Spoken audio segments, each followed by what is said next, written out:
absolutely pivotal in the success that Boland achieved last season in the competition, and this season as well have started off exceptionally well. Peter Milan missing out in that first match, but in this one he's certainly come back strongly. Yeah, that's a trademark of a good player. He's not going to miss out all the time. He might either miss once or twice, but back into form quickly. He's the senior statesman, and he knows the responsibility and the added responsibility of opening the innings is such a pivotal role, because you got to see that new ball off. And once you see that new ball off, you seem to look, and he's just that type of player that likes to bat for long periods. And when he gets runs like this, the thing is he doesn't just get hundreds, he gets big hundreds. Yeah. And that is what the coach, Justin Onton, would hope for today, that he gets a big 100. Yes, that his top score, 264 for what was then the Cape Cobras at Newlands against the Knights. And Peter Milan, 36 years old, but still as fit as ever. He's left well there. These the last three deliveries from Bartman. It's at the end of the over, 202 for the loss of 1. Yeah, he is a hard worker at his game. Trains well. Makes sure he is mentally also very strong. And that's a good thing. It's a trademark. It's not only about playing the game and having the talent. But as an opening batsman, you've got to be mentally, well, any batsman, you've got to be mentally tough to withstand all the challenges that get thrown your way. And so important that physically you're in good condition and mentally you're tough. Tristan Lees away from us now.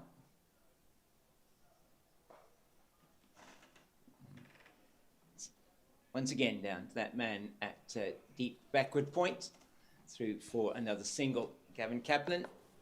And umpire Sipolele Gaza, who's standing now at the northern end, the Niederberg end, and Andrew Olivier at the Drakenstein end. And we were saying yesterday they've had a really good match, the two officials. Very affable, really good to chat to them, always prepared to talk to you and give you their view. It was really good to talk to them yesterday morning.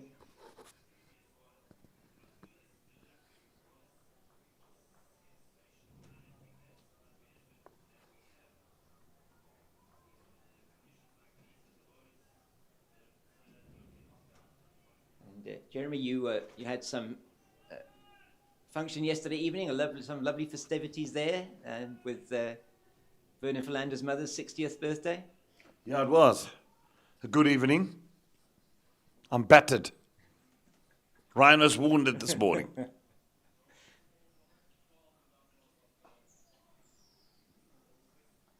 And Milan's first run of the morning takes him to 96 into the deep once again, just straying onto the pads that time. Tristan Lees, and exactly as the Rhino was telling you earlier on, just easy as you like. If you stray onto the pads, it's going to be able to put you into that leg side region.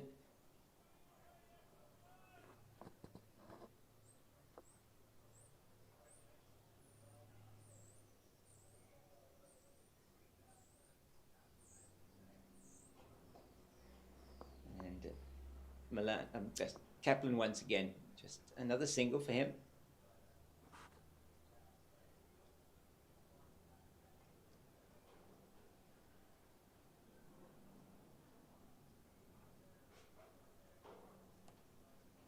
Tristan Lees just a little bit straight so far today.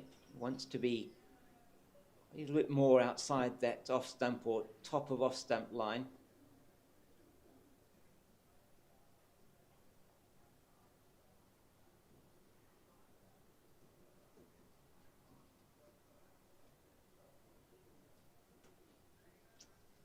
Easily underneath the bouncer.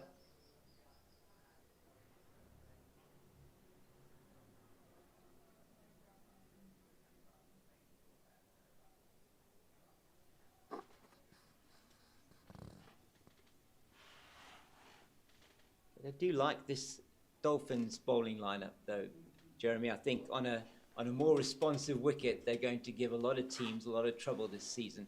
Yeah, absolutely. And especially at Kingsmead. If it doesn't rain. Yeah. When the tide's in, maybe. Yeah.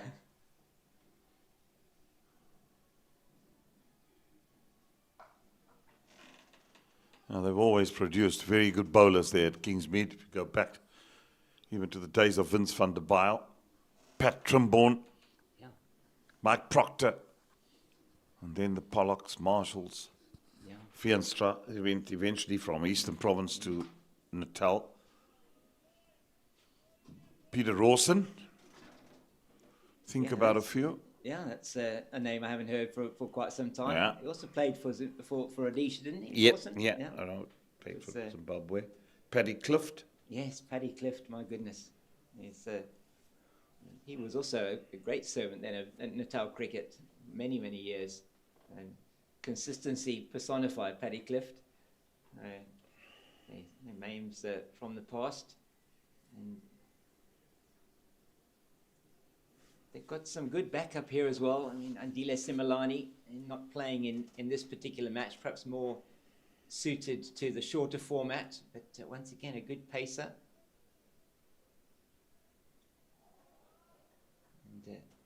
And Andile Petloyo, who's just moved up to the Titans, was from that region as well. But I mean, Sean Pollock talks a lot about Malcolm Marshall, Jeremy, and what he did for him particularly. But I mean, certainly for in the late Malcolm Marshall, so sad that he left us so soon, that he did such a lot for cricket in that area and fast bowlers in particular of that era.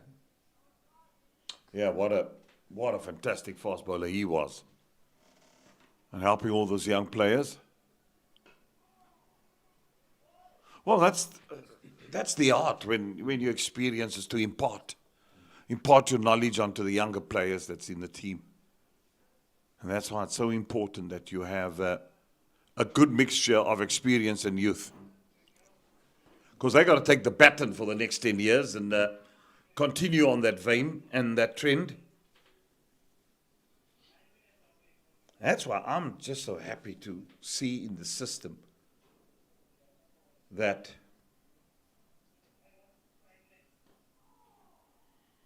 there's so much ex-players as coaches.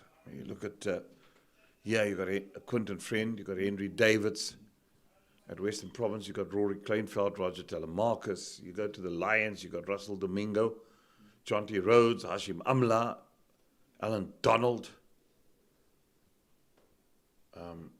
So that just shows you that all the knowledge that is around there, you can only, as a youngster, it's a dream to sit in the same change room as Alan Donald and listening to him, imparting knowledge. Or a great like Hashim Amla. Wow, how would I relish to be a 19-year-old in that same change room with your batsman. Yeah, absolutely. And you can see, I mean, that's just looking at how well the Lions have batted in this match against Western Province as well. I mean, 393, they were for 6 overnight, and centuries for Mitch van Buren and for Connor Esterhuizen. They're two players that are sort of now into their mid-20s, but they can only benefit from Hashim Amla. And umpire Andre Olivier is unmoved. That one down the leg side. They must have thought it hit something, and Andre Olivier indicating it clipped the pad as it went through. A big appeal. There must have been a noise out there. Let's have a look at this one again. And yeah, difficult to tell from Milan's reaction. He didn't really snap his head around very quickly, did he? I think Andre Olivier said they both had a very good game, these two umpires, and the Dolphins really searching for a wicket here, looking for that breakthrough. Milan on 96, 97.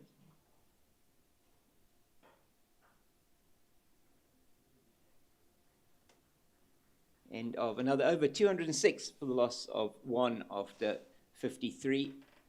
And as you say, just looking at those coaching staff, I mean, Albie Morkel there with Rivash Gobind at the Titans as well. Ahmed Amla and I think it's Ziad Abrams who's with him at the Tuskers. So it's some really, as you say, former players that are involved in the game now, and so many of the former players. I was hearing the other day, I was at a function in Cape Town for the old grey function from my alumnus of Grey High, and they were talking about the first team director of cricket there that they've appointed, Grant Morgan, who was, I think it was former Tuskers coach as well, and or was it Northwest, but he has been a coach at a provincial level and now director of cricket there at Grey High School, and Dave Nosworthy, who was who I've known for many years at St David's Marist in Ander. So many of the players. Dion Crace is also involved at a school level as well. It's really good to have them in the system.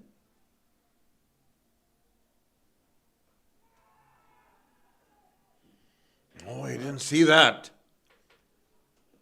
No, he didn't see it, and it's gone down to the boundary, and it has gone down to the boundary for 4. It was a short delivery, and he didn't quite get over it. Peter Milan. It's gone down to quite sure what happened there. Just for was Gavin Kaplan down to boundary 4, just for the single. They picked it up.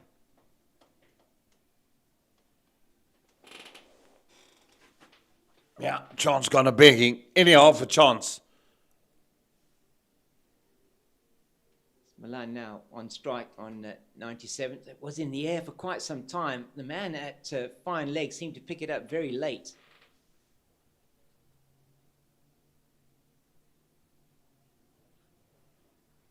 So testing Kaplan with that short ball early, and as a fellow commentator Eugene Molian would say, that they do know Gavin Kaplan is a compulsive hooker. He is somebody who likes to take on the hook shot. So throwing in that short ball is not a bad ploy to him. That man at fine leg, I'm quite sure who that is. Bartman, I think it is, just didn't pick that ball up at all. Yeah, there's either two things to do with the hook shot. Either you master it or you get out of the way. Those are the two things, or you work hard at hooking. Well, one of the best hookers of a cricket ball was Kevin McKenzie, the father of Neil McKenzie, who played in that all-conquering Mean Machine team back in the 80s and 90s, early. And they dominated Alan Curry, Graham Pollock, yep. Sylvester Clark, Alvin Kalicharan, Raymond Jet Jennings. Yeah, what an incredible team that was. And I mean, captained by Clive Rice. Yep, Clive Edward Butler Rice. Yeah, what a player he was. Yeah. And we were talking yesterday, Jeremy, around some of the sort of, let's say the heroes of the game, but the legends of the game, the people about which we feel perhaps should be honoured around the stadiums in the country.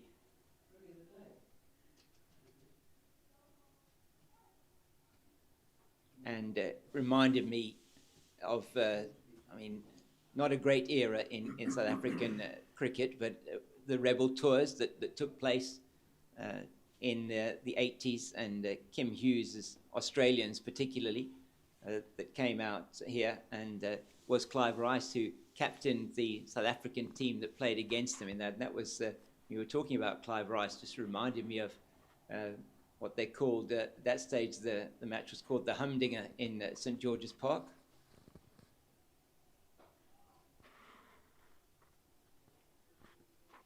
Another Tristan Lease over one that was quite eventful in the beginning, just that single off it. It's 207 for 1 after 54. And was Kepler Wessels was part of that team with Kim Hughes in that team, and it was South Africa scored, I think, 316 it was, and the Australians needed, I think, 18 of 18 balls with 7 wickets, and they lost the game, which was something that I think a lot of the people there wouldn't forget. But as I said, an era in South African cricket that once again was not some of our finest hours there, but something that Dr. Ali Bacher had done to provide a level of international level cricket. As another one goes down to that man at deep backward point. Kaplan gets himself off strike at the beginning of the over yet again.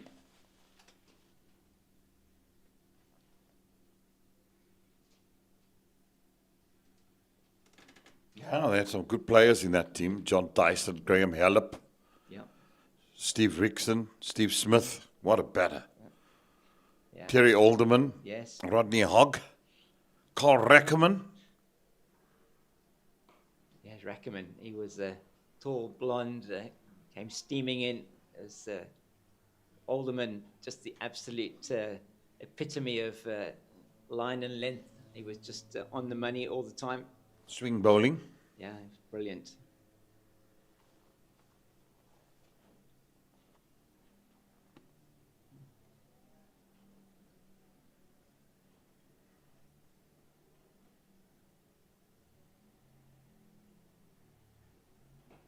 Yeah, I remember that game well. Sponsored by Yellow Pages.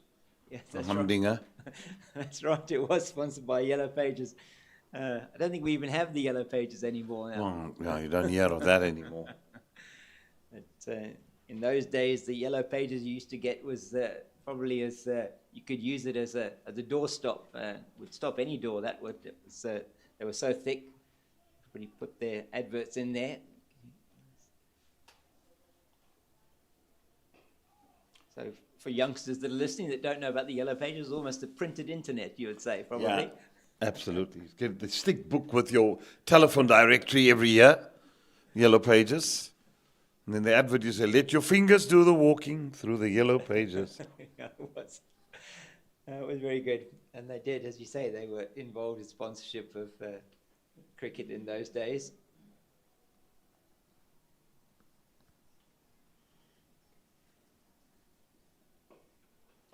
Beautifully played by Peter Milan, and that may well go down to the boundary for his 100.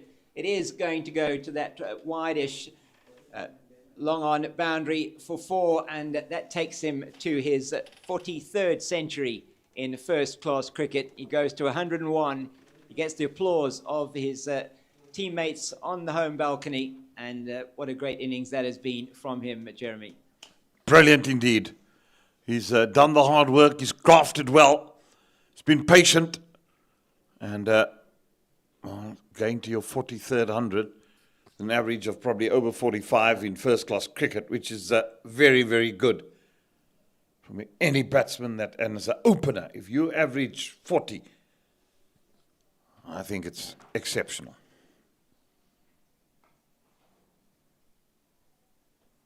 And he does the right thing, gets himself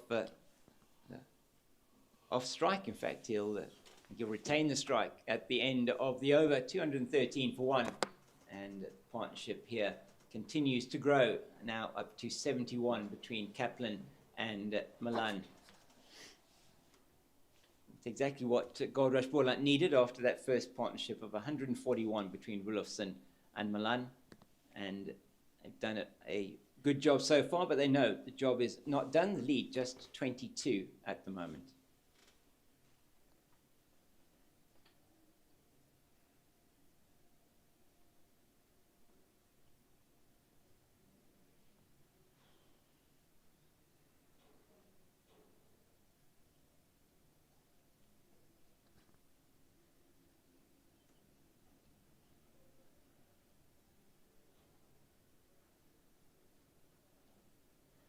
We had the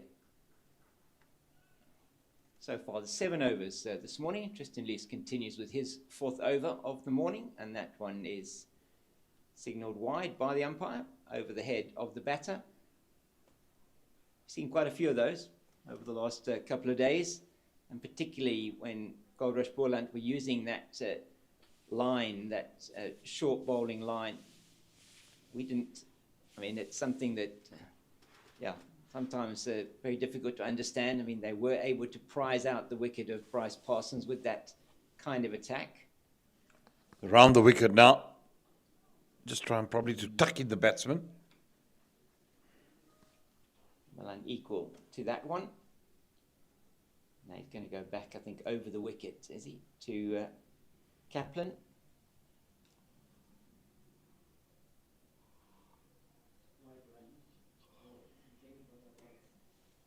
Yeah, so the field they've set here certainly looks as if they are going to be continuing with this short-pitched bowling. You've got 3 players, 3 fielders on the offside, 6 on the leg side.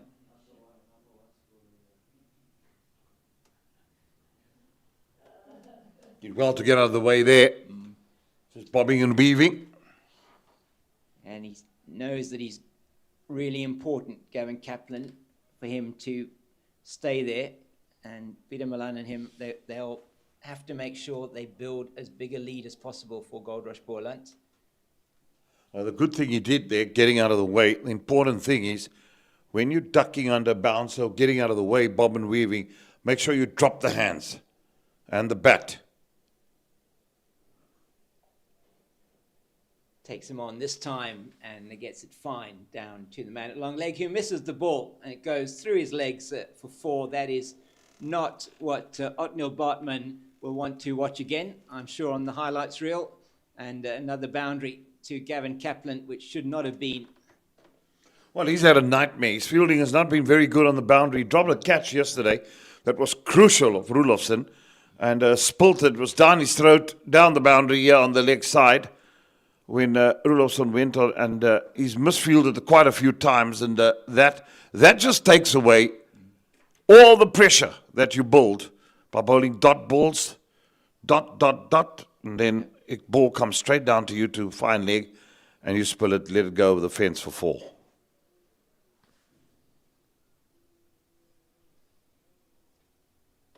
Just once again, using good technique to stay out of the way there, Gavin Kaplan.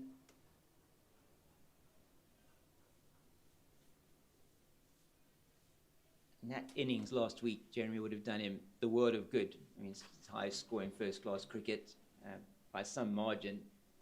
He is a man who can bat long. He's got his highest score prior to that, 173, which was his first century. Scored against the Dolphins at Newlands, and then last season got a 166 in that match in Potchefstroom.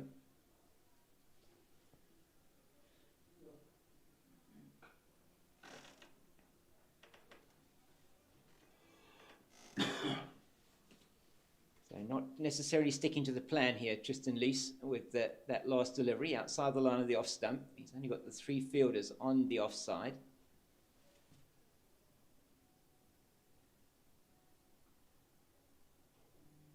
Look a bit flat this morning, the Dolphins, Jeremy.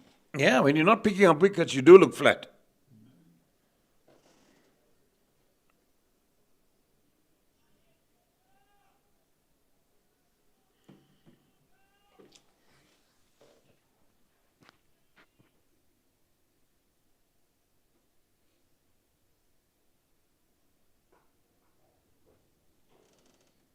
Thing is this, got to get to, I mean, it was a long day yesterday to when the Bolanders battered down that deficit. They're looking to Lees and Otniel Bartman. He's been a disaster in the field. So there have been, not that there hasn't been chances for the Italians to actually press the nail in, but it hasn't happened. No, and you look back to Peter Milan. He was dropped off Bryce Parsons, and the score was on 141. Before that wicket of Rudolfsson, dropped it mid-on by Akukle Pele, and that has proven to be a very expensive drop.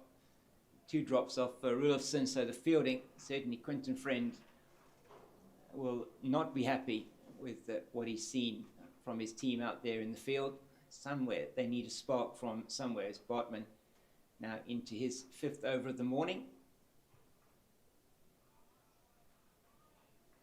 And Jeremy, result from that India-West Indies test match. India won by an innings and 140 runs there, bowling the West Indies out in their second innings for 146.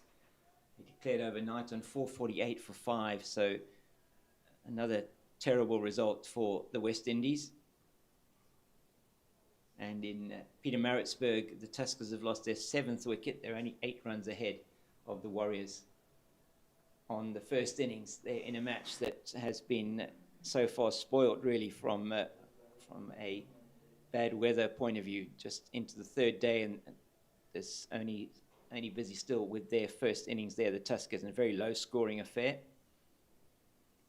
The Lions are continuing at Newlands, 409 for 6, leading by 216, and the Titans face mounting a rearguard action there once again. Donovan Ferreira and Lawandre Pretorius in at the crease, and they are batting very well there. Donovan Ferreira, 71 of 54 deliveries. Once again, a very good strike rate for Donovan Ferreira, and they've put on 113 for that 5th wicket for the Titans. Really needed from that after Northwest put on a mammoth 491 for 8. Yeah, Donovan Ferreira surely is a very good player, and we all know what Pretorius can do.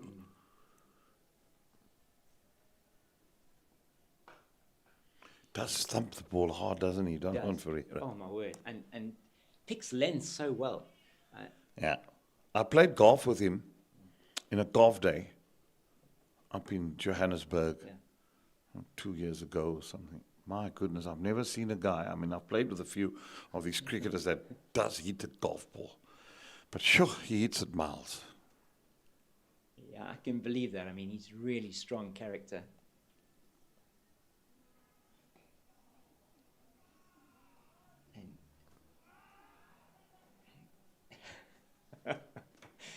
Is that Jason Smith, I think, there at extra cover, short extra cover, just picking the ball up and throwing it down. It was left-handed, was it? Oh, it's not. It's Bryce Parsons, who is left-handed. So that was missed that player there. But he's Donovan Ferreira, say, just he's so strong. I mean, he's able to make something out of nothing almost. Well, had he missed that, it would have been a huge appeal. Yeah. Squared him up a little bit. Yeah. Lucky to get back to that. It was a much better over from Bartman, this time a maiden, and that's exactly what they'll be looking for, trying to just place a little bit of pressure on the batters.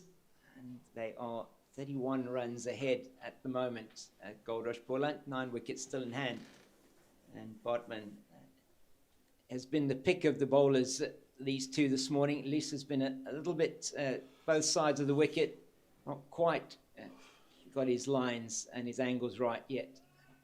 And he's now into his, I think it's going to be his 6th over of the morning. Well, that's what you fear. If these bowlers, you still got Bosch that can bowl, and Bryson and all that guys, but Okish Lechele, he struggled yesterday as well after being so magnificent on day 1. So if they neutralize all these bowlers, where do they turn to, these Dolphins? Played beautifully by Gavin Kaplan. He got up on his toes, and we know how strong he is in that area as well. Just a little bit of width from Tristan Lees, and it's flown past Sepang Gatole in the gully down to the boundary for 4.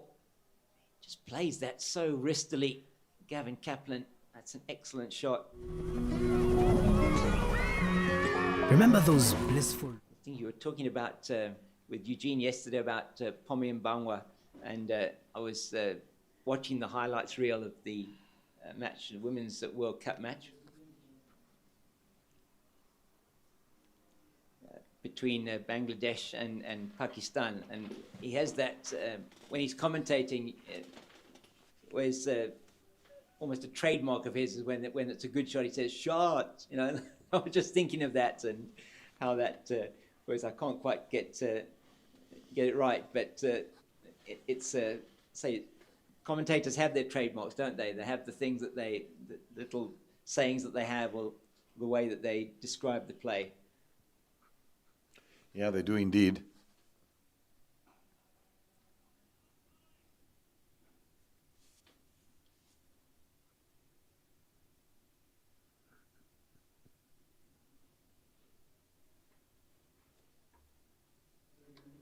So the first 40 minutes so far here this morning. Yep. When Pommy arrived here in South Africa, he had dreadlocks, and Hazy called him the Mop, because Hazy always gets nicknames for everybody. Called him the Mop. And now that his hair's cut and all, I still call him Mop because, Pommy. Oh, that's really, really well played by Gavin Kaplan once again. Just swiveled beautifully on that, Jeremy, and played it down all the way along the ground into the gap between long leg and deep square for 4. Well, the name Rhino also stems from Michael Hazeman. Okay. Happened in the Kariba Lake. Okay. We were somewhere in the middle there, and with a cameraman doing a tour of South Africa. And Zimbabwe. And we had a Malawian chef on the boat, in a houseboat, which Dave Houghton organized. It was absolutely beautiful. One of the most stunning, memorable times. And we had the Aussie producer, John Gaylord, who was our director, producer. And John liked to use a lot of French. Okay. Gaylord. And like most producers and directors do. And we were told we could swim, and I got into my bather and I walloped off the boat into the water. As I was going mid-air, Eastman said, "What's that black rhino doing in the water?" And that's where the name came from. Oh, that's lovely. In the middle of the Kariba. In the middle of the Kariba. Yeah. I was worried you were going to say he saw a log floating somewhere on. It was.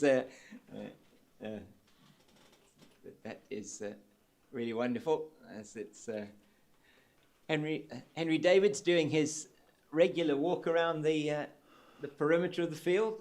How many times does he go around the field in a day? Well, he's going to do a hell of a lot of walking if there's no wickets today. The lead is 40. It's 230 for 1 after 58, and they continue to bat at 4 runs to the over, and they've put on 31 runs so far in the 10 overs they've had this morning, so a little bit slower than they have been, but they've been just setting their stall out for the day. They want to bat long, and Gavin Kaplan's moved into the 40s now with those 2 boundaries in the previous over. He's on strike to Bartman.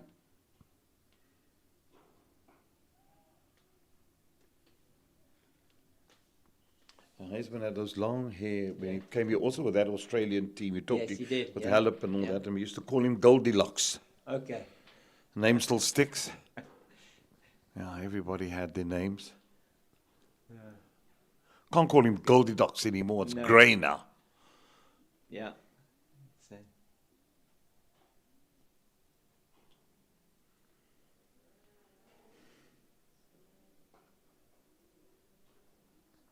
Man at deep backward point comes into play once again. And yeah, when you've got blonde hair, it sometimes tend to go quite sort of white as you get older, rather Yeah. than that.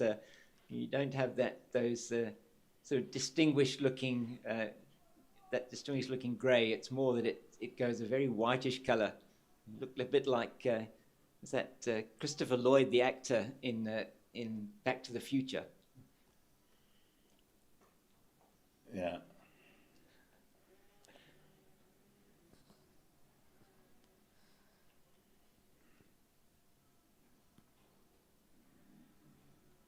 It was a few weeks ago, at the beginning of September, had the opportunity to host Paul Wilson, the Australian player and umpire, and Trevor Chappell, who were out here for the grassroots cricket initiative in Zimbabwe, and they came down to Cape Town and spent some time at Roundup Cricket Club in Umpiring, and it really was wonderful chatting to them just about their history in cricket and some of the players that they played with. I mean, it was really fantastic. Trevor Chappell, he only played 3 Test matches, but they were all part of that 1981 series, Ashes series in England, which was known as Botham's Ashes. Mm-hmm. And he played in that Headingley Test, did Trevor Chappell. But just fascinating, and a couple of things that we spoke about there, and just and Paul Wilson as well. Paul Wilson, we'll talk a bit about that after this delivery.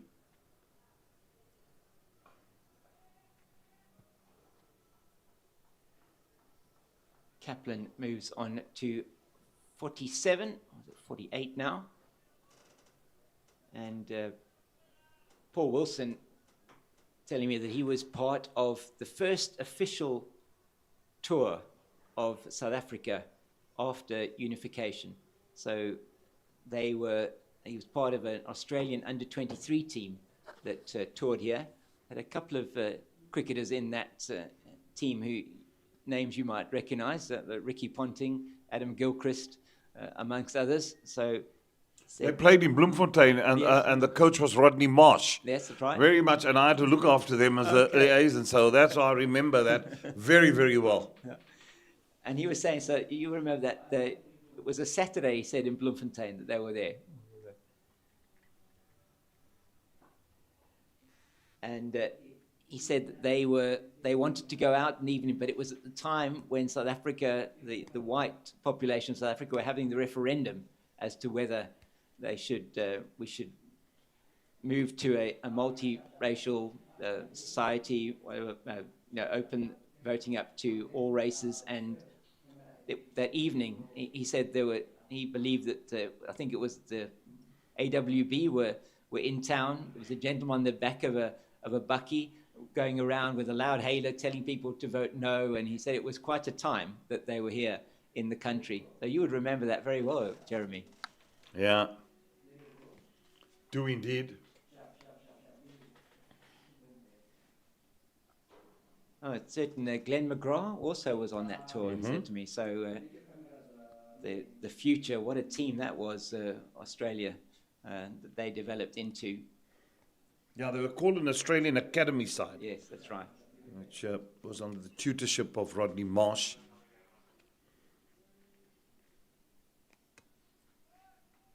Short pitched deliveries continue here from Tristan Luce. And now into his, is actually into his 6th over now of the morning. Bartman's already bowled 6 from the Drakenstein end. Probably not too many more that they will be bowling, if any. I can't see any other bowlers warming up necessarily at the moment. I'm sure we'll see some of Bryce Parsons though before we get to 80 overs. Oh, Jeff Marsh, the father of is it Mitchell Marsh, eh? Yes. Yeah. Once again, well controlled by Kaplan, down to Bartman at long leg, just this time for the single. He moves to 49 with that shot. The story goes about him. I remember Donald in the World Cup 92 Australia, bowling to him, nicked at first ball, straight to Richardson, and Brian Aldridge said not out. And someone asked him the question, surely Jeff, did you nick that ball, the first delivery, when you were given not out? And he said, I hit the cover of it. Yeah. That was one of the most, I mean, it was like, we couldn't have asked, possibly South Africans, couldn't have asked for what would have been the best start possible to that World Cup. Got to the semi-finals there, well, which is incredible. Yeah, that is drama too, didn't it? Oh, that one just seemed to die, and I don't know whether Tristan Luce perhaps bowled it a little bit slower, but it's gone straight through Hanu Fulyun down to the boundary for 4.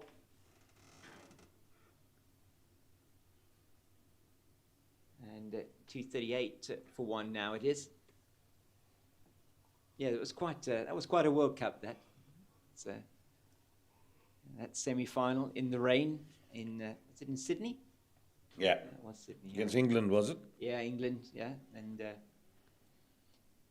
when we didn't have Duckworth Lewis Stern in those days, it was the method of calculating how many runs the revised target was done in would say a bit more of an arbitrary manner. A lot of it was aimed at making sure that the television production ended within a certain time, apparently. Yeah. It was 13 balls, 22, then 7 balls, 22, then 1 22. That's right. And yeah, it certainly was what a time, though, that was from a South African cricket point of view, back onto the world stage. And what an impact immediately, wasn't it? It was, yeah. And just giving the opportunity for players like Omar Henry, for example, which was wonderful. I mean, back playing international cricket.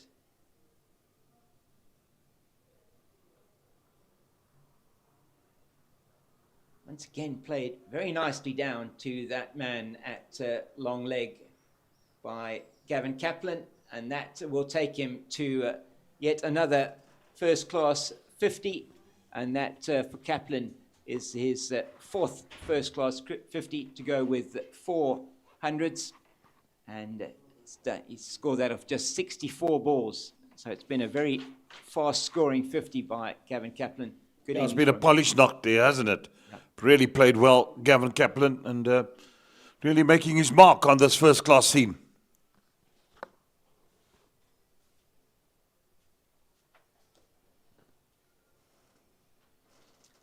The end of the Tristan Lease over. It's 240 for the loss of 1, and the lead now has gone to 50 as well for Goldrush Boland.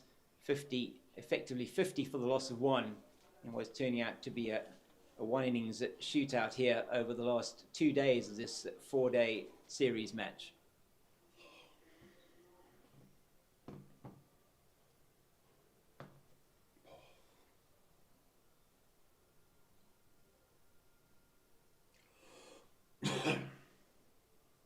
So Luandre Pretorius has gone to his 3rd consecutive 50 in this 3 innings so far this season in first-class cricket. Donovan Ferreira has been dismissed there for 71 of 56 deliveries, and 216 for 5 now are the Titans. Dayan Khalim has joined Luandre Pretorius at the crease, so still trailing by 275 there with 5 wickets down.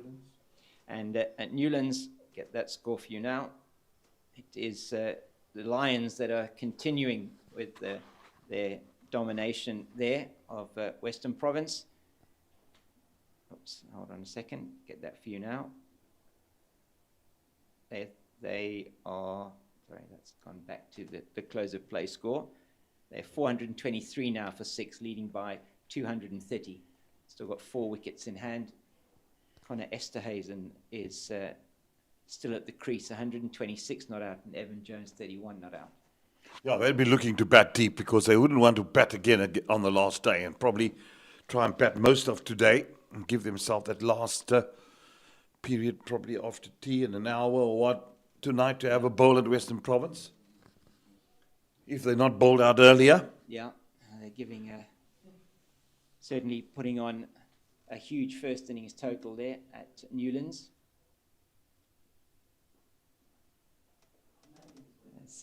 Ethan Bosch is into the attack, replacing Otniel Bartman, and Gavin Kaplan just once again easing him into the leg side for another single. He's done that well, and that brings up the 100 partnership between Kaplan and Milan. 100 of 181 balls and 11 fours, and Kaplan 40 of those, Kaplan 51 with 9 extras, and it's been another very good partnership from the top order of Goldrush Boland.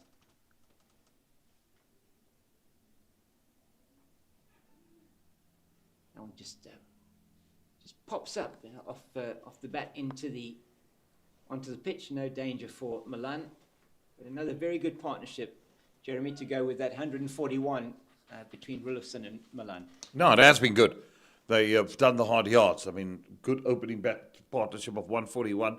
Now 100 again on the board. Been magnificent. Just setting the trend for the rest of the day, I suppose.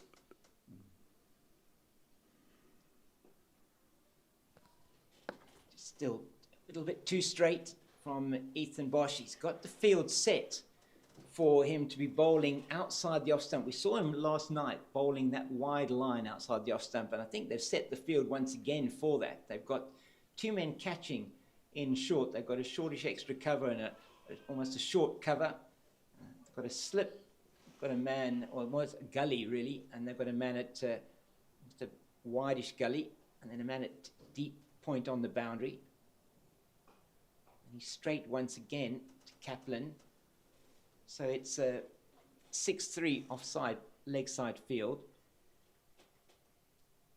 The first three deliveries have been very straight. The four deliveries have been very straight. Our producer, Bandile, has been very busy this morning. It's always on the money, though. Bandile, I just want to thank him for the production and to Pitch Vision for the work they do here to bring these pictures to you. He's taking strain. Yes. Oh, lovely shot. Wow, that was a very tired-looking dive from Jason Smith. That's gone down to the boundary for four. Really was, wasn't it? It was like, okay, I've got to make an effort here. And you can look at it there. Oh, he just put in the half dive, and that certainly wouldn't get him. I think what the scorers at the Olympics would give him what they put up the scores, don't they? 4, 5. Well, he mistimed the dive, and he mistimed I think he didn't reckon that the ball was going to go that straight. And then he knew he had a few yards to make. Was really well played, and just such a good straight bat player, Gavin Kaplan. Yeah, he certainly has all the array of shots, doesn't he? He does. At the end of Ethan Bosch's first over in his return spell, it's 246 for loss of 1. They're still going at, in fact, they're going to exactly 4 runs to the over. Just haven't been able to, in this nearly the first hour, not been able to exert the kind of pressure that they would have wanted to. A couple of good overs from Bartman, but just not enough from the Dolphins, and put on already 47 runs in the first 56 minutes this morning.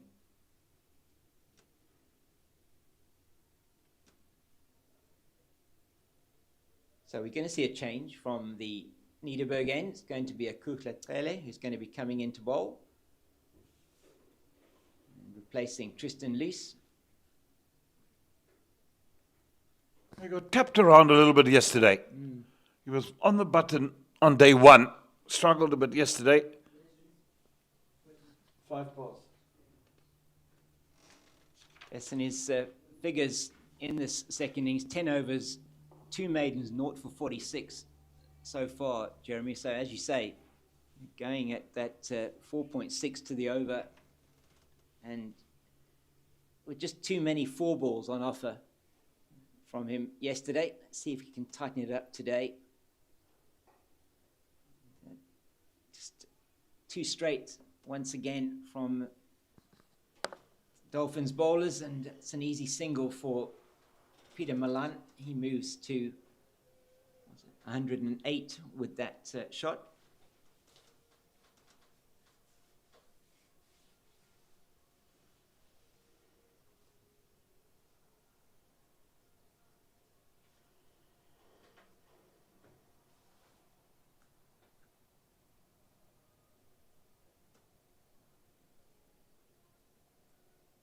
Who's going to produce this bit of magic for the Dolphins? I mean, that's the question here. Haven't seen it yet this morning.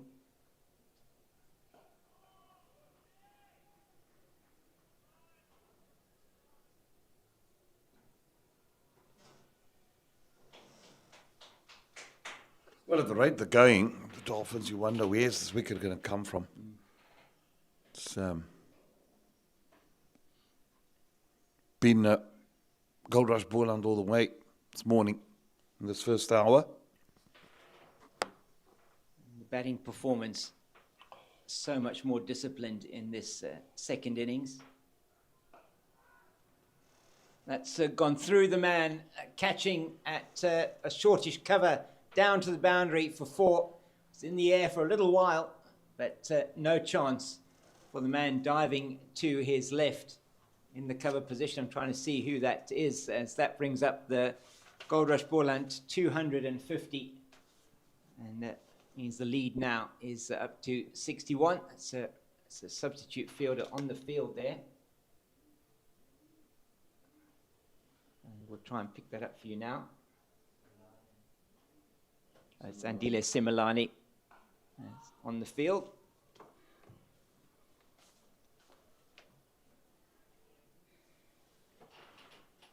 We've got Hanno Fulyun is the keeper. We've got Tepang Ditole at that gully position. I think that's Otniel Bartman on the boundary at point. And then Andile Similani is at that cover position. Short extra cover, Bryce Parsons, Ethan Bosch at mid-off. Bartman's here at mid-on.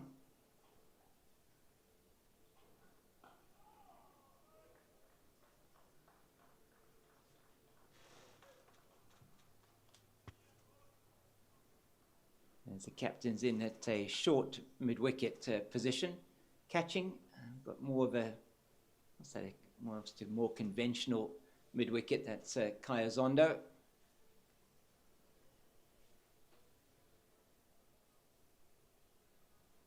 And then it looks like Ramashin Pillay is on the boundary at long leg.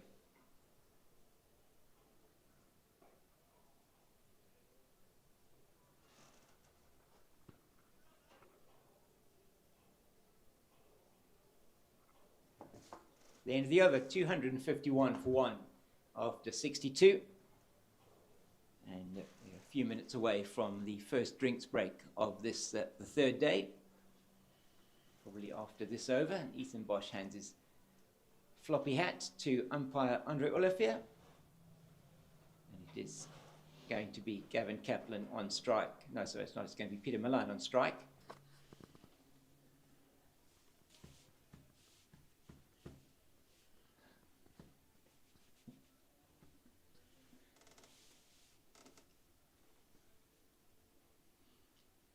Just talking about Luandre Pretorius, Jeremy, I mean, now 3 50s in succession. His first 3 innings of the first-class season, last season as well, doing so well. Got that 150 against Zimbabwe in his debut test. And what a prospect he is. Indeed. No doubt about it.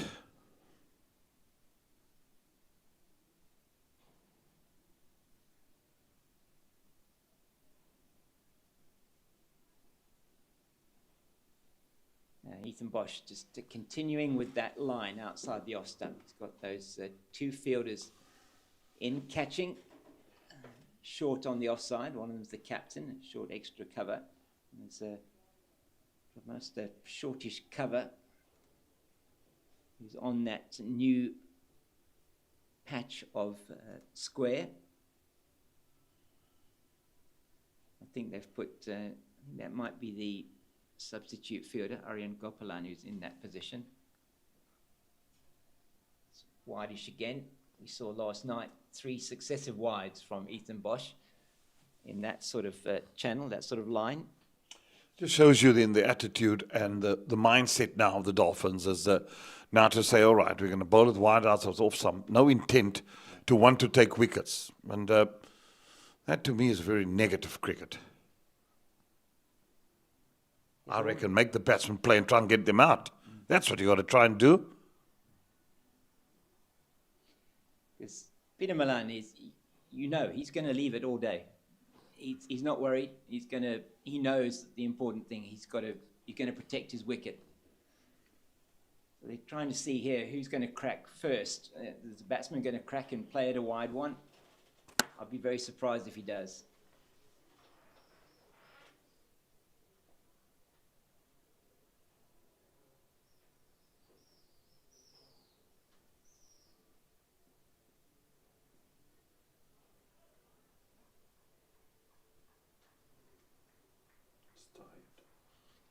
Yeah, this is just from the Dolphins' point of view. I couldn't agree with you more, Jeremy. I think nothing really happening here for them at the moment. You would think they would be trying to just keep on that top of off stump line. No, you've got to try and make things happen. You can't just think, all right, I'm going to play a waiting game. Got two set batsmen. Umpire just having a word.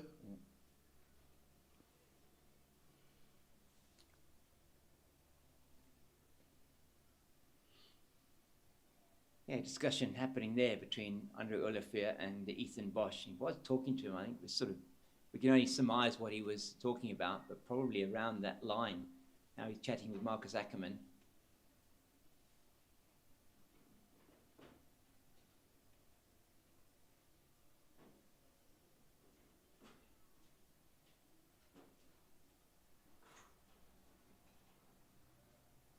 So Diane Khalim has been dismissed as there in Potchefstroom. It's 226 for 6 now, the Titans.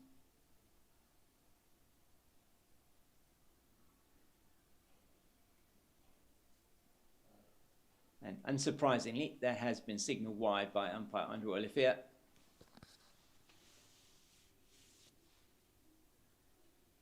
.252 now for 1. So 6 wides in this innings.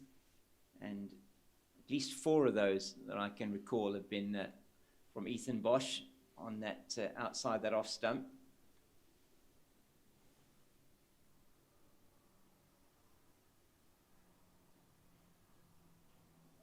And at the end of an over where a shot did not need to be played at any one of the deliveries that was bowled, I can recall it. And it is 252 for 1. It is drinks. And we'll be back with you in a couple of minutes for the resumption of play in this first session.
Score on Cricket Archive normally have that on, but I don't see it.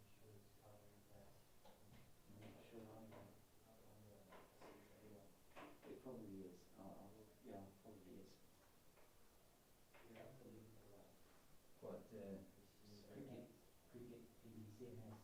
Yeah. I'll get it. I'll get it on my phone. Thanks.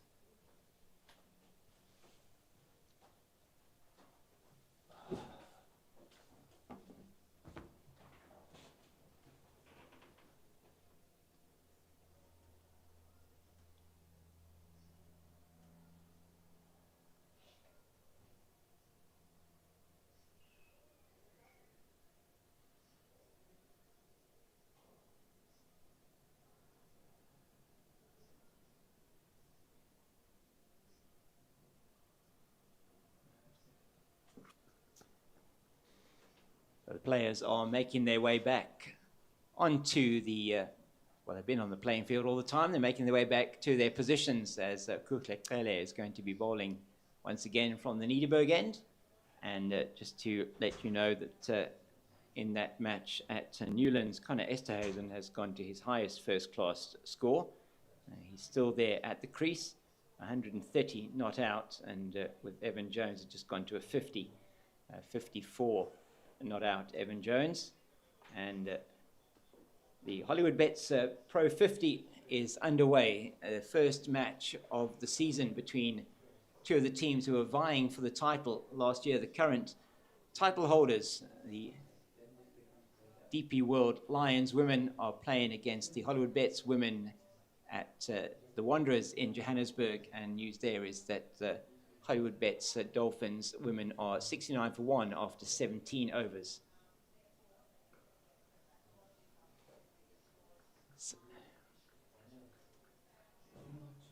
Played into the covers, where I think that's Tristan Luce does the fielding.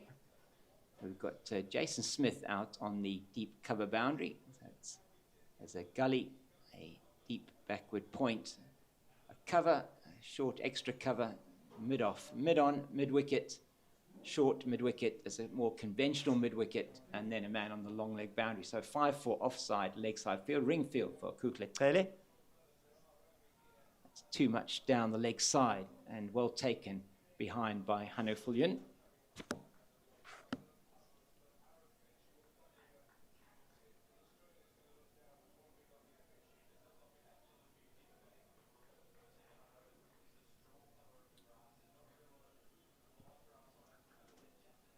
In Pietermaritzburg, it is the Tuskers that lead by 34. They're 174 for 9, though, there against the Warriors.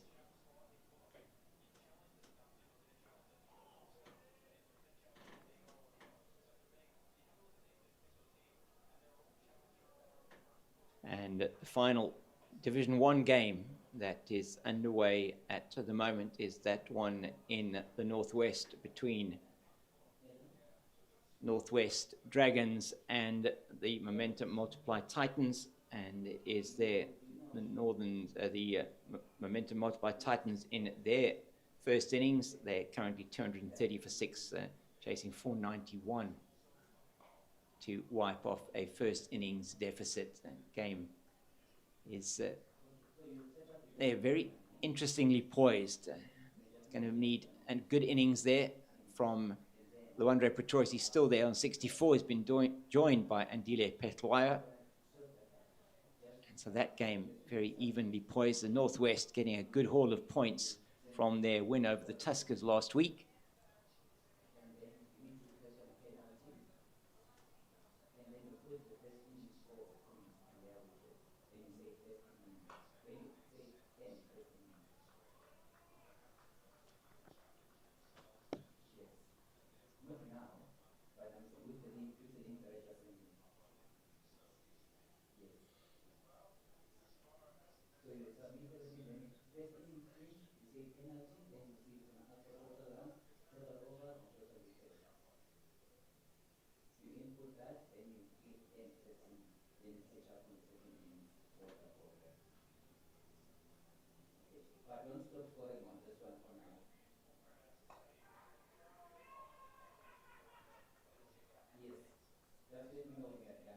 Dropped it.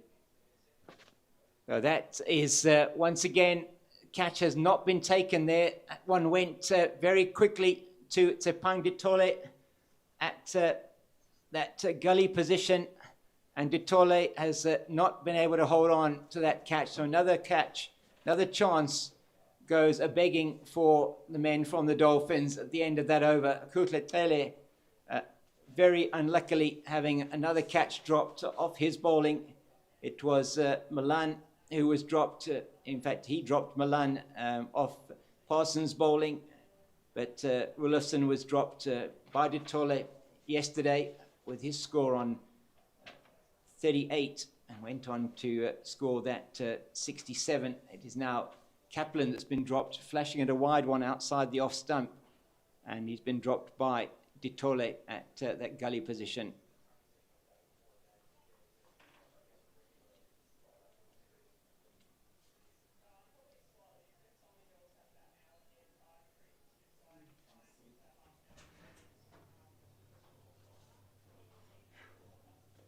The ball flew very quickly to Pang Ditole, but he couldn't hold on for the second time in the game, and it is another life to a Boland batter. This time Gavin Kaplan survives with his score on 59.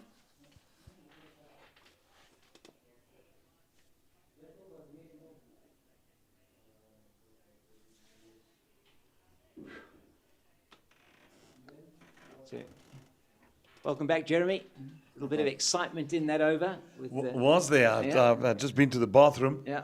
So drop catch at gully to Pang Ditole, putting down Gavin Kaplan.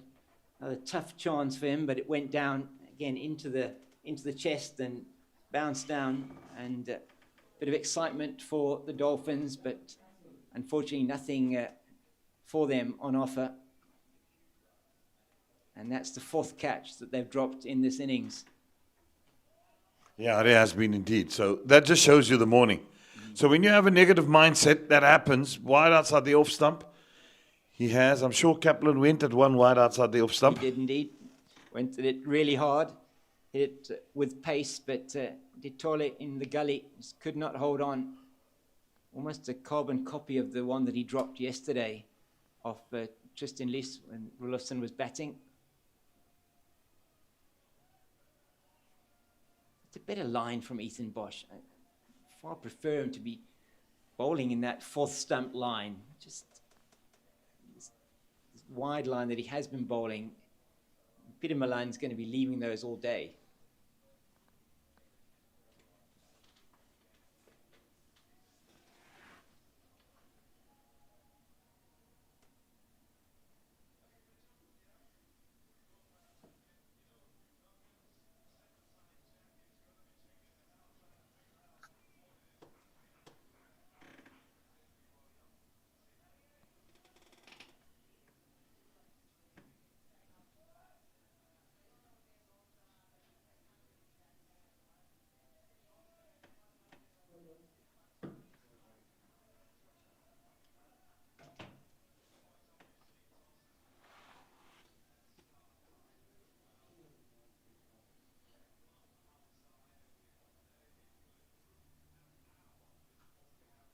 This time he does go for the shot outside the off stump, and that was a little bit too short perhaps that time. Well fielded, in fact, in the gully by Kaya Zondo. They go through for the single, though, just knocks it on.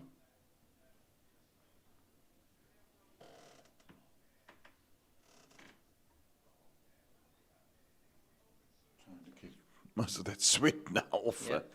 Back to try and keep that shine on the ball. 64 overs and some change old this ball now, and this morning coming into bat, I mean, the ball already 49 overs, 47 overs old, I think it was. So certainly a good time if you're coming in at the end of the over. It's 253 for one after 65.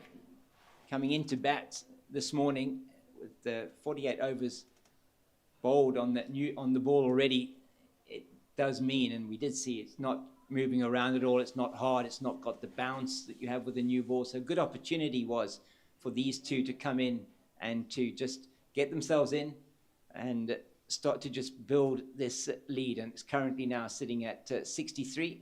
They've put on this morning, they've put on 54 runs without the loss of a wicket. Should have been a wicket in that previous over when Tepanditole put down Gavin Kaplan with his score on what it is on now, 59. Partnership between Kaplan and Milan has moved to 112.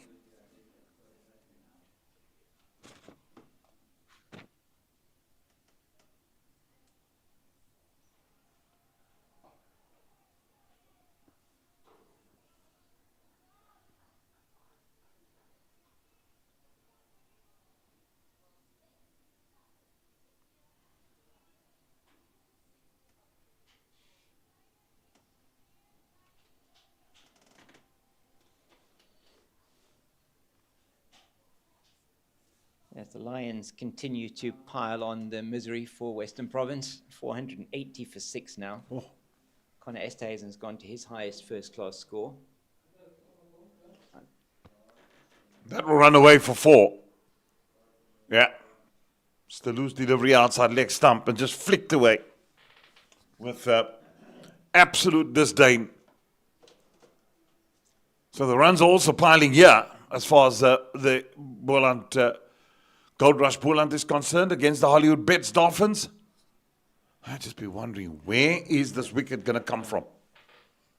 And then when they do get the chance, and they did Tole, he puts it down. Hanifalion was running across towards him, excited that he caught it, and it just had gone down. Yeah, and that's one area where Peter Milan will not miss out. No, he's very good off his legs, isn't he? Outstanding. And he's gone to his 43rd first-class 100 today, Jeremy. And you were talking about that average of his, 44.28 before this match. You've played 200. This is his 202nd first-class match. To average 44 as an opener after that many matches is outstanding. Yeah, very good indeed. Well, any batsman in my opinion, that averages 40 and above, very good players. If you average 50, you're exceptional. Yeah. If you average 99, then you're a genius, like Sir Donald Bradman. Pollock averaged 60, Graham, Yeah. in 21 tests. Cullis at 55. Yeah, that just astounds me. I mean, 55 average, unbelievable for Jacques Cullis. I pulled around the corner for 1. But not only that, that's what makes him great as an all-rounder. Yeah. You look at his wickets, you look at his catches. Yeah. What, he'd take almost over 250, 60, 70 catches. In all international, yes. Yeah. Incredible. Yeah. And how many wickets not in international cricket? Over 200 and odd. Yeah, that's right. What a career Yeah. Jacques Henry Cullis has had. That's what makes him the greatest all-rounder. Yeah.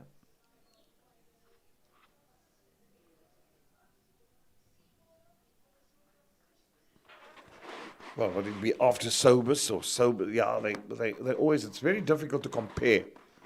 And sometimes guys talk about eras and players, and Sobers was very good at his type as a batsman.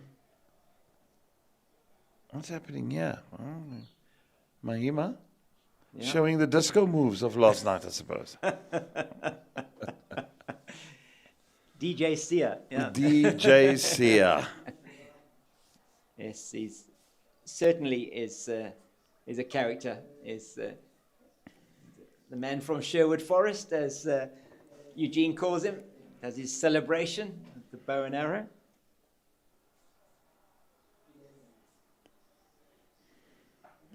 cut away. Insurance on the offside, just a single. Oh, they're playing bowls. The balls. Playing balls. Yeah, I see. Well, earlier on today, when I was down on the field looking at the pitch, Henry Williams, it was actually quite amusing. He put down the small sort of, I think it looks more like an American football than it does a rugby ball. It's a small ball that he had. He put that down in the field, and he had 5 or 6 white cricket balls there, and he was putting them with the cricket bat and trying to hit the ball. Well, Henry Davids is supposed having a welcome rest now. I mean, he really did some stern walking around this field to no avail. Yeah, and the wicket walking not being successful on this occasion.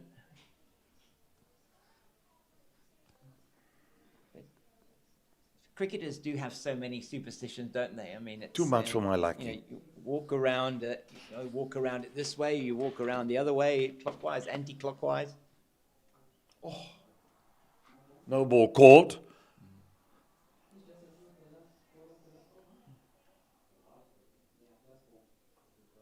It's shocking. Yeah.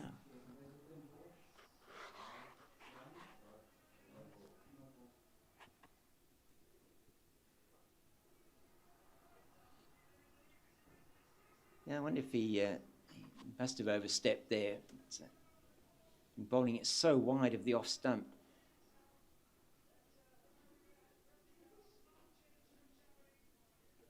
Umpire Andrew Olivier, not that one just inside the wide line.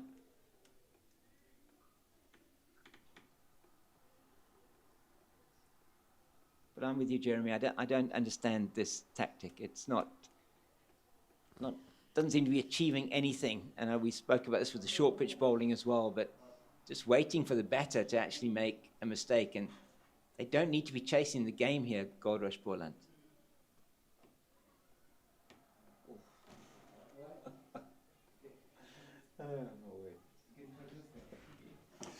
I can't understand why, as a bowler, it's such negative tactics, and then he looks at the umpires to say, "What the heck is going on? This is just bad cricket." Sorry, I cannot fathom this. My goodness me.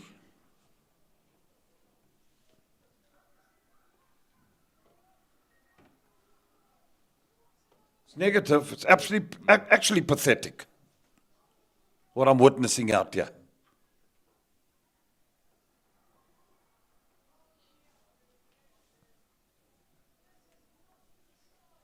Just wasting his energy. I mean, coming in, I know Kaplan did have a bit of a swish at that one that was called wide. And he reined himself in with that next one that he just left alone. He should just be leaving them alone. But what the chance of you going to pick up wickets? I just don't see it. No, I don't see it. You're relying on the batter to make an error or lose patience.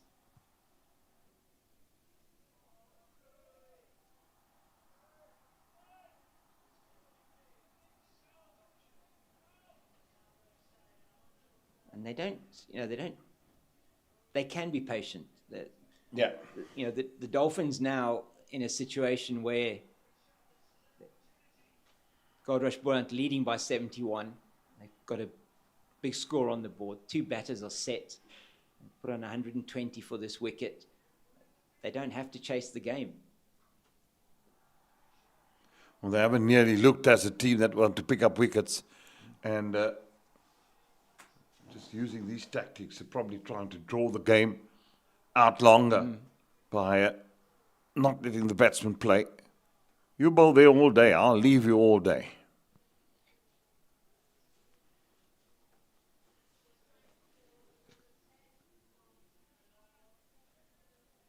Surely the attitude must be, if the lead was 250, I can understand that. Yeah.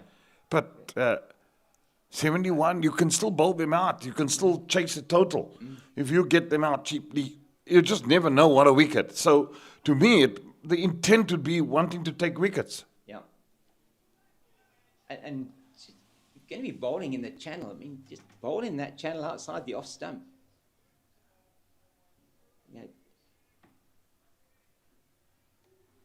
put the ball into the areas where you would want him to play. Even if you're going to set a field that you're going to say to him, okay, ball straight for me. Yeah. Ball straight. You know, I don't mind if you tickle me down to, you know, you're going to play me down to fine leg. You're going to try and take a chance from maybe moving across your stumps to in line with middle and off stump. But at least then get the batters to play. Get them to play at every delivery if you can.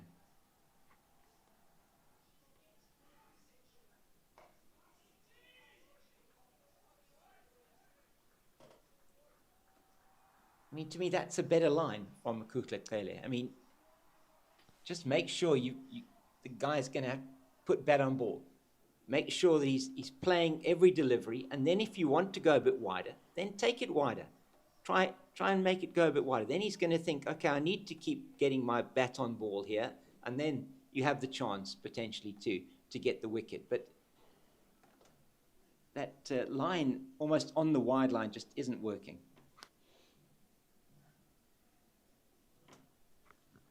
There we go. That's closer to off stump. Batsman thinking, should I, shouldn't I? And leaves it alone.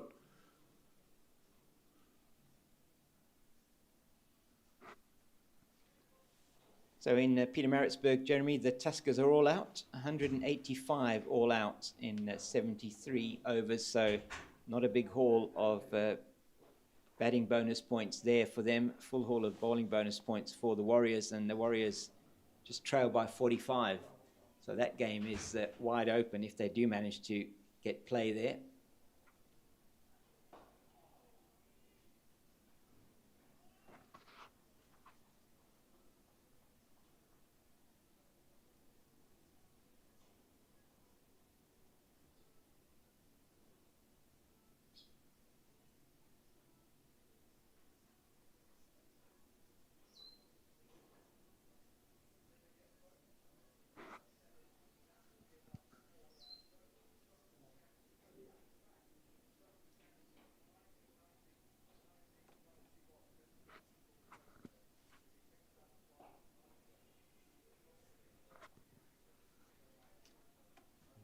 News from Newlands, 506 for 6 now are the Lions, and that partnership worth 153 between Esterhazen and Jones. Esterhazen has gone to 163, and I think Western Province have taken the third new ball there. Sure. 163 overs have been bowled. They kept it very tight for that for the first 80 overs, but they've unfortunately been leaking runs now since that time. Yeah, the bowlers have done a lot of bowling there. Yeah. Do get tired. 261 for 1.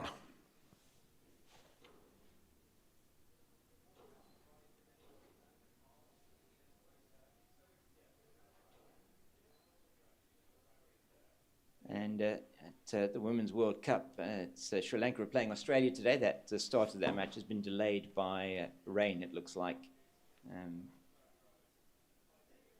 But elsewhere here, the Titans just lost the 7th wicket now. 252 for 7. They still have a deficit of 239 there.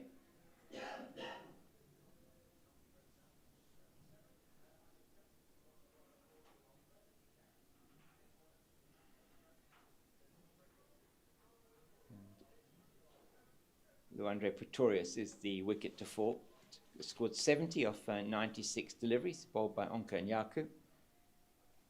And Gerald Kutsia is now with Andile Petloya at the crease. And potential there, looks like, is that they may well wonder if they're going to be asked to follow on there if they lose those last 3 wickets quickly.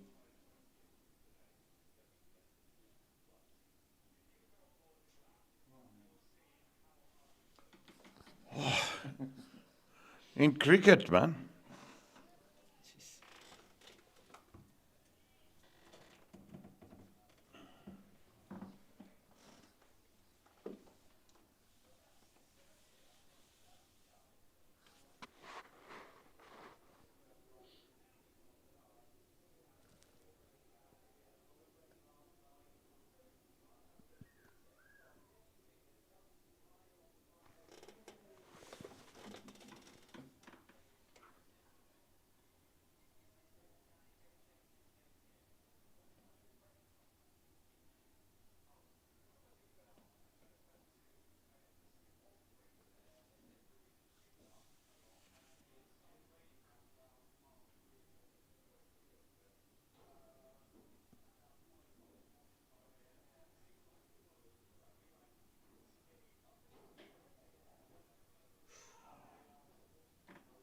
He got more of a chance there than wider.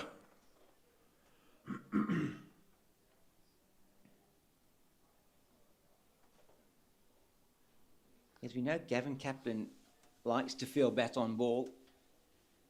And that one there, he has been, both of these batters, just in terms of this attack from Ethan Bosch, I mean, there's been very little that's actually that's been available for the batters to play at. So he's just playing on his patience here.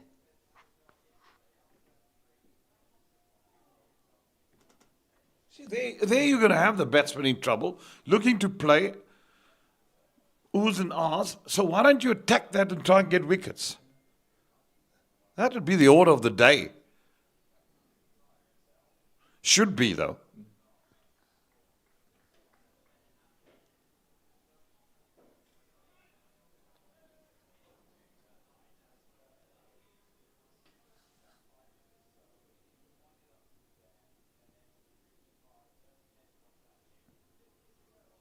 Now, I'm surprised at this now. They've taken the slip out and bringing him into a catching mid-wicket position. Interesting. One ball left, I think, in the over.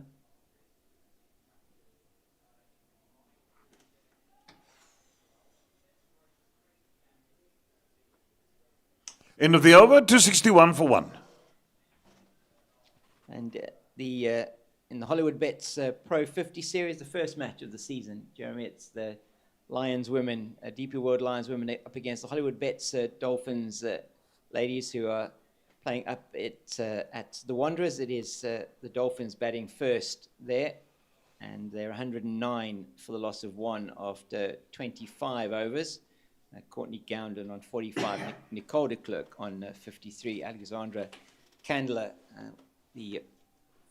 the only wicket to fall there. Shabnam Ismail is playing for the DP World Lions, and they've used 5 bowlers so far. She's taken 1 for 18 in her 6 overs. So it's good to have somebody of her stature playing for the DP World Lions in the domestic competition.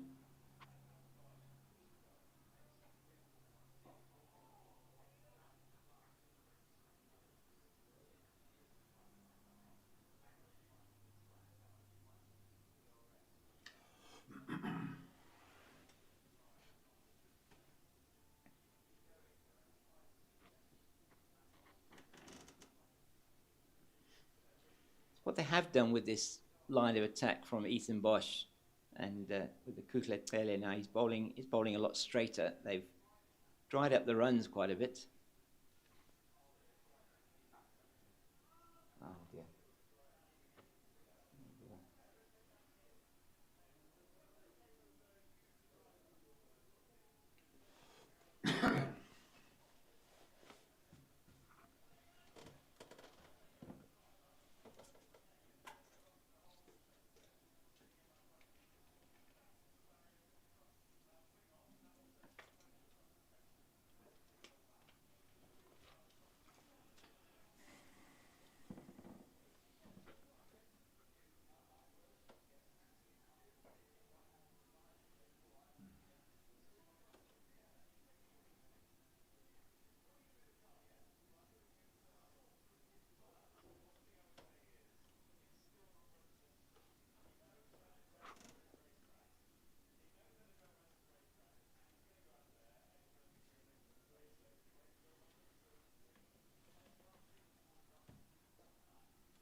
Dolphins haven't really, they've also been bowling their overs quite slowly this morning. 21 overs only in an hour and 40 minutes. Yeah, they must be behind the curveball. Yeah.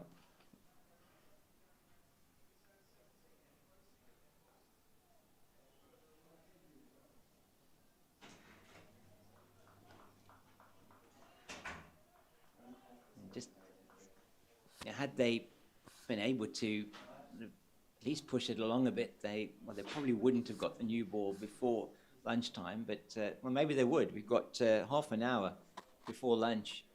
Had they been able to push through in the overs, they would have had 2 bites of the cherry with the new ball. just feel the approach has been quite counterproductive. As you're saying, it's not positive cricket. Not quite sure what Sipilele Gaza was talking to Marcus Ackerman about there.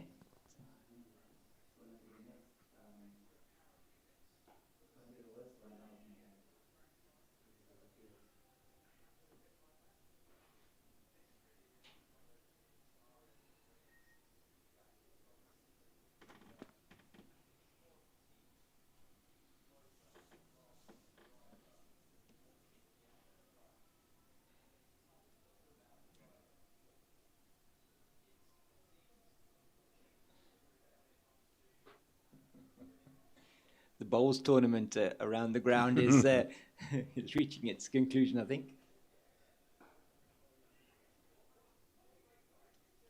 Oh, he had to hurry there. Had that hit, he'd have been in trouble.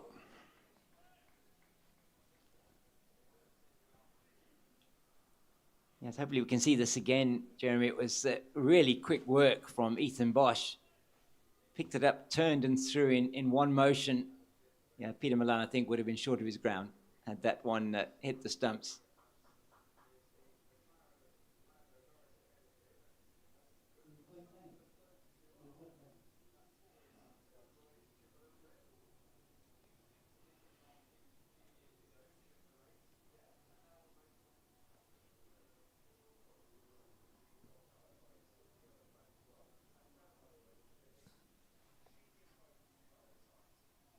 Oh, what a jaffer.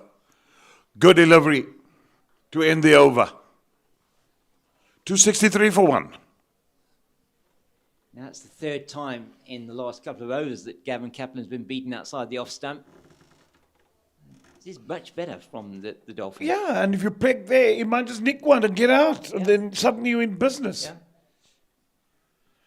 Yeah, that's why it doesn't make sense with the line that Ethan Bosch was bowling. And Kutlek Pele bowling well in that over. I mean, there was and by the fact that he's been able to sort of slow the runs up a little bit, it's meant that they're now looking for the runs. Peter Milan taking a chance with the single, nearly getting run out. Gavin Kaplan, he's playing at more deliveries than he would perhaps want to in that channel outside the off stump. So just a period of play here where the Dolphins are starting to exert a little bit of pressure on the batters.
So the Lions have lost another wicket lost a wicket at Newlands, 520 for 7. It's Evan Jones who's out there, and for 76. In fact, they've just lost 2 wickets. Connor Esterhazen just been caught and bowled by Carl Simmons for 175.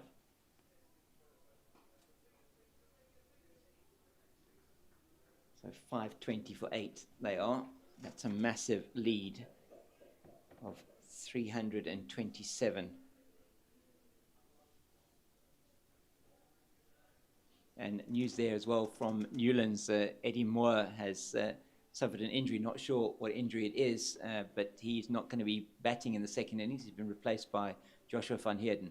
Oh dear. Replacement, yeah. Yeah, it must be serious then. And according to the message I received, was saying the playing conditions this season are allowing for it. Doesn't sound like it was a concussion sub. You can, I think if it's you can replace like for like. Okay. external injuries, or not take external injuries, or not just external, but Yeah, it will be injuries, external, yeah. External injury, you're allowed to replace like for like. So if he has a broken finger, that short pulled away through mid-wicket, it will go for 4. The one loose delivery, he was on it like a flash. So if a player does have an injury, if it's a broken finger or whatever, in the due course of play, you're allowed to replace like for like. As long as you don't replace him with a bowler. You can't replace him for a bowler. You've got to replace a batsman with a batsman. So that's the news coming out of Newlands, where Western Province have got a mountain higher probably than Table Mountain to climb there if they're going to get anything out of that game. And, after having lost their first game of the season, that's not in a positive situation for them at all. But very good for the DP World Lions. Also, what's going to happen at the toss, sorry, James, is that you've got to give the list of players that you've selected for concussion or whatever. So you've got to add your 5 players on that list: batsman, wicketkeeper, bowler, all-rounder, whatever. And that's got to be given to the match referee at the toss. Yes. Thank you, Jeremy. Always good to hear about how the playing conditions work and how this is, as you were talking to Eugene the other day as well, around how, I mean, as we know, each tournament as well has its own playing conditions. Yeah. And that no more evident than it was in that T20 World Cup, I think it was, that it was Angelo Matthews that was timed out because the timed out period was shorter than it is in the normal cricket or normal laws of cricket for that particular tournament. So, interesting. Yeah, Sele being replaced here by Neil Bartman. Bowled very well, Sele. I wonder if we shouldn't have given him another over or 2. Because he certainly did have the beating of the bat.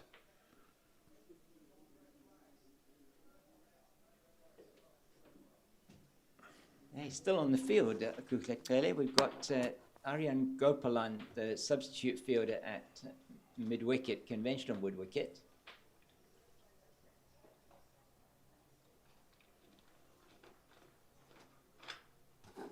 Just a single.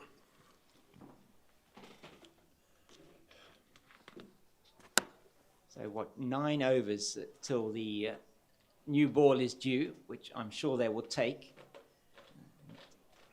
Probably will be Bosch and Ele who's taking the new ball. So maybe that's part of the thinking of taking him off now. They've still got the lunch break because they'll be taking the new ball. They won't take the new ball until after lunch now.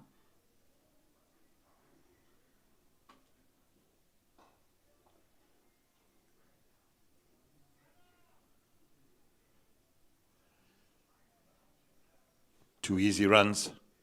He just clips it off his toes once again.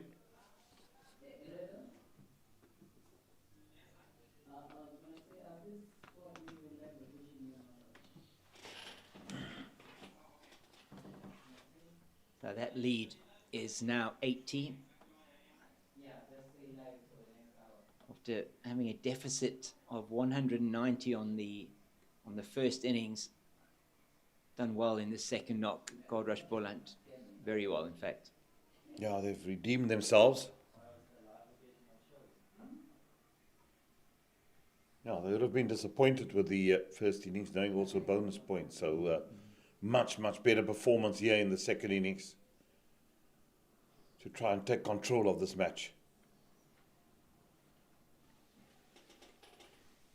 I mean, it is amazing, you were saying, the ebbs and flows of this format of the game. On day one, at the end of day one, looking, say, when they were, say, 177 for the loss of 2, and already in the lead, 8 wickets in hand, you were thinking there's only one of 2 possible. In fact, there's only one result potentially possible here from a Dolphins win point of view. And now we're sitting here close to lunch on day 3, and all 3 results are possible. Yeah. Sure is.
Peter Milan, 123, not out. Kaplan's been really supporting him well. I mean, they've put on 130 now for this second wicket after a 141 partnership for the first. Spin now. Bryce Parsons, probably a better idea before the lunch. Got to make up the overs. I'm sure they're behind the slow over rate. The spinner does make sure that they get things going. Yeah, just 24 overs so far this morning in an hour and 50 minutes. And they've put on 72 runs in those 24 overs. So batting at 3 and over. Not as quick as they batted yesterday, but it's still a fair rate, considering has been quite a bit of negative bowling that's taken place. Or as Eugene would say, restrictive bowling.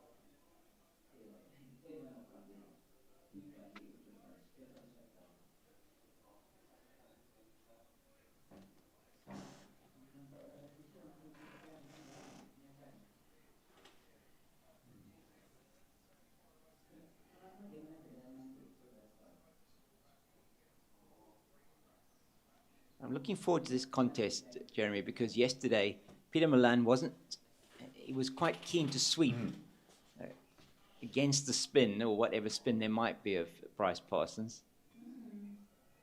And he played shots like that, straight down the ground, which I was just going to allude to.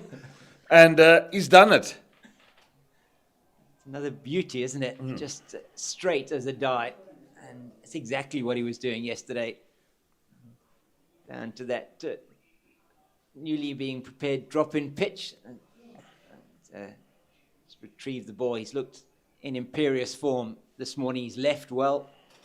He hasn't been tempted on those ones outside the off stump. And just is moving inexorably on here from a Dolphins point of view.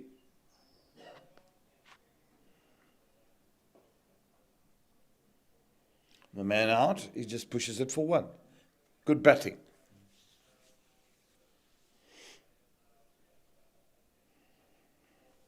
Shows you the experience, doesn't it? It does indeed. It's not his first rodeo, is it?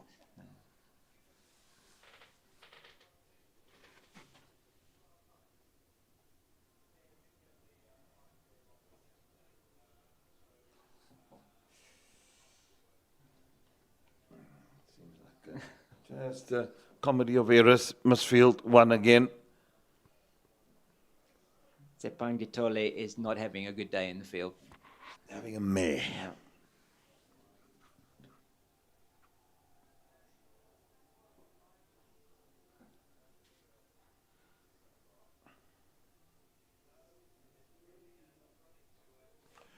$276 for 1.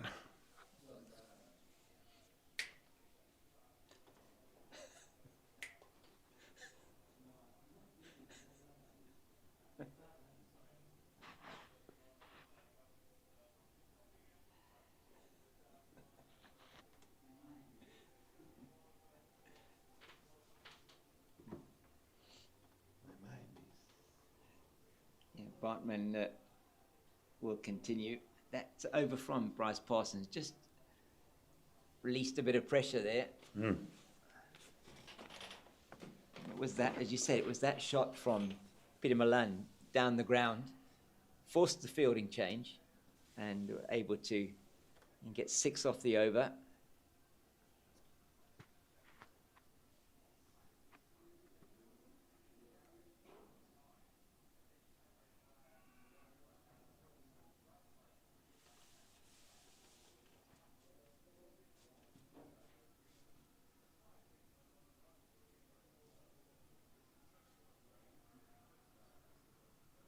missed a run in the scorecard. He's missed a run.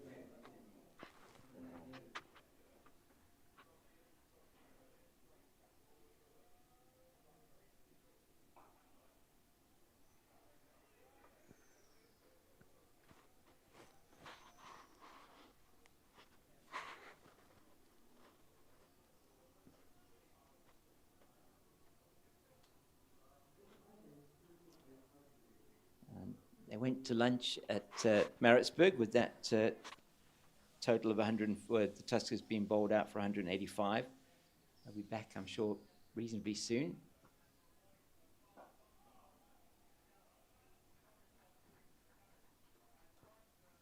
We're trying to make up time there as well. 9 o'clock start this morning.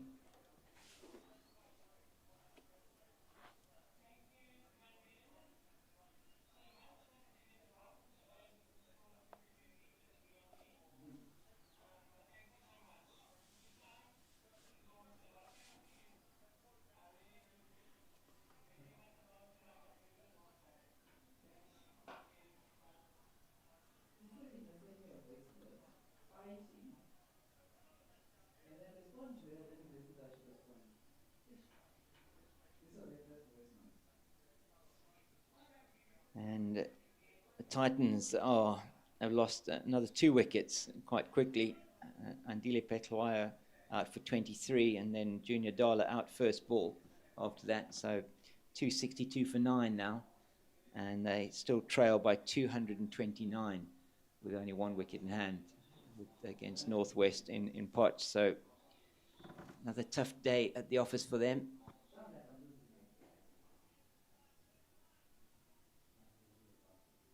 Oh.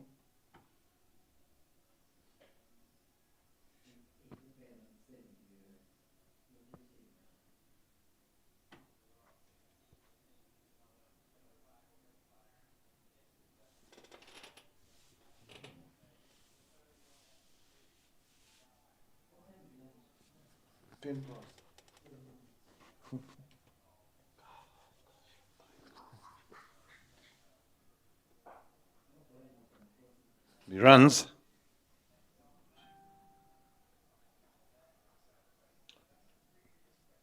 $279 for 1.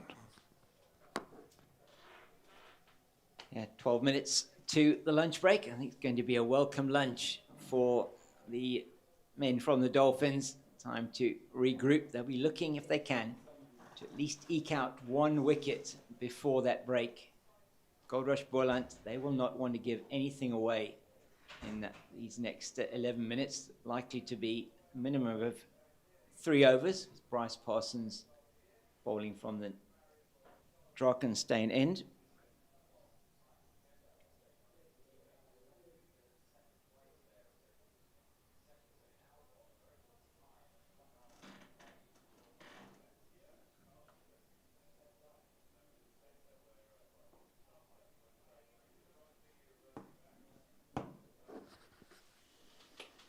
Doesn't look like there's any turn or anything on offer here for Parsons. Whatever there is, it's really slow. Yeah, he's probably just doing a holding job. That's what you'd expect. Don't go for more than 5-6 runs and over, and just try and keep them intact till we get to the new ball.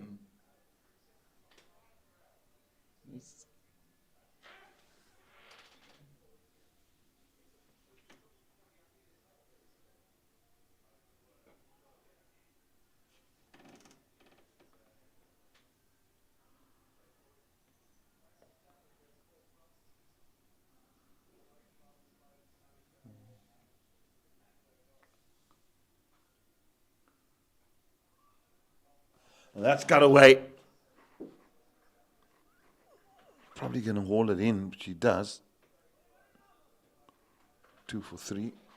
3 wanted to think of a third. Nicely sent back. Bryce Parsons in his 23 games, 320 odd overs that he's bowled, 31 wickets.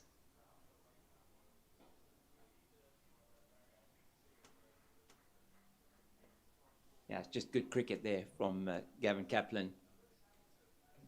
And so not a bad average, 33.9, best of 5 for 28 last season, the Dolphins in Durban against the Dragons.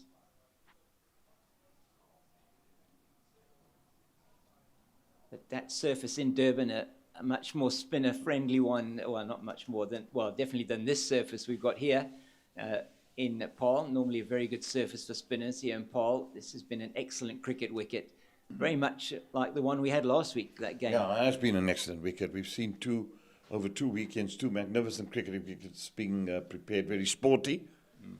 And there's in for the bowlers as well as the batsmen.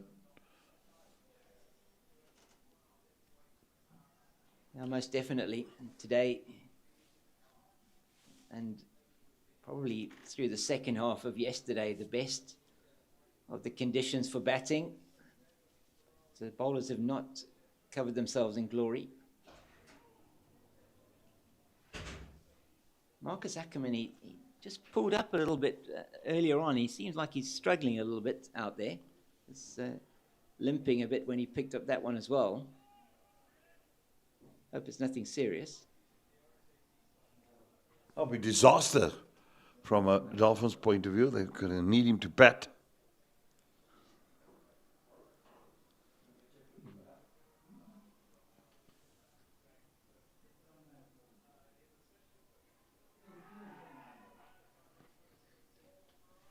Stifled appeal. Yes, definitely don't have the choir going. I think they've got to get the choir practice a bit better than that. Certainly no conviction in the appeal. Must just maybe flick the pad as it went through.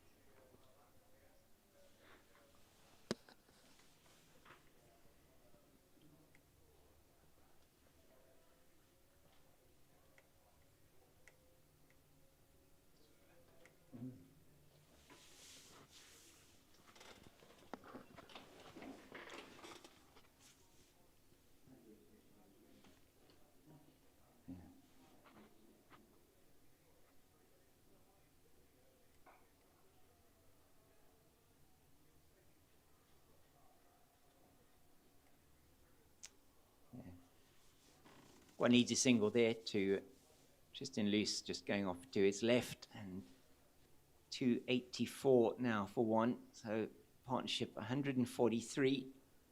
The lead now 94. Dolphins, I'm sure they can't wait to get off for lunch. They look exceptionally flat out there. Nothing really happening. Not making anything happen. 5 overs to the new ball.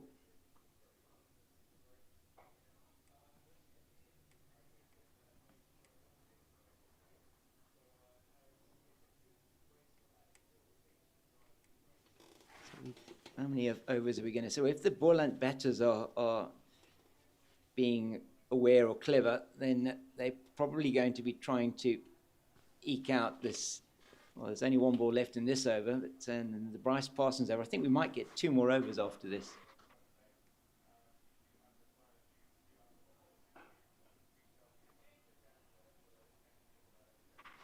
.284 for one. Yeah, they haven't shown Boland. Even last night, they were eager to seem to bat because they knew the ascendancy was with him. Yeah. Not to try and eke out time. So they wouldn't be too fussed or bothered, James, because they're on top, right on top at the moment. They are 4 overs to the new ball. So it'll be 2 overs probably after the lunch break that we'll have before the new ball comes. And that is going to be, you feel, a pivotal moment in this game. A couple of quick wickets there, and the Dolphins will feel that they're right back on top. They've got a chance to control the game from there.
So at Newlands, the Lions have declared, Jeremy, at just get that score again, 552 for 9. So they lead by 359. So Sure. possibly giving Province an over or two before lunch. Yeah, it's a lot of runs to bat off in the second innings and then to set them a target. And it's moving at Potchefstroom as well. The Titans are 262 all out.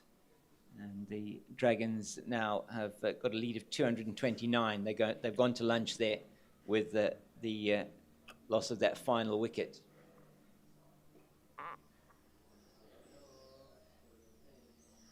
Had to hurry, but they threw for the single.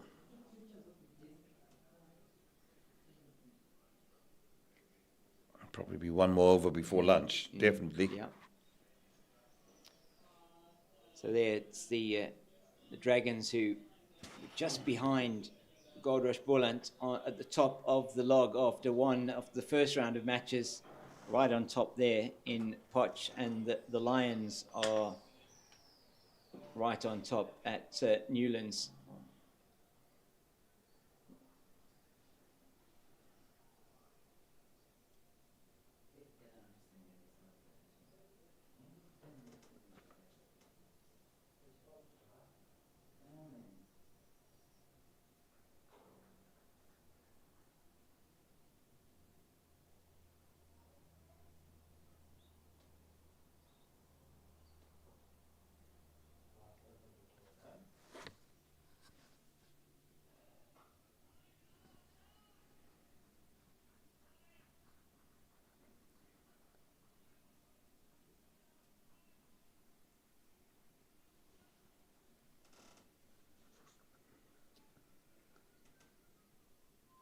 And in that first Hollywoodbets Pro 50 series match, it is the Hollywoodbets Dolphins ladies that are 158 for 3. They're batting at about 5 to the over there against the DP World Lions women.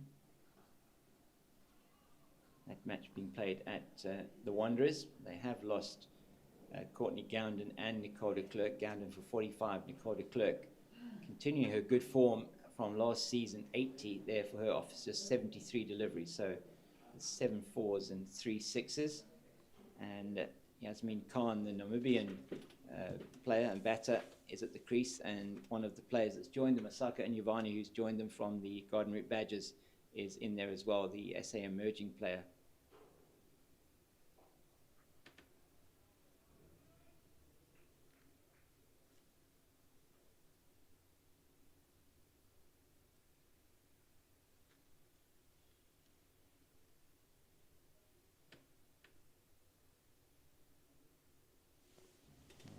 Wickets there for Shabnam Ishmael, Relebohile Mkize and Faye Cowling. Faye Cowling, I think, a really great prospect, young, spectacled fast bowler, tall.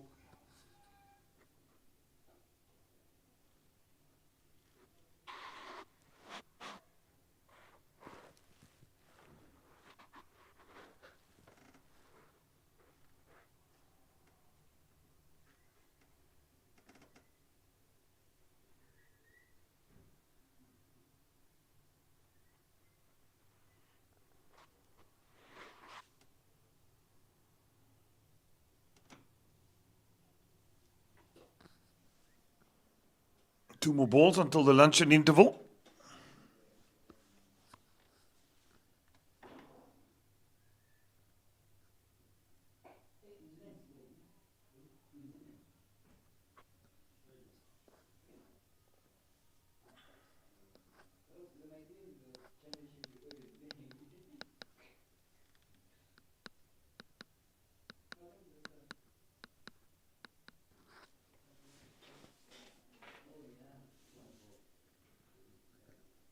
I see that here the gentleman there talking about the Rugby Championship. That will be finalised today. Who's going to be winning that? And they've just kicked off in Australia, between Australia and New Zealand.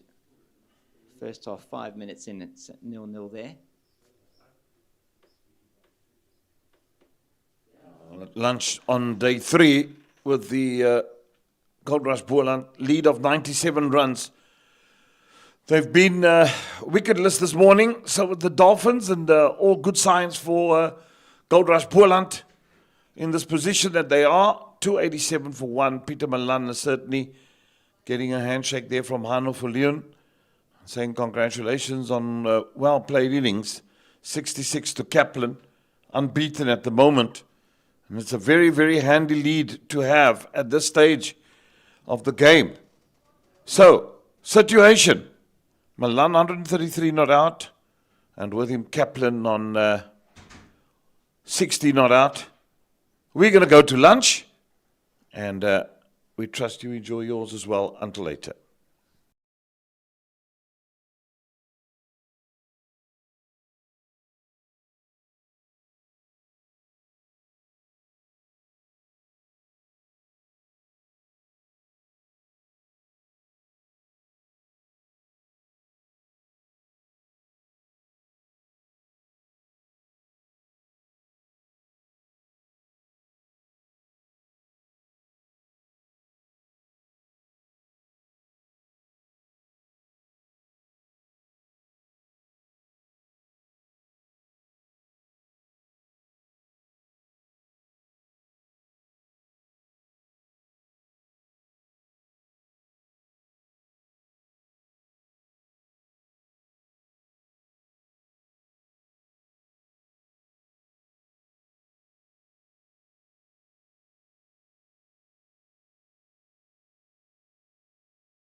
So the first couple of runs after the lunch break have been taken off the bowling of Bryce Parsons.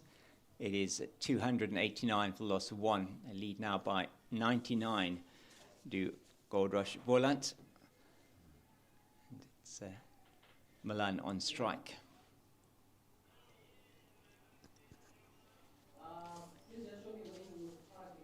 Partnership between Milan and Kaplan now worth 148. Just 2 overs to the second new ball.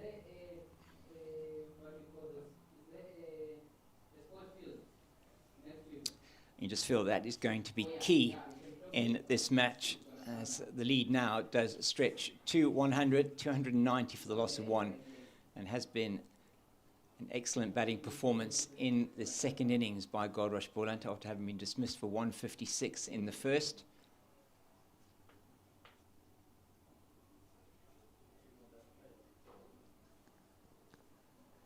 The end of the over from Bryce Parsons, it is 290 for the loss of 1.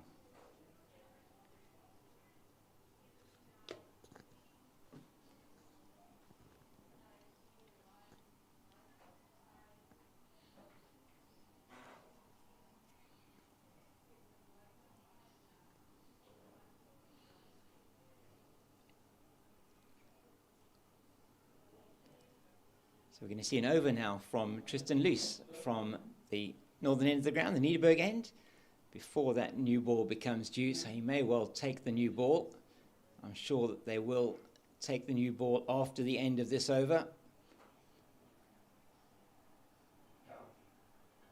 as elsewhere in the country, just after the lunch breaks in all of those 3 matches, the Warriors, who were trailing by 45 on the first innings, we'll get to that now.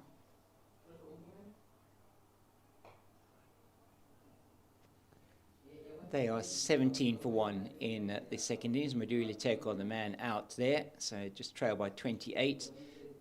At World Sports Betting Newlands, it is Western Province at bat there. They had a deficit of 359 runs. There's 7 without loss in their second innings. Joshua van Heerden opening there in place of Edward Moore, and with Javishan Pillay, and the Dragons have decided to bat again against the Titans.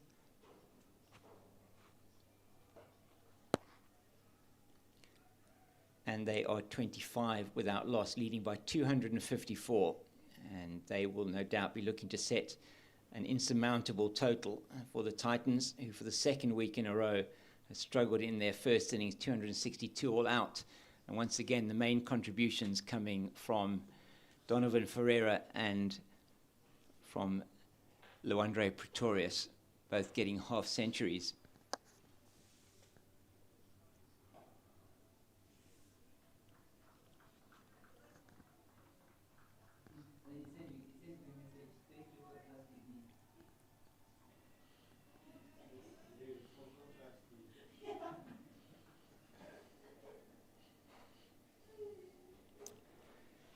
And in the Hollywoodbets Pro 50 Series match taking place at DP World Wanderers, it is the Hollywoodbets Dolphins ladies who are 208 for 6 after 44 overs.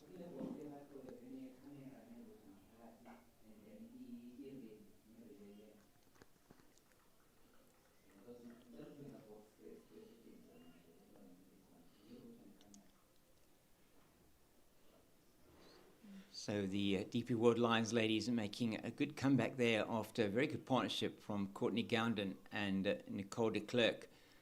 Took them from 18 for 1 to 110 for 2.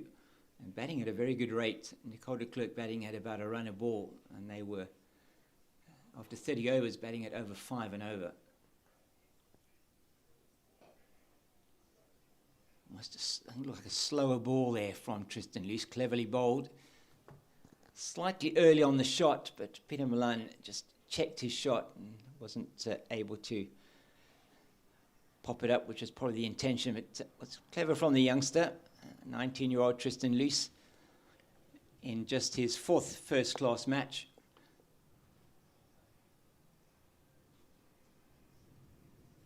And really good. What a prospect he is. Been saying before, product of Waterkloof Hoërskool.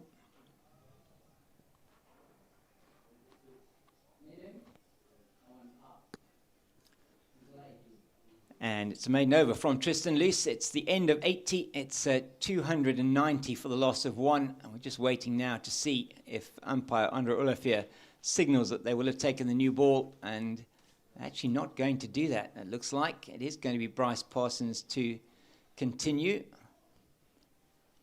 That's interesting. 80 overs are up. Unless they're going to give the new ball to Parsons. Wouldn't have thought so, but you never know. Yep, they are. So umpire Andre Olafia signalling that they have the new ball, and that new ball will be given to Bryce Parsons. So he's looking to see if he can get some turn and bounce with this new ball. The harder new ball may well give him more bounce. He's got 2 men catching at a short mid-wicket and a short extra cover. So got a ring field, otherwise got set for both sides of the wicket, 5-4, offside leg side field. I wonder how many overs they'll give him with the new ball.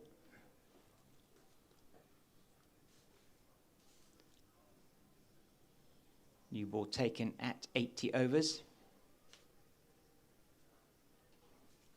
The score on 290 for the loss of 1. Partnership 149. And immediately there is success with the new ball, and that goes straight to the man at slip, and that is outstanding bowling from Bryce Parsons. Catch taken by Ethan Bosch, and Gavin Kaplan has to make his way. That's tossed up, he plays forward, gets the edge. Ethan Bosch takes a very good catch, and the wicket off the second ball with the new ball, and the second wicket goes down with a score on 290 with a lead of exactly 100, and caught Bosch, bowled by Parsons, and that is the end of Gavin Kaplan for 67. And another batter gets 67 of 116 deliveries, and really was a good innings from him. He came in with a score on 141. And he needed to build a partnership, and he did that with Peter Milan, and he goes with that score, as I say, on 290, a lead of exactly 100, and immediate success with the new ball.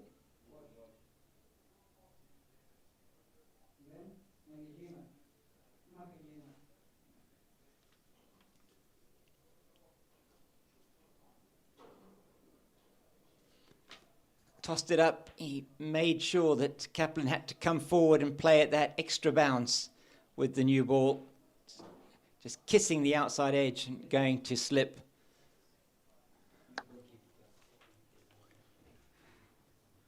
And so it only took 3 deliveries to get that wicket with the new ball. So the decision to continue to bowl Bryce Parsons completely justified, as Aviwa Mgijima comes to the crease.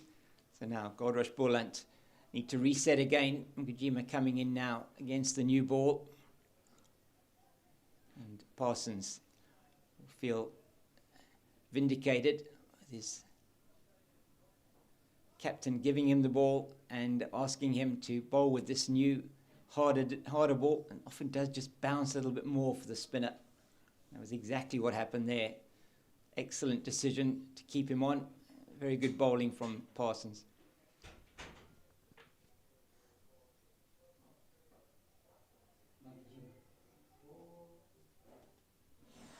Oh, want to mix up there. Mgijima calls him through, and a better throw from Tepang Ditole would have had Peter Milan also heading back to the pavilion.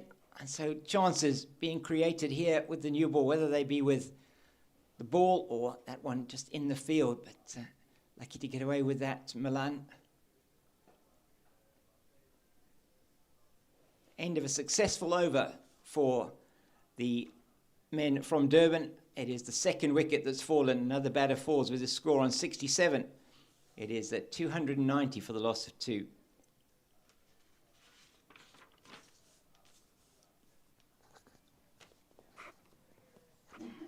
So wicket maiden for Bryce Parsons to start off with. And Tristan Luce gives his hat to umpire Sipolele Gaza. He's going to continue with the new ball from the Niederberg end of the ground. He's bowling to Peter Milan. He's got 2 slips now and a gully. A man at deep backward point. An extra cover mid-off, mid-on. A man at deep square leg and a man at long leg. I think there may be a couple of short deliveries going to be bowled in this over as well.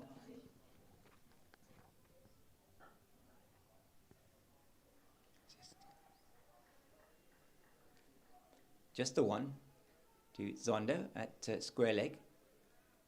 So, is there another twist in this game? We'll see over the next while in this session how that develops as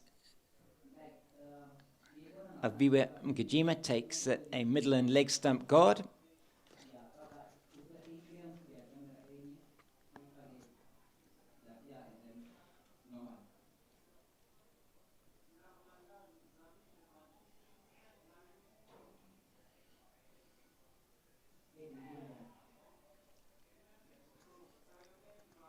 Good delivery from Luce. So now they've opened up one end. Ngajima is going to have to settle himself here. That one hurt. Just hitting him in the chest there. Oh, just rubbing it.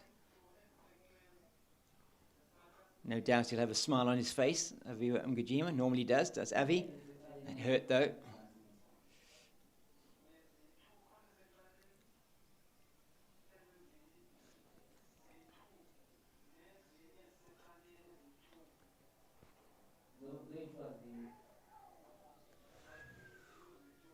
That was well taken by Hanu Fulyun behind the stumps. That was a Yorker length delivery, brilliant delivery from Luce. I think Mkajima probably expecting the short one, gets the full one. It's fairly whistled through to Fulyun. A bit of gas here from Tristan Luce.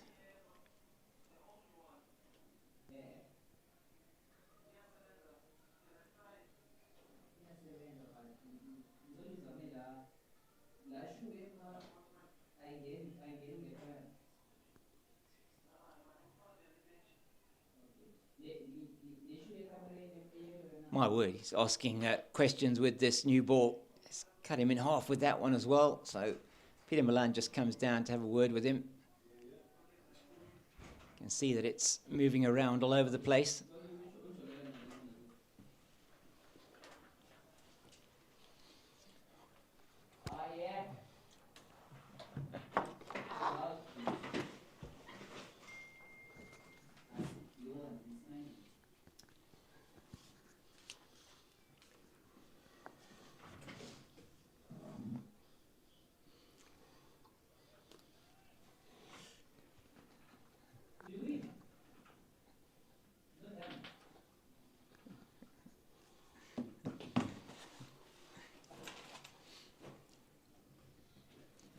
Been a good over so far from Tristan Luce. Just a single for Peter Milan off the first ball, and he's really given Aviwa Mgajima some trouble. The wicket of Gavin Kaplan in that last over from Bryce Parsons, I think, was potentially a big potential turning point in this game. Oh, that's too straight. Just tickles the pad, takes a lot of the impetus off it, and they're just going to go through for one. The end of a good over from the young pacer. It's 292 for the loss of 2 after 82. And I am joined by Eugene Molian. Eugene, welcome to you. It's been an interesting couple of overs since they took the new ball. I went into lunch at 287 for 1. Gavin Kaplan was the wicket to fall in that first over with the new ball, which was bowled by Bryce Parsons, caught it slip by Ethan Bosch.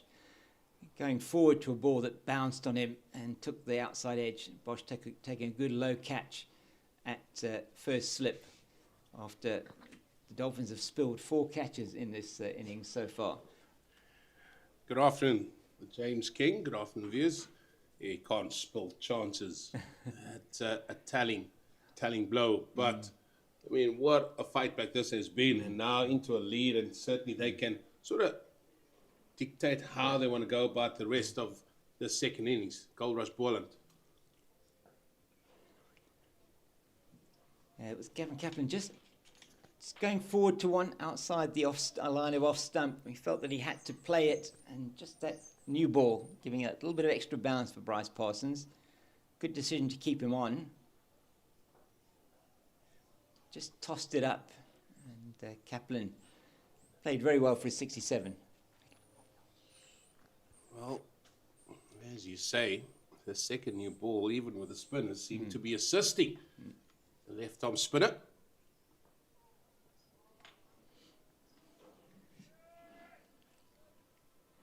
You know, I like the fact that in the delivery that he got Kaplan, he tossed it up, gave it a bit of air, just probably wasn't quite to the pitch of the ball. A good catch low down by Ethan Bosch.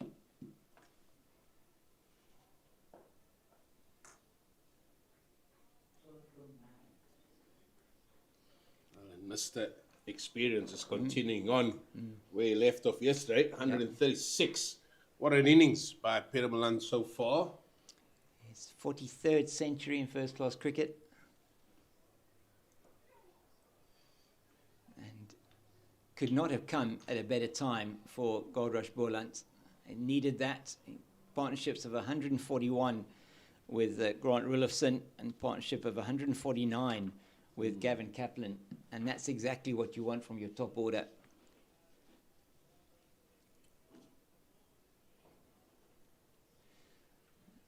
And they've given Goldrush Boland a chance at the end of the Parsons over, 292 for 2. They certainly have given them a chance in this game. Saying to Jeremy earlier on, when we were looking at that 10 or 15 minutes before the close of play on day one, 177 for 2, they were, the Dolphins, completely in command with a lead, and we felt then only one result potentially was possible. Now, this morning, all three results are possible here. That's right. It just shows the remarkable fight back that they have shown with the bat. And let's be honest, they have been in good form, the Boland batters. They have. It's just maybe just a little bit of a blip, that first innings. They have a 102 lead, 8 wickets still in hand. And that pitch is forever drying out. It is drying out, yes. Certainly a lot drier this morning than it was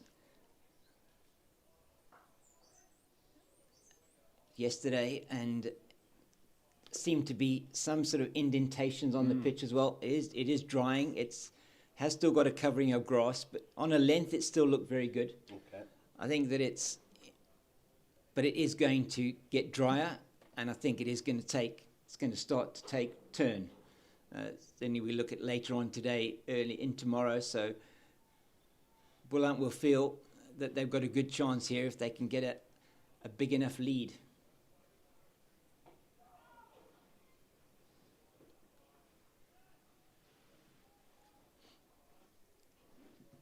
What they were able to do this morning was through a tactic of restrictive bowling. Ethan Bosch bowled a spell where he bowled basically everything at about just inside the wide line this morning. Sort of cut the runs down. They went at 3 and over for that first session, which is slower than the normal rate their rate had been. So they were able to slow the run rate down. They hadn't perhaps advanced the game as quickly as they did yesterday. They look for 2 here. Milan has nearly been run out twice.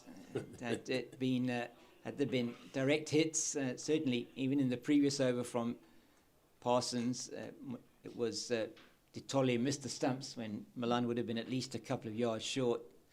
So there have been chances for the Dolphins. They put down another catch this morning. Gavin Kaplan was dropped on 59 by Tsepang Ditoli once again in the gully, and that was when the score was 252. So catches that they have put down have been expensive for them.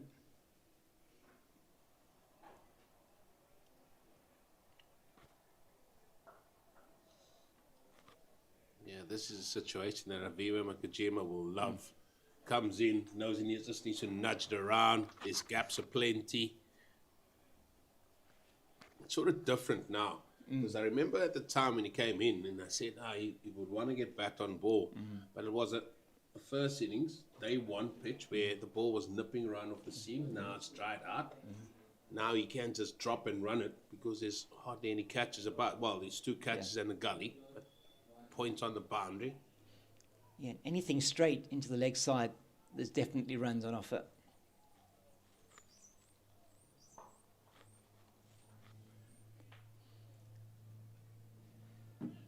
And you sense, I mean, this is an innings, like you say, he'll relish the opportunity here.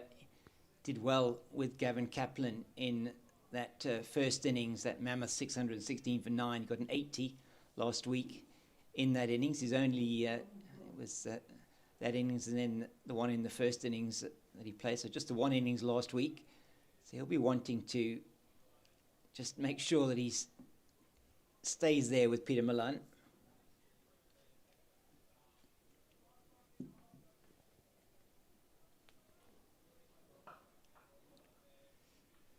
I wonder what the mindset will be, though, from Boland, now that they've probably edged ahead in this game. Yeah, it's going to be interesting to see. I mean, I would think they'll be looking to bat. They'll be looking to bat the whole day. I mean, they scored in that first session 88 runs that they scored, and that in, I think it was 29 overs that they bowled. So that was actually 30 overs exactly. So they batted it just under 3 and over. If they go at 100 runs a session for the next 2 sessions, if they can do that, then you'd feel 300 in 100 overs, 98 overs tomorrow potentially. That's that's a target that the Dolphins may feel is reachable. I'm saying that we don't know what's going to happen. I mean, they could get bowled out for, they could put on 100 for the next 8 wickets, but you just sense that there's if they can just keep that scoreboard ticking along, it's going to give them an opportunity to be able to bowl for and potentially be in a situation where they might be able to take the game away from the Dolphins in terms of winning it. Well, spin has been done away with. It looks like it's going to be back to seam, and that Manchele is going to be coming on from the end furthest away from us. As I'm told, it goes by so many names. Does he? I think okay. we're just going to go with the south end. Oh, yes. Let's just stick with that for now. Yes, we'll go with the south end. South and north. Yes. There's a few. Yes, Stables, Drakenstein. Yeah, a lot of them.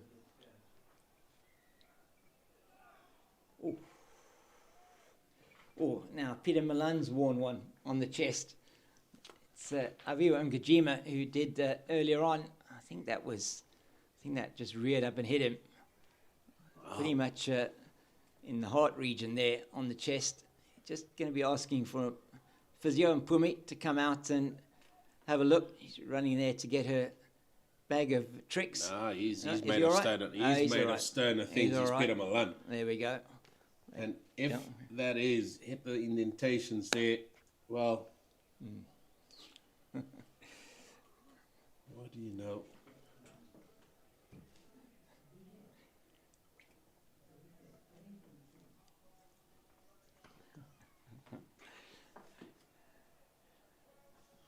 Yeah, he's made of stern stuff.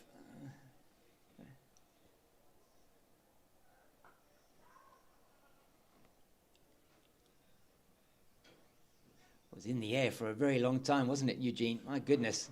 But no risk to it because there's no man out at square leg on the boundary or even at square leg itself. I could have got round to it. But back to come for 2. Maybe for the first time we've seen...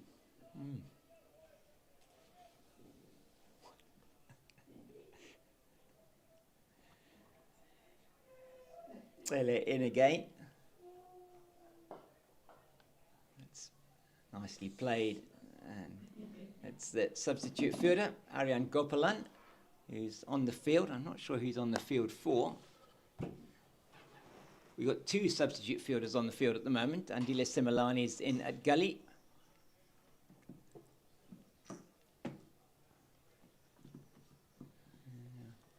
I think it's the captain that's off the field, Eugene. We did see him pull up earlier on, and he fielded the ball at mid-wicket and he pulled up, and he was sort of hobbling around a little bit, Marcus Ackerman, hoping it's nothing too serious, but he's definitely off the field. Don't see him. No, he's not on the field. That's why Ethan Bosch has found his way there at first slip. That's and right. Usually at mid-off even Yeah. is Marcus Ackerman. And maybe the overs are catching up with him here. Yeah, you never know. You see, I think that's Otniel Bartman who's in there at mid wicket. So just trying to see who else is potentially off the field. Ramesh and Pillay throwing that one in. Bartman is there.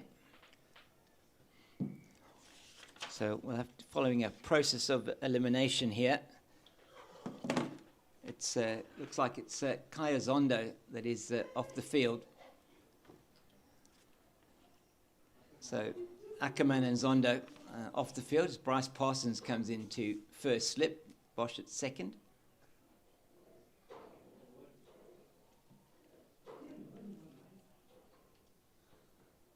Oh, that's another ball that kept low. My word, that one squatted. You had the one that took off a length, that one squatted. And Boland batters have certainly had the best of the conditions here yesterday and today.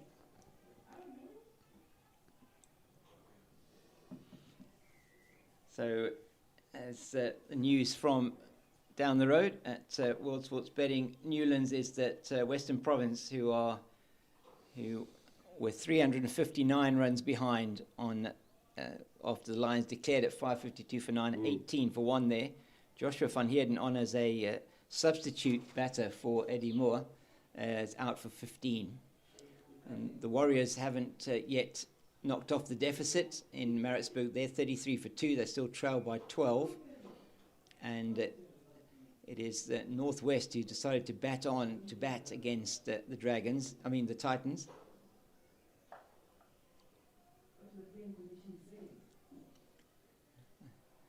They are 31 for 2, so they lead by 260 runs there with 8 wickets remaining. They could have enforced the follow-on, decided not to do so. Unless they know something that we don't. Yeah. I thought that for sure they'll just tell them to have another hit. Yeah, so did I. There it was again Donovan Ferreira and Luandre Pretorius, the key contributors once again for the men from Centurion. And Abiwe has a go at that one. He's nowhere near it. Played it right over the top of it by the looks of things. And there is a big gap there, and that shot brings about a bit of a change as bringing a fielder into that deep square position. It's Tapang Ditole.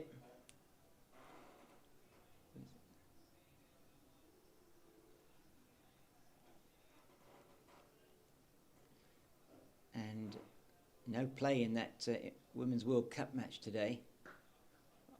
Oh, that's short. 2 over pitched, 2 wide, and thank you very much.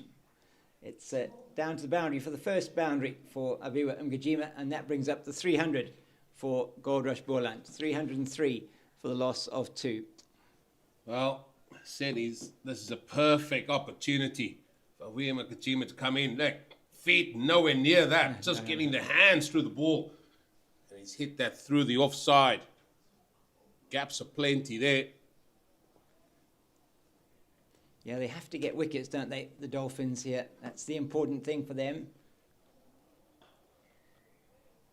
That one just a little bit squarer this time. He'll get the single. He hit it well.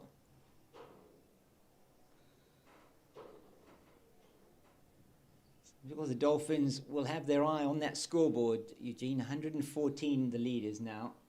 8 wickets in hand. And we've seen that the wicket is... 1 or 2 started to misbehave a little bit on the surface. Yeah, and I for one am maybe a little bit surprised. Yeah, I know it was even covering our grass. I know the sun's been on it. I know the breeze is also blowing across it. So maybe those are taking full effect here. We've seen from both ends. Yeah. I think in the first 2 days, James, correct me if I'm wrong, this end that Tristan Lewis was bowling from here, there were more little indifferent bounce Yeah. to the end that he's bowling to now. But now we're seeing it from both sides. And I'm telling you what, the men from Boland, they'll be very much love seeing that. And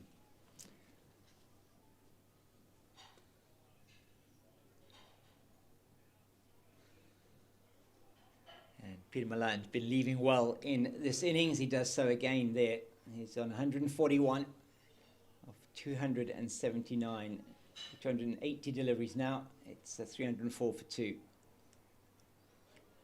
Yeah, they'll be happy with that. Just running my hand over the pitch this morning, it just felt that it wasn't sort of under that grass that's there, which is still a good covering of grass.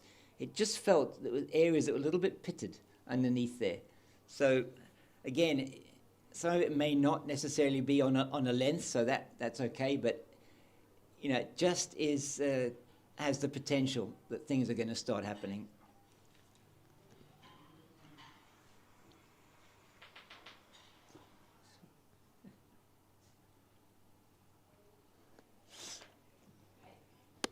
Yeah, there's plenty there, let me tell you.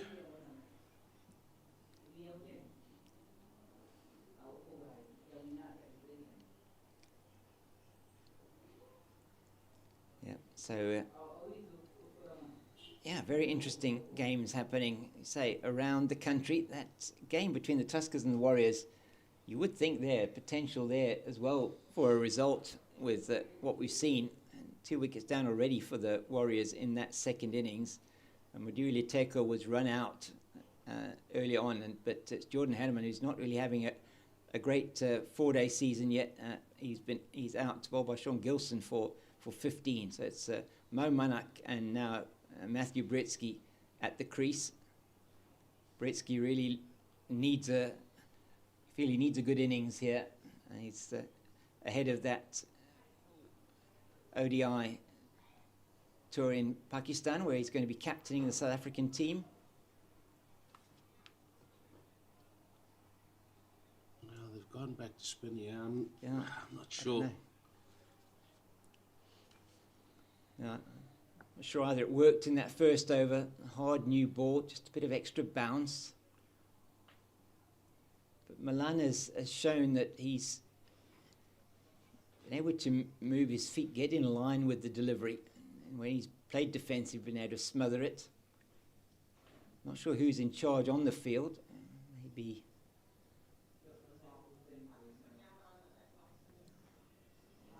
with the captain off the field at the moment. Kaizander is back on the field now. There's a big appeal. And that one, you feel probably with the bounce, he was quite far forward. Milan also seems to be indicating he might have hit it. Big appeal. Hanefalion is 3/4 of the way down the wicket towards Andre Olivier. Be interesting to see this one again, Eugene, but I just don't know whether with the hard new ball, maybe the bounce.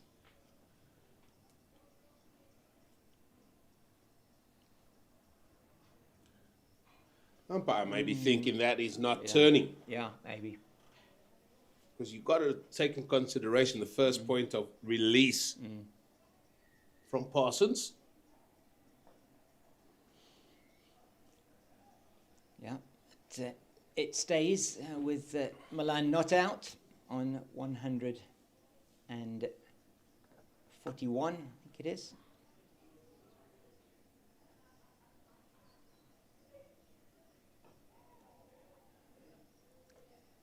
Just waits for that one on the back foot. Enormous powers of concentration here has been from Peter Milan. He's been very good with the leaves today, Eugene, and he's not been tempted. Oh, a little bit in the air. So it does look like Bryce Parsons is making more things happen than Kuklet Pele was from that end. Just a hard new ball. Maybe getting something to happen off the surface. Yeah, they are. He is. Nicely played.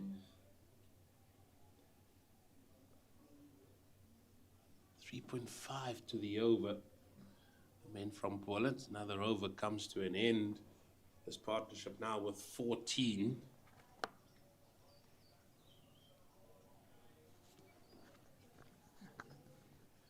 It'll be about just building another partnership. They've two big ones already, 141 and 149.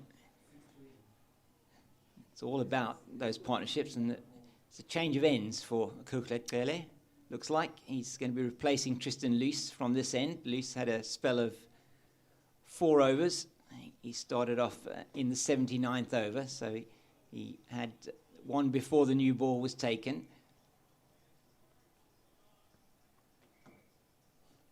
So maybe they're feeling that this is the end that more is going to happen from for the faster bowlers.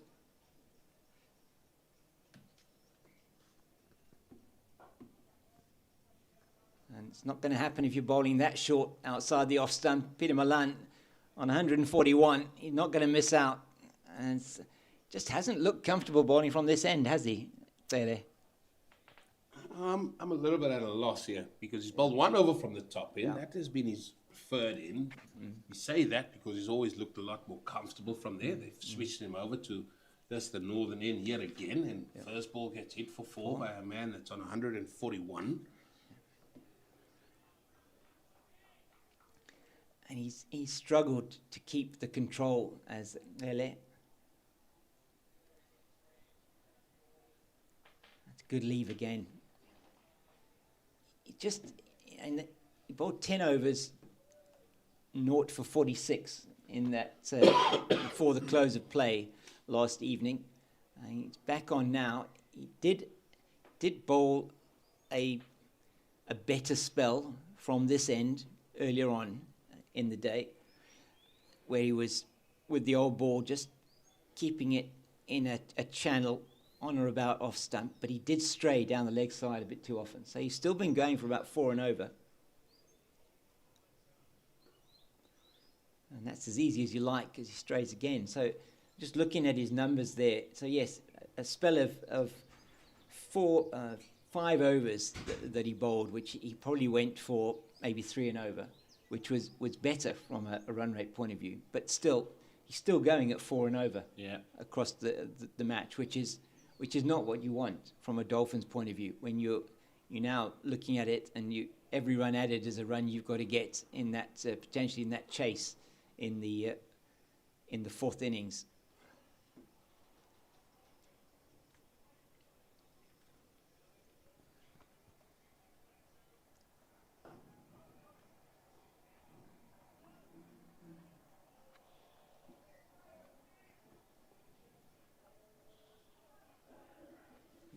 Doesn't look like much is happening with the new ball in the hands of the paceman. No, it's not.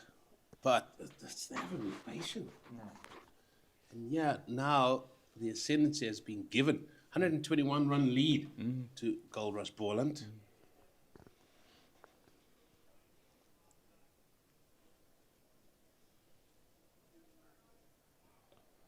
Well, that was a beauty, but it was bounced twice. Bounced again before it got to Fulian. Yeah, I'm just looking at that length and 9. Everything was just perfect. And if you hang around there, you'll be always asking the right amount of questions. And this is now turning into being the sort of Boland wicket that everybody understands and knows how that you should be bowling on. So top of off, full stump line, that's where you want to be as a pacer. But you don't want to be there. That's he floats it up to him outside the off stump, and Aviva Umgajima, he's not going to miss out on that. Just look at this shot again, and it's just not almost not not that full. I mean, it was played almost on the up, but it was in his hitting zone. That's what it is. And again, the feet were left in the toilet. But what great hands just comes through the line of the ball there from Aviva Umgajima, and hit that beautifully through extra cover. So it's over back from this end, goes for 9, and that is not at all what you would want from the Dolphins' point of view.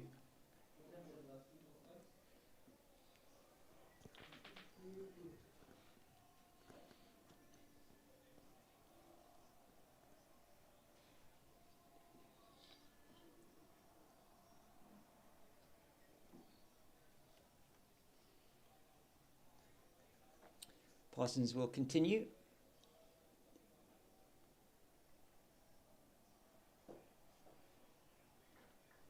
And Milan, as he's been doing so well in this innings, just eases it down to long on.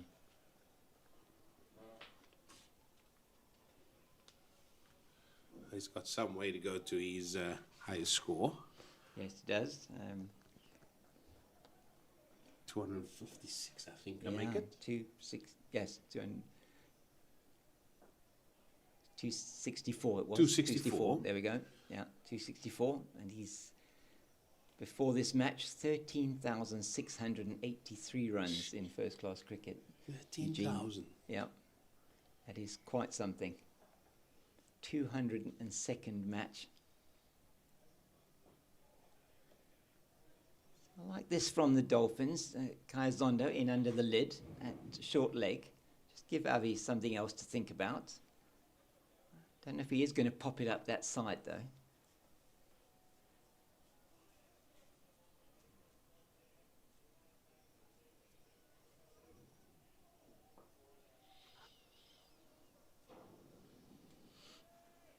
Yeah. 13,683 runs at an average before this match of 44.28. It's his 43rd first-class 100 to go with 56.50. So conversion rate is excellent. You can understand why he's got 13,000 runs. Exactly. Oohs and ahs again, and Avi decided playing that off the back foot, and they thought, man, just sneak through there. Yeah.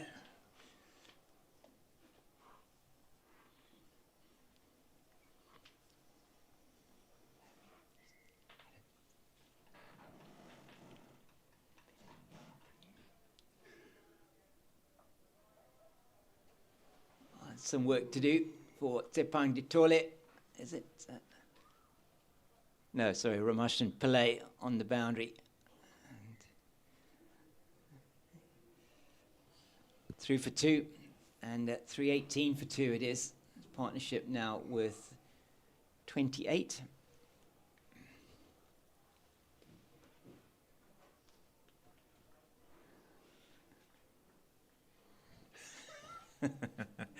Henry David's doing a bit of a walk as he does. He just stopped for a while at the for that over, continuing his walk around the ground. Said, how many times does he do that during the day? Plenty.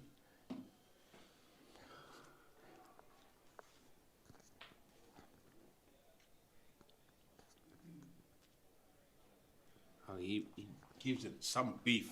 Yeah. Doesn't walk slowly. Today it's a little bit of a stroll. It is, yes.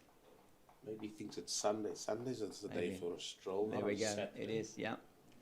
So, just to give you some information from that Hollywoodbets Pro 50 match taking place at the Wanderers, and after they really were doing well at about 150 odd for 2 in after 30 overs, the Hollywoodbets Dolphins women bowled out the second last ball of that innings for 246. So that's going to be interesting to see, batting at just under 5 and over. So it could be a good target from a DP World Lions point of view.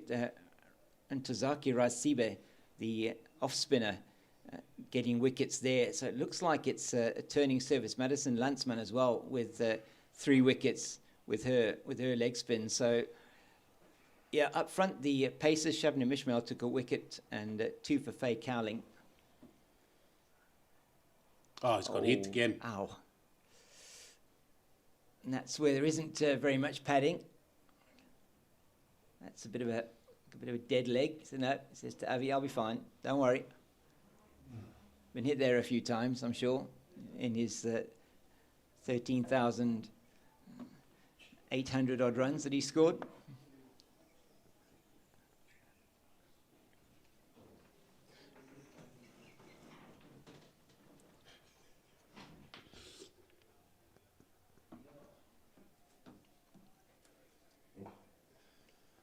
In behind that, nicely, just 2 balls left in the over from LA. It's been a better over for this time from him. He conceded 9 off his first over from this side.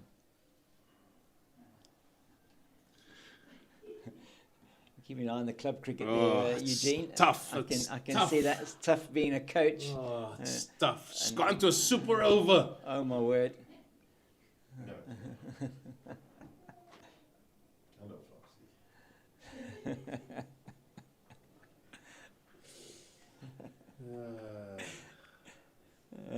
Well, we know that the coach will be keeping an eye open here for his on his charges.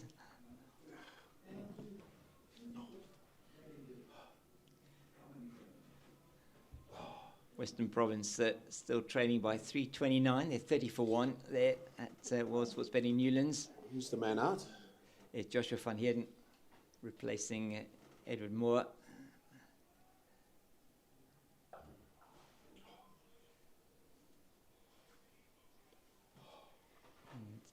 The end of the over, 318 for 2 after 90 overs. So 10 overs that we've had with the new ball.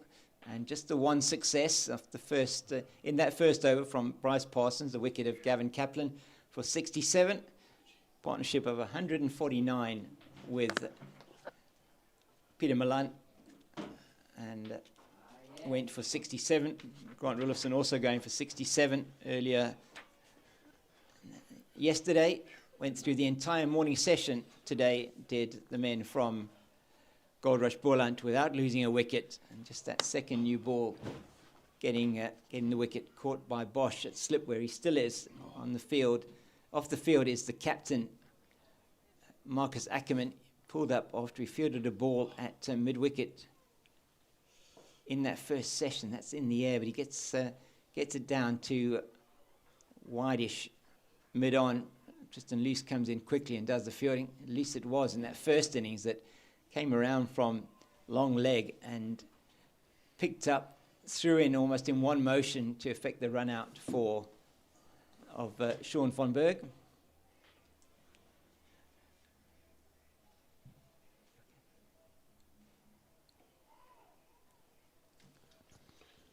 Senior statesman still just going on his way. 149 he moves to. 1 away from his next milestone.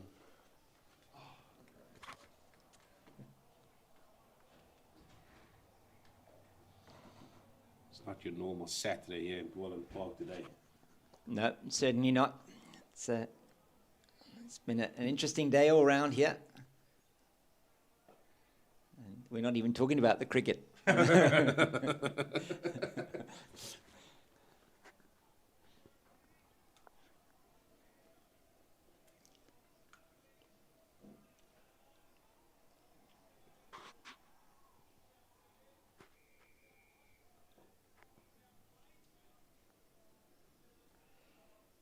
It was interesting that worked out well for the Dolphins. They gave the new ball to Bryce Parsons, getting that wicket. But since then, it's Aviv Ngajima just been trying to get in.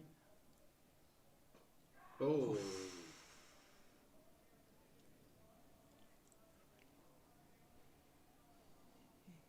Gone to 15. Partnership now 30 between these two. So one wicket didn't bring 2 immediately with the new ball.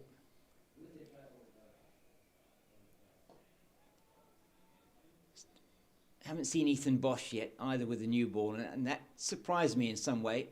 I would have thought perhaps that as the premier pace bowler, maybe they would have brought him on. He did. He was bowling quite a restrictive line outside that off stump, very close to the wide line, which is what he did last night as well. Maybe just giving the opportunity to Tristan Luce with the new ball, which we didn't have before. Otniel Bartman bowled a spell before they took the new ball.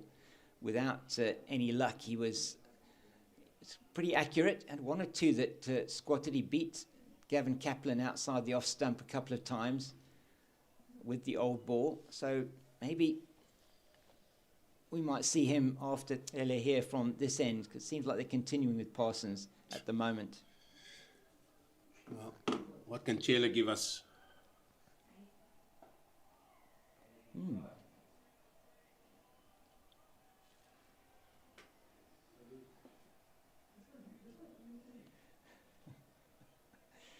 That one almost seemed to didn't go, almost straightened a bit on Peter Milan. He got in behind it nicely.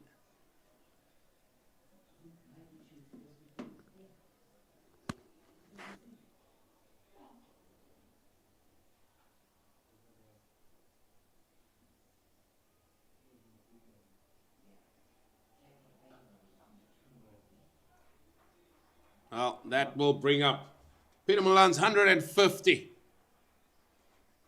And he is being applauded for that. This older statesman here on the side. Man with bags of experience, and he's showing it with bat in hand. Missed in the first innings, as so many of them. But here, he's come about, gets to another milestone, 150. Good innings. 19 fours. And that is beautifully clipped off the legs by Aviva Makajima through mid-wicket. That's going to bring back another 4 for Aviva. I said that the minute he came here to the crease, he would love this opportunity because it's well set for him. 325 for 2. What a platform, what a fight back all round. And the lead extends to 135. Very good afternoon to you, Mr. Fredericks. Good afternoon to you, Eugene. Thanks to the Fox for holding fort. And he's done an excellent job. More than hold the fort, he's held it on both his shoulders. He's carried the attack. Into a very stiff breeze.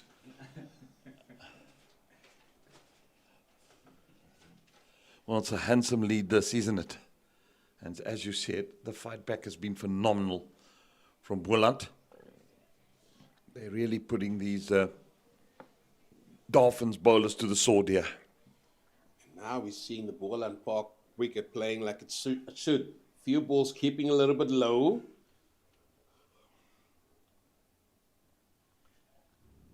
That's what you get from... Sorry, I said low. You also get the one that bounces at you, and that has hit Aviva Makajima on the hands, and this will take some time, because I heard that from here. Yeah, it happens from time to time. That's what you expect on day 3.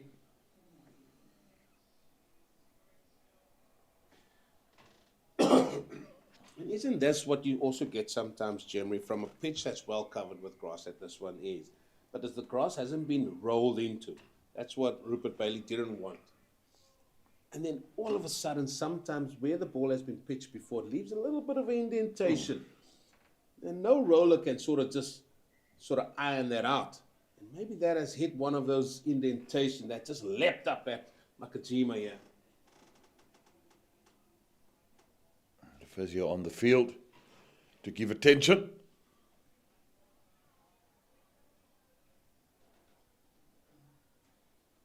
Now, Peter Milan, he's played the knock of his life. His 43rd century. 150 up. Well, once he cashes in, he just want to keep riding that train to wherever it will stop. Makajima all patched up. Yeah, sometimes it's just the shock of being hit on the fingers, and it's not pleasant. It's not pleasant at all.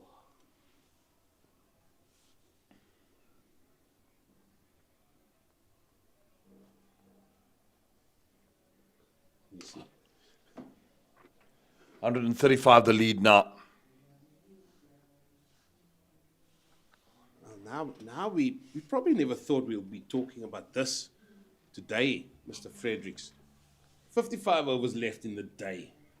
The run rate, 3.5 and over. Let's make easy maths. Let's just take 3 and over. It's another 165 runs added. Added to that, 165, that could be 300, maybe with the last push after tee. Could get to about 330 potential lead at the end of play. Or would you just have a little sneaky little, boys, let's go in and maybe score 4 runs to the over. Maybe push that as close to 350 as we can get. I suppose that will be the plan, is to say, listen, let's try and set them 350. It would set up tomorrow for a pulsating end if the Dolphins bat anywhere near what they batted like in the first innings. So, yeah, but we all know batting last on this wicket is not all that easy. So you'll be looking between 320 and 350 to set them a target. And it's showing signs. Yeah. This pitch is now starting to show signs, and this is what cricket is in the longer format. You expect that with all the traffic that's on it, with all the sun and the wind that's shining on it and blowing across it.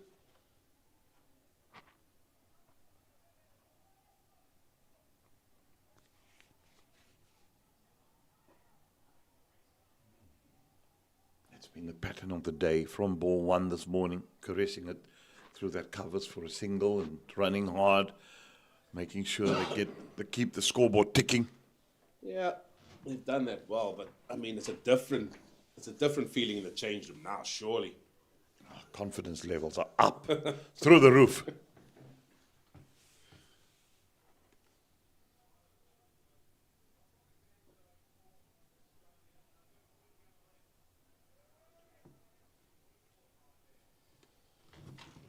Few surprise looking games across the country as well. The way the start of this season has gone. Yeah, works it around away. That will be cut off. They'll turn for a second and get it comfortably. The Titans in their 2 games have struggled. They were bowled out for 162 in reply to Northwest 491. It's 72 for 2, but there's a lead of 301 for the Dragons after not enforcing a follow-on.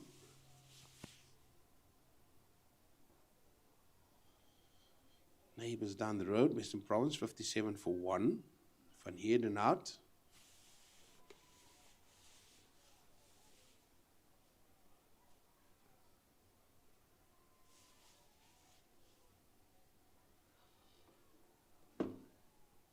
Swept handsomely.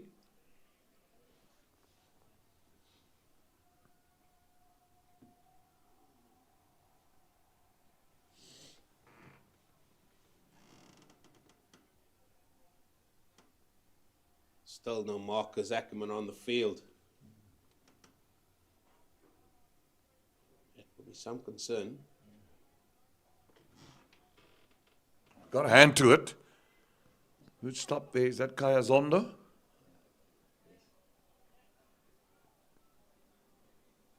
That would have gone for 4. Hadn't he got a hand to that?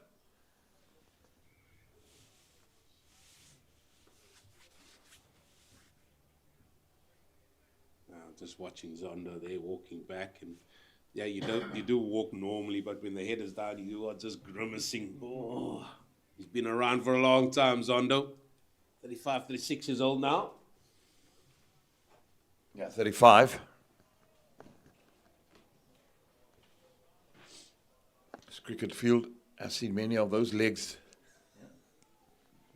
Many a season.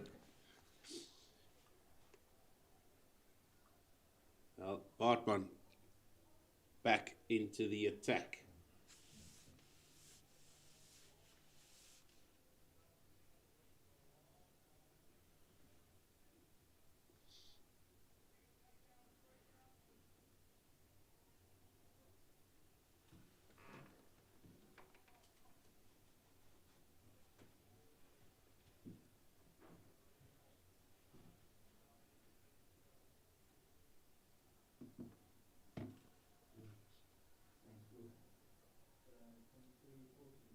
It's the inside edge, so it'll go for 4.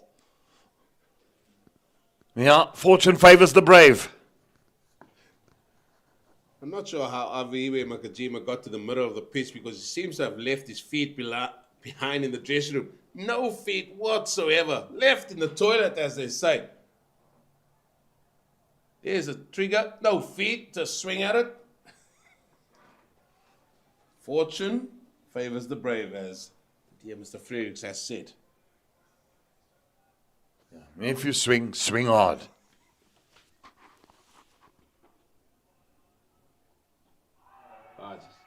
Yeah.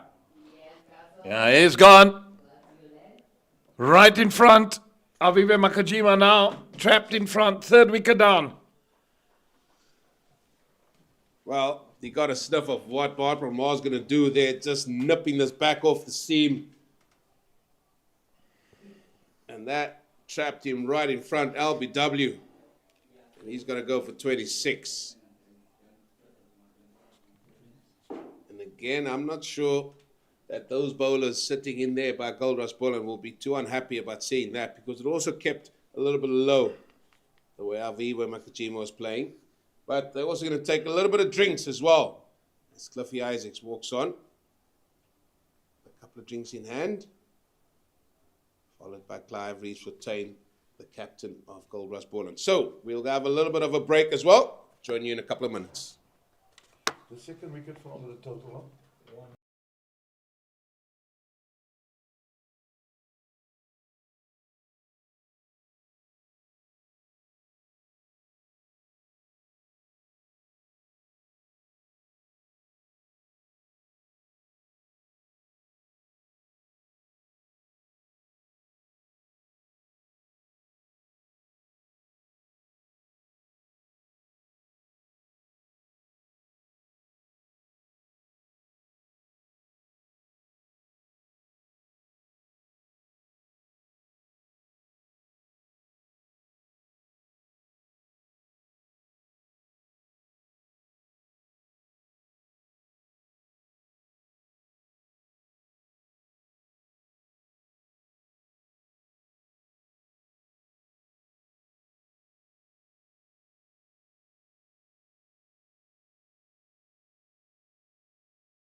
back into the attack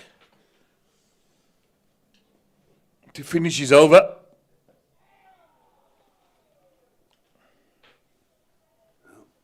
I'll tell you what I would do, Mr. Fredericks. Now that I'm seeing this mode of attack, I would take one of the slips out and I'll stick him right next to square leg, just behind square.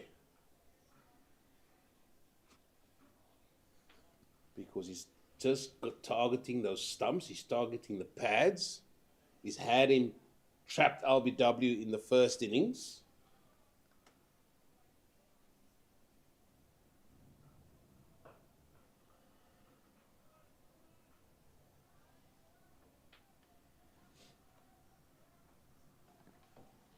Wind certainly has picked up again. I want to go back to your comment. You talked about swing hard. Why doesn't that work on the golf course with us? We swing hard on the golf course, but the ball doesn't go where we want it to go. Directionless.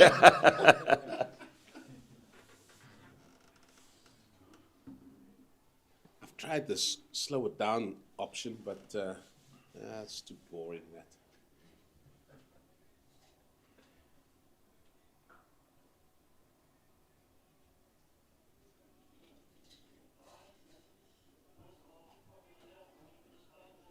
Well, this is another good cricketing wicket from Rupert Bailey here, 2 weeks in a row. Now we can see why first-class cricket is called thus first-class cricket. You've got to work hard with bat and ball.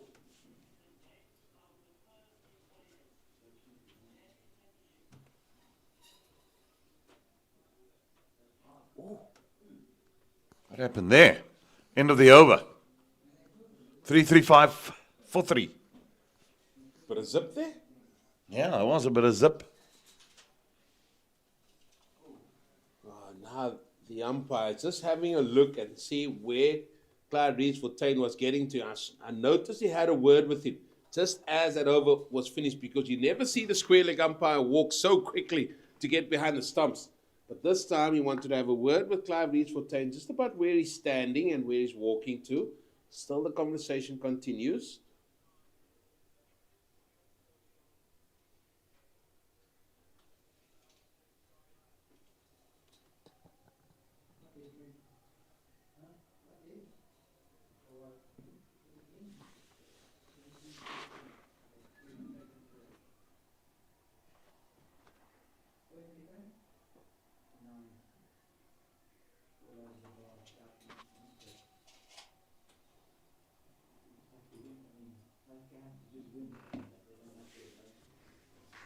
Yeah, Boland knows that they still have to bat here. It's important to try and get a good lead in order to put pressure on the Dolphins in their second innings.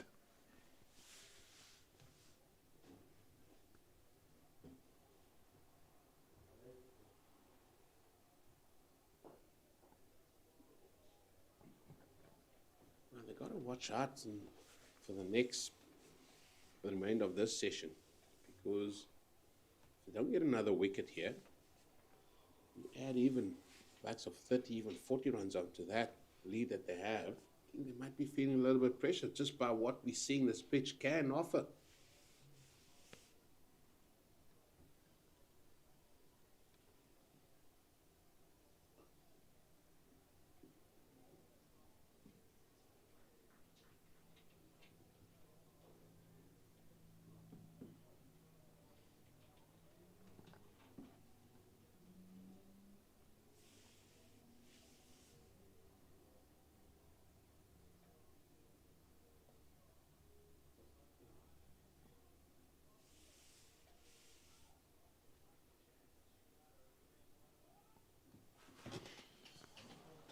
Short leg goes across to silly point.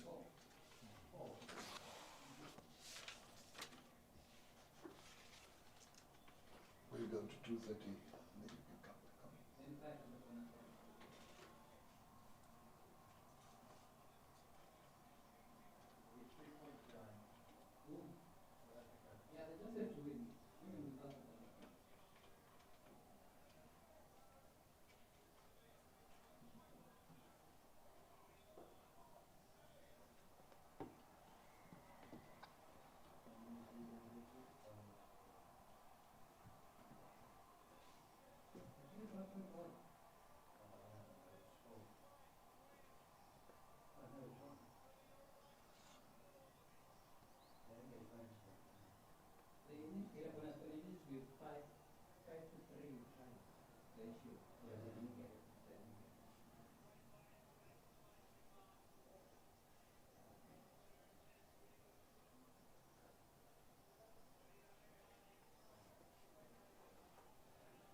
Well, they've dispensed with a second slip, but has moved to a guy catching on the drive.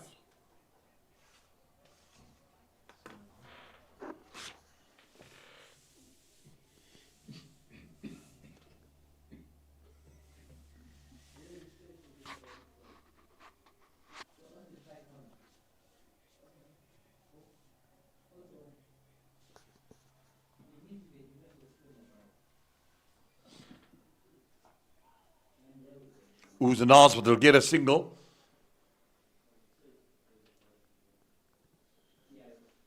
Well, that would have been a dot ball if they moved that short cover to our set, just behind square, saving one.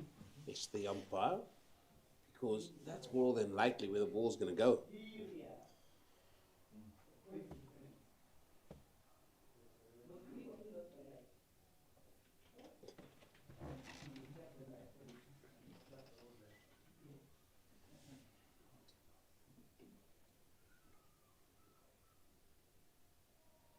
Swing and a miss. Was that, but the bounce as well, and maybe that just took off again, and this is what the indifference of bounce we're seeing.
There's an outside edge.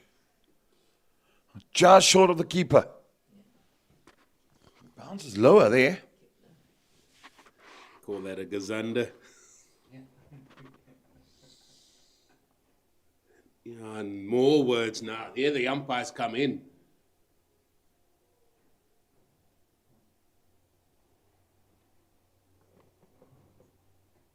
He's definitely not happy with where the captain of Boland is standing.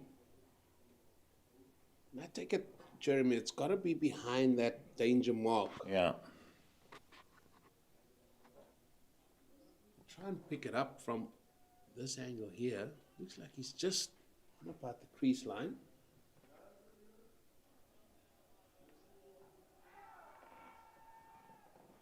There is an advancement forward. He takes a big stride forward.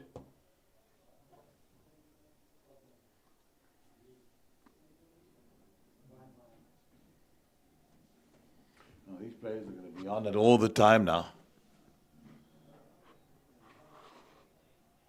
It's the second step that encroaches on the danger area.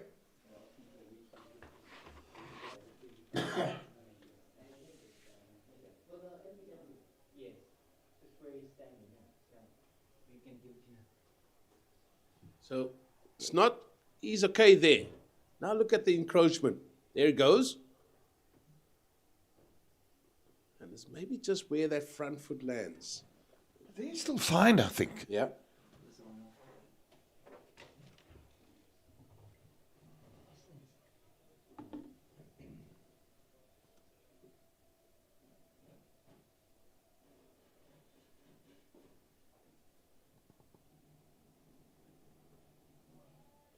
But for the umpires to really go in and speak to the batters, must be a difference in the pitch as well. Maybe it is leaving the odd mark on that surface now.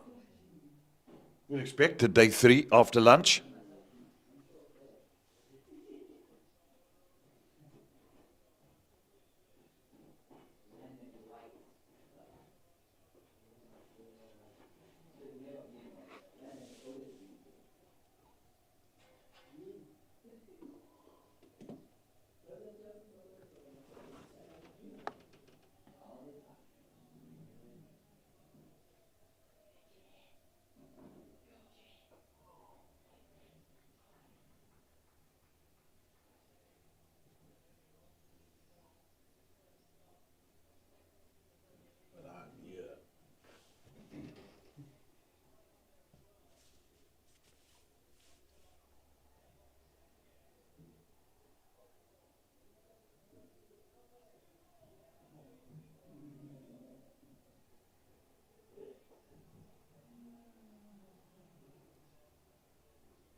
"97 overs gone now. Lead 150, 149.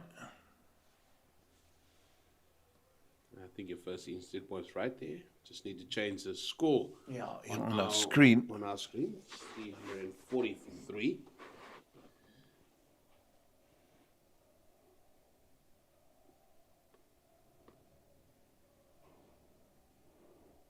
And look at that, like magic. Comes in and just flicks his finger, and then it just comes right. Having a good day, though. I'm worried that I don't think he's had a good 2 days. Must be that trip to Dross Day.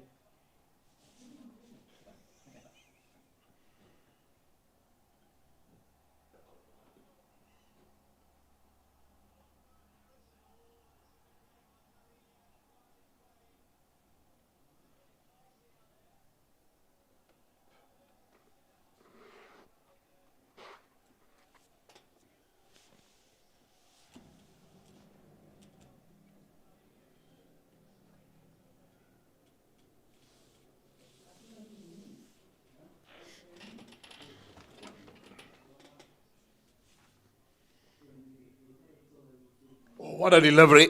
Has he got him? Yes, he has. Caught behind. And what a delivery.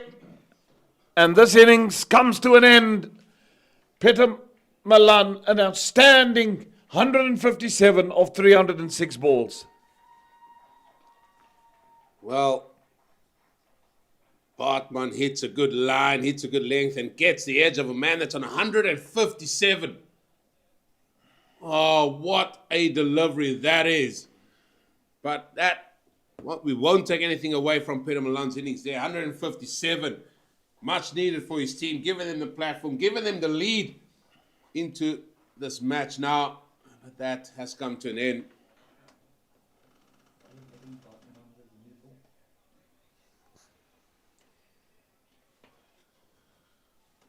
But again, the Boland bowlers would be loving what they're seeing out there. It just seems like something is happening. You still bowl good areas, Jeremy. There's a lot out there for you.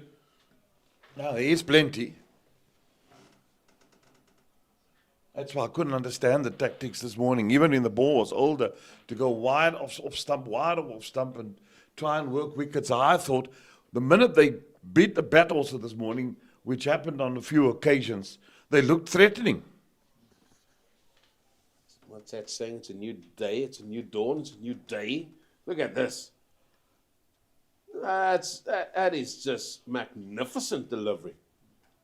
And he's done well to hit that and edge that straight to the keeper. But a fine knock. Botha in now with his captain, Neon Botha. They know they still got a job to do here.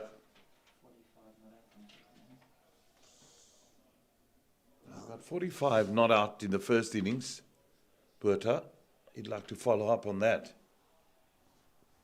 And that was his top score in first-class cricket. Now then, you need to have 2 slips in there. After seeing that delivery, and there is 2 slips and a gully. Botha will have to have and be on his game here.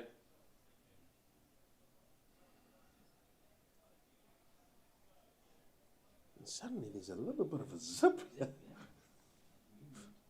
Even Jeremy Fredericks' eyes got wider there when he saw that delivery. It's a zip through. Bowlers.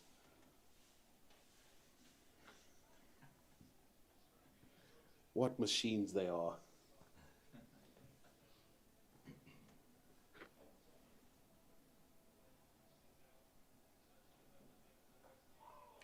Oh, that's gone through that slip cordon. Between second slip and gully, we'll go away for 4.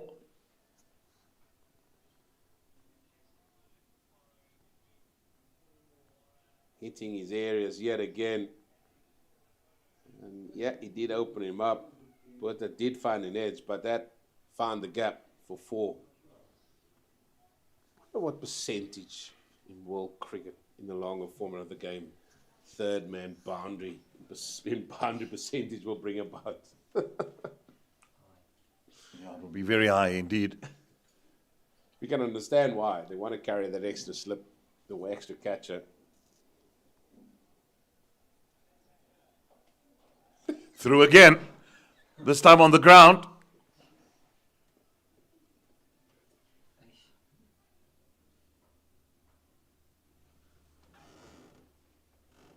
Two in a row. 2 out of 3 here for Botha.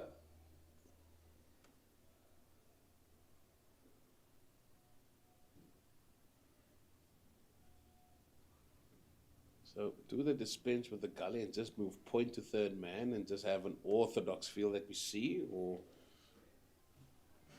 no, they're going to keep it the same. Have you seen a catch a gully at this game? No, I haven't. But I would still have him in there, just in case. Yeah, that's true. 2 did go down at gully. 348 for 4. Well, successful Bart maneuver.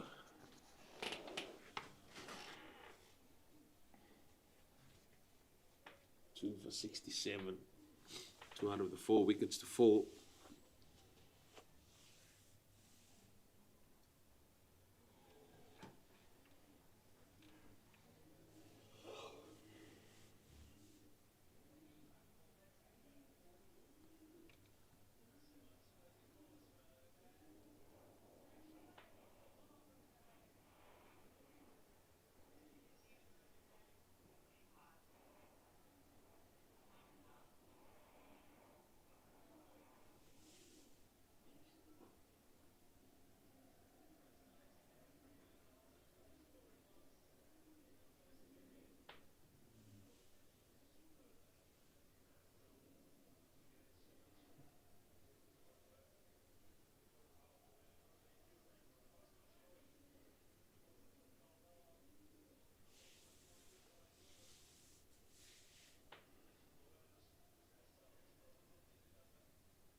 A bit quicker through the air. You've got to have your wits about you here, Mr. Botha.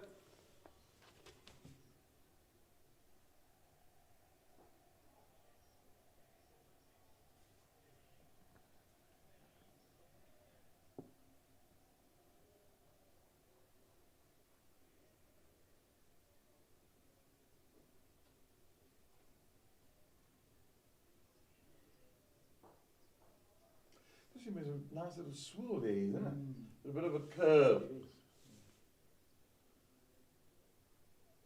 Using the wind to effect. I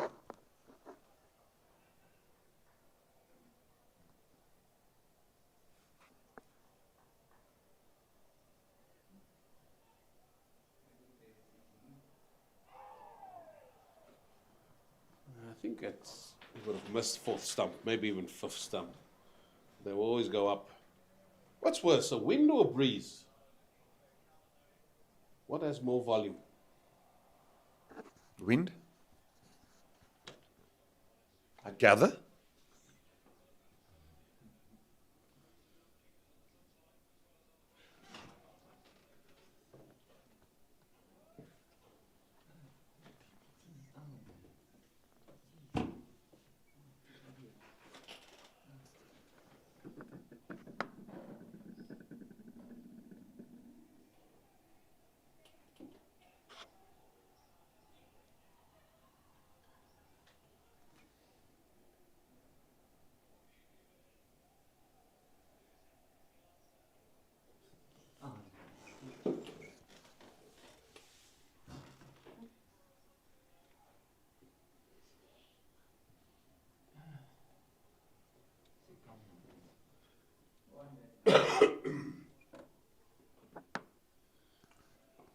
More runs in that area.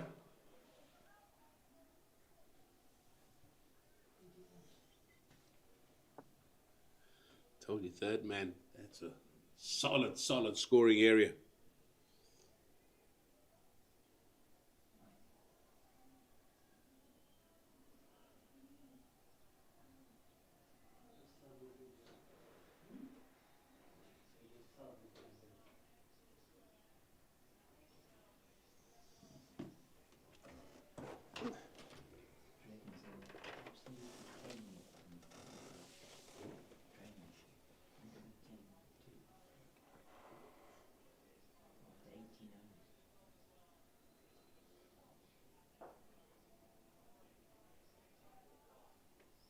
Bowling with a little bit of steam here, he's Bartman. I like what I'm seeing. The energy seems to be back all of a sudden here with the Dolphins. Bagging themselves a couple of wickets. Busy with 100th over. It's a long time in the field, that.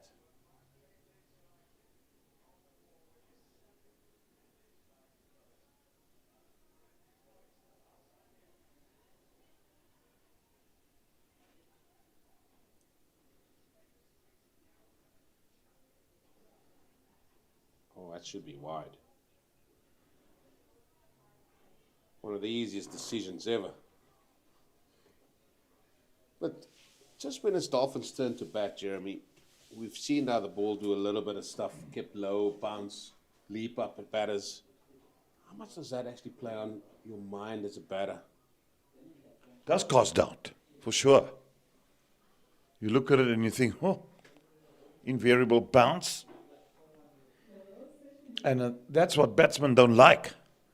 Uneven bounce.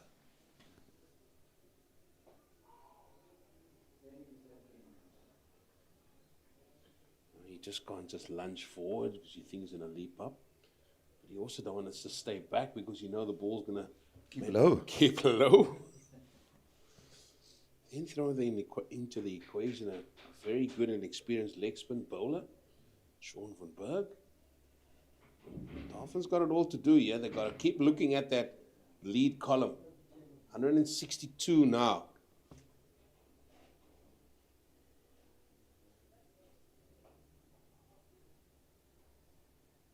It's got to get to 215 beyond, I think. 100%.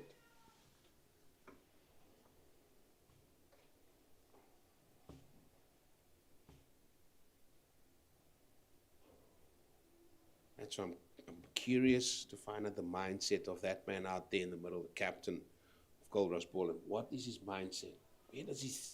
Where would he like Boland to be? Will they bat for the duration of this day? Is that first priority?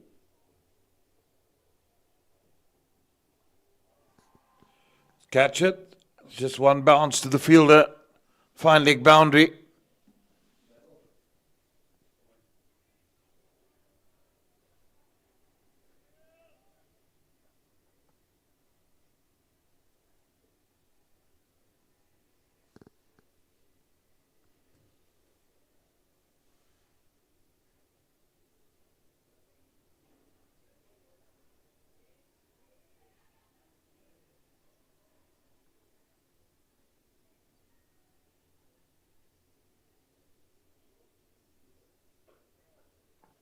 It's another one that just leapt up a little bit, but well played. And every ball seems to be an event now.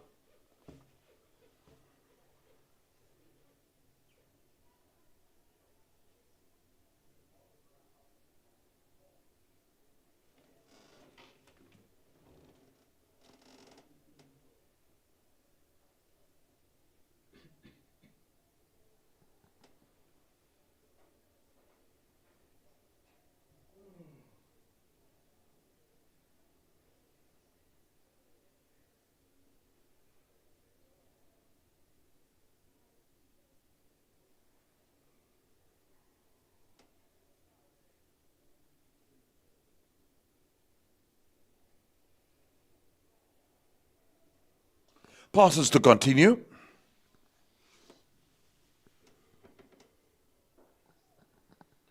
We'll have to hurry here. You like the look of him. And just that ball, seeing the ball drift as well. He's using that breeze or wind quite well, and you certainly can see why he's used for over 23 overs.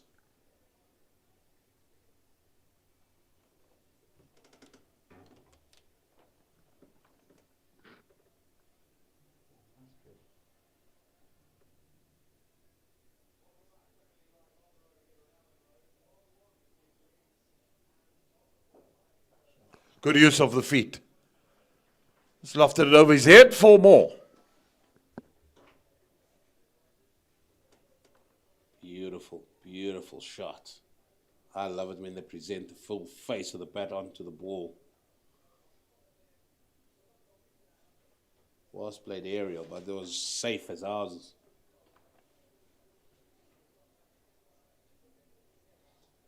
Forced a change in the field, and Middleoff has stayed back at long off now.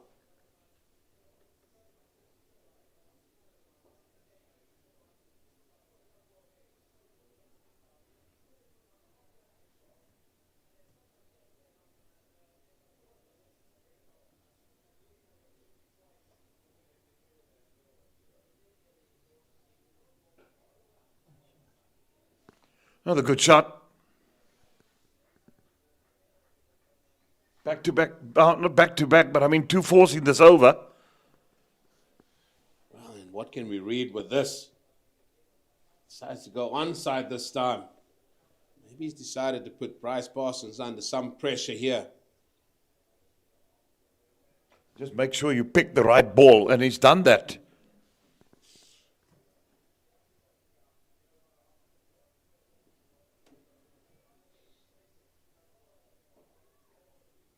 The other case in point here as well is Ian Botha should just play his game. He's naturally a free scorer, loves scoring quickly. Sometimes you can get into a rut of just going to hang around. He's executed 2 good shots. Got to be mindful though. 364 for 4.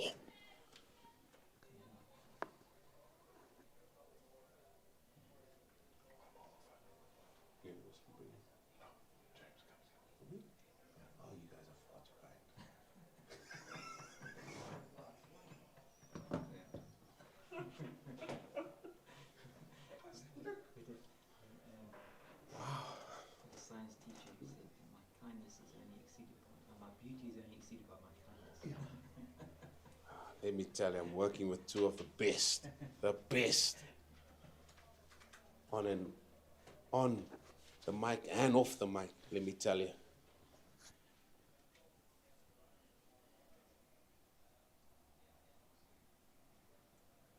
Bartman to continue.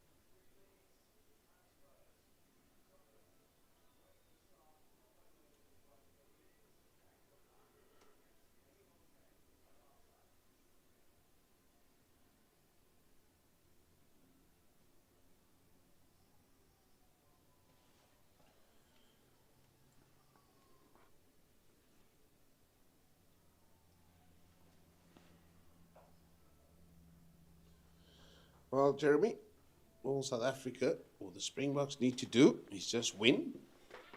Did Australia beat the All Blacks? No, New Zealand beat Australia, but no bonus points. So just a win will be enough. At Twickenham, that game gets underway at 3 o'clock, doesn't it? That's correct. Sure, you'll put an extended break in. We're glad to do that for you. So kind. I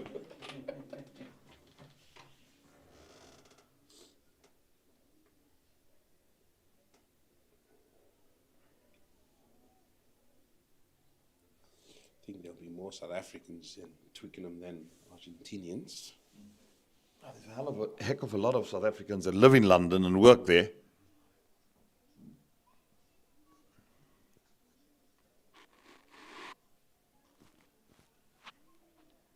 What's the station where Twickenham is? I know St. John's Wood is where Lords is. That's correct.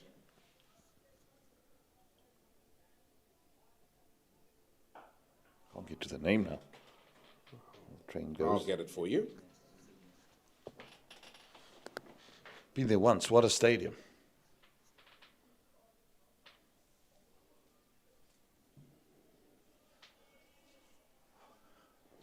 Sort of the London Waterloos down there. There is a Twickenham station. There's Whitton, St. Margaret's, Strawberry Hill. Could be Strawberry Hill, I think. Yeah. Yeah, it would be one. Within walking distance, yeah, I think Strawberry Hill. Strawberry Hill. Well, it's always got something to do with some fruit.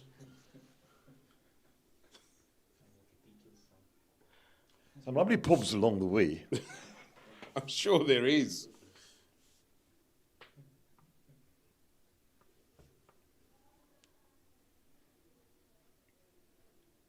Not sure why they mentioned Whitton Station. It's a 20-minute walk from Whitton Station. Mm-hmm.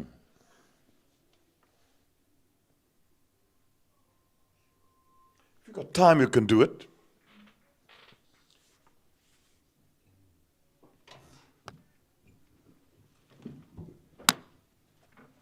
Have a break.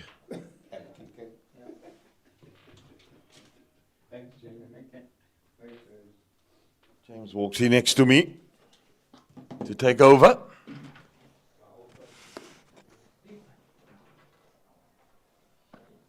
Thank you, Jeremy. Thank you, Eugene. Game is very interestingly poised, Jeremy. 175 the lead, 6 wickets in hand. Those 2 wickets just sort of maybe giving a little bit of hope to the Dolphins. Yeah, it's an interesting lead here, and this is a tricky period to T2 for batsmen. They want to bat on and beyond. Yeah, Parsons to continue. He's bowled not quite unchanged since they took the new ball.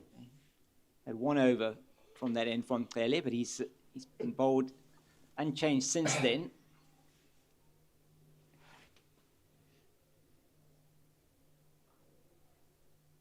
Nicely played, backward of point. That may go down to the boundary. No, Anand Gopalan, the substitute fielder. He's on for the captain, Marcus Ackerman. He comes around, prevents more than just 2. But this is another nice little partnership developing here for Goldrush Boland. Leon Boort has been quite aggressive. Just plug that gap now. Yeah. Zonda doing the fielding on the onside, and the man at long on. Mid-off is still up. If he's going to go down the ground, he's got to go up and over. Well, that one just popped a little bit on him. Nobody in short. They've taken the man out. They did have a man in for some short period of time in at short leg. But yeah, catching there, Zondo.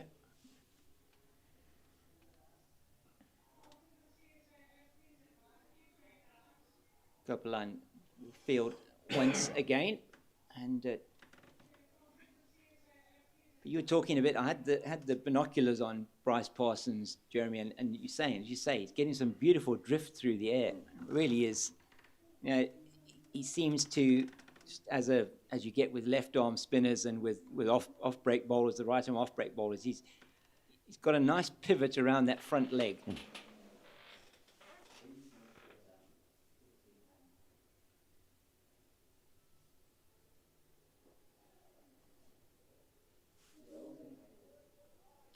Yeah, and it's good to have a good pivot because you get purchase too from there.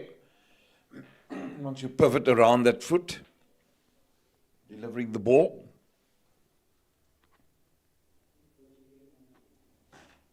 That one's too much leg side, and there's nobody there. That's going to go down to the boundary for 4, and that was well swept. He picked that line early, and the length was full, and Leon Botha moves into the 20s, and they come quickly. Those runs, 22 of 23 deliveries, so he's really accelerated the run rate since he's been in. It's 18 runs away from a 200 lead. Say 250 absolute minimum, as you were saying, Jeremy.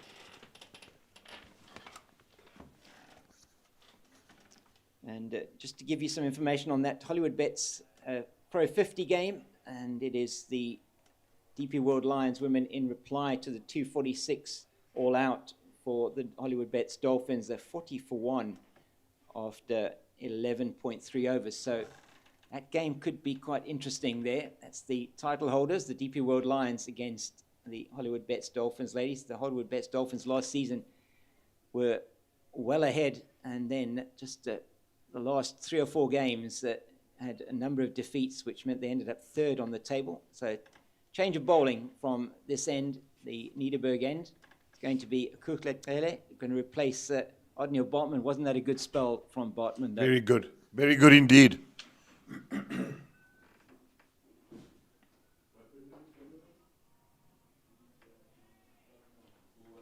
For me, Bartman, the pick of the bowlers for the Dolphins across both innings. In the first innings, he basically ripped out the top order. And this innings, he's got the breakthroughs that were needed, Kajima, and then the big wicket of Milan. What a peach that was.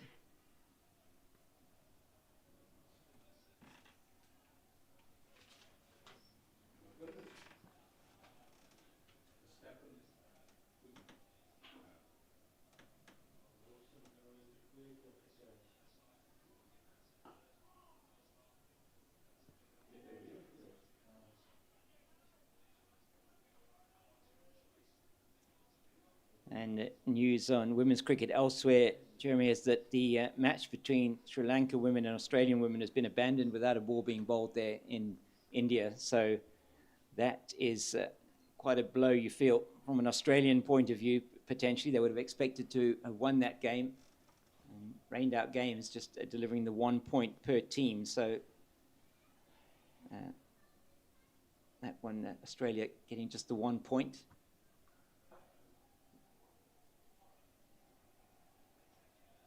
It's well played in the end, that by Clyde Reeves-Fontaine, attempted Yorker.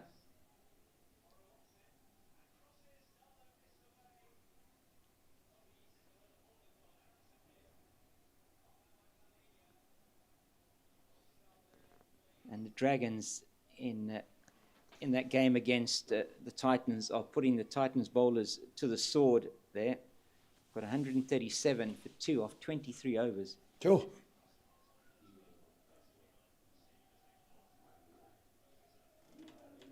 It's nicely played to the left of the man at backward point, and just knocks that on. I think that's Tristan Lees on the boundary there.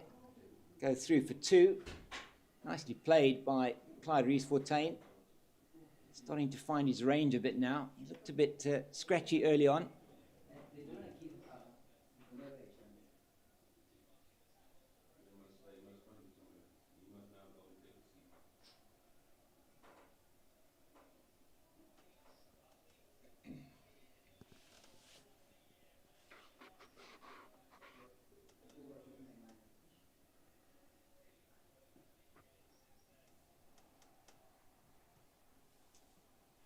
Two straight again from Okuhle. So he overcorrects on that occasion. And he hasn't been on the money, really, has he, in his bowling spells in this match. He's gone for 4 and over, not what you would want from your opening bowler. Just hasn't been bowling a consistent line and length.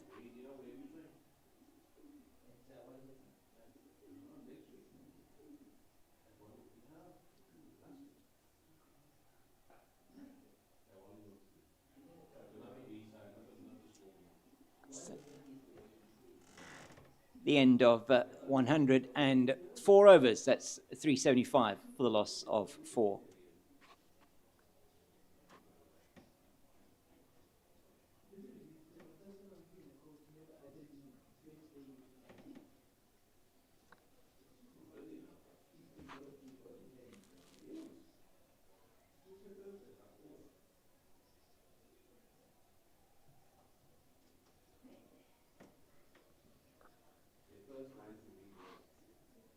Parsons is going to continue.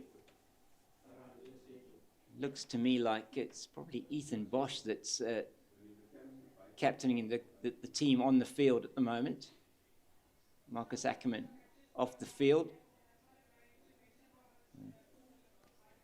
Like he picked up some kind of injury in the field earlier on today, fielding at mid-wicket.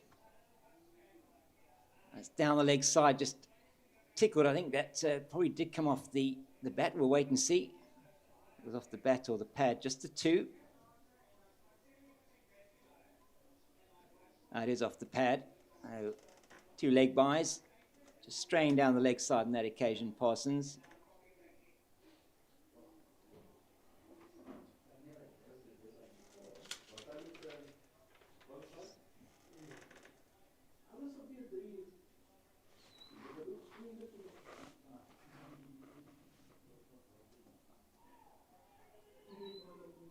I thought there was an opportunity.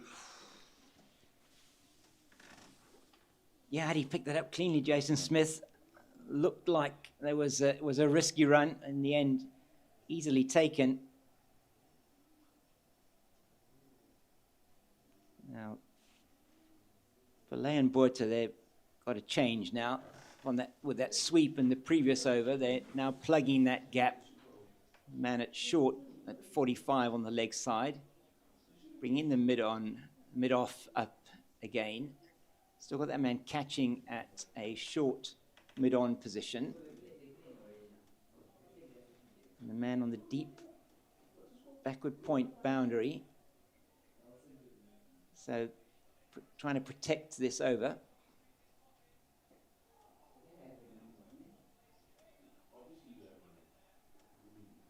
So we've had about 7 overs since Leon Botha came to the crease, and these two have put on 38. So they're going at over 5 and over.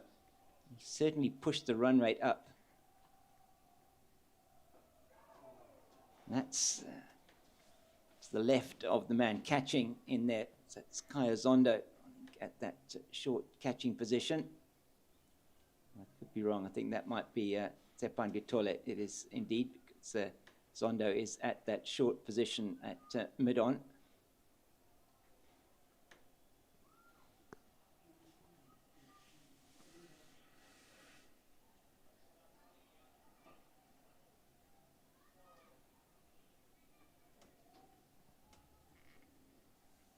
So 189 is the lead at the moment.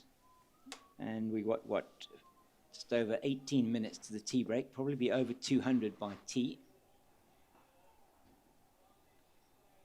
Yeah, then you want to probably look, they're still in, these 2 batsmen. Maybe just push it along after tea and see where they can end up. Would you still look to declare tonight, or do you think you'd say bat and declare overnight? Or? Yeah, I don't think they'll feel that they've got enough. Maybe they won't have enough to declare tonight. I think the key thing for Boland, probably, I'm just trying to get into the head of the captain and the coach here, is that they want to try and put themselves into a position where they feel they can't lose the game and take away all hope perhaps from the Dolphins that they can win it, then gives them the opportunity to attack more. So they're going to want to have 300, 350 maybe, and then giving the Dolphins maybe 90. I mean, if they do get to a 350 lead overnight, then they probably will declare overnight. But if they don't, I mean, again, it may be that they just want to bat out until they give themselves what they feel is enough time. They can defend it and they can bowl the team out. It's a good delivery. Ever so now and then, batsman gets beaten on the outside. Just seen a little bit of him. I mean, Bartman was by far the best exponent of that. And that's why I can't quite understand why they only brought him on when the new ball was like 15 overs old. I would have thought he's the one that's been able to get the ball to move around. We saw him get the one jag back into Mkajima, catch him on the crease, but the one to just hold its line to Peter Milan. And just didn't seem to come on early enough. Given! And he gets the breakthrough, does Kuklek, and that is the captain, Clyde Reeves-Fontaine, that has to make way. It's 380 now for the loss of 5. And that is a great breakthrough for the young man and for the men from the Dolphins. So half the side's down now. The lead is 190. And I think it'll be Frisco Adams coming in to bat. Let's have a look at this one again, Jeremy. Yeah, let's have a look at this. Yeah, plum. Yeah. Plum, plum, plum. Tried to move that back foot out the way, didn't he, to try and convince the umpire that he was outside the line, but it didn't work. And he's gone for 14 off 36 deliveries, or that 38 deliveries. And he shared in a partnership there of 40 with Leon Buerta. So it's missed leg stump. It's missed off stump. It's hitting middle. As it is now, Frisco Adams that comes to the crease. And it is, so that partnership lasted exactly 8 overs, delivered 40 runs. The captain has to make his way.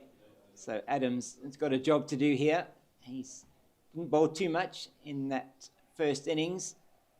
Looked a bit rusty. He's back into the team after an extended injury layoff. And he'll be very unhappy with the shot he played in the first innings to get himself out. Just pulling it one outside the off stump, just spooned it up to mid-on. So he has a chance to redeem himself again in this innings. Taking leg stump guard. 380 for 5.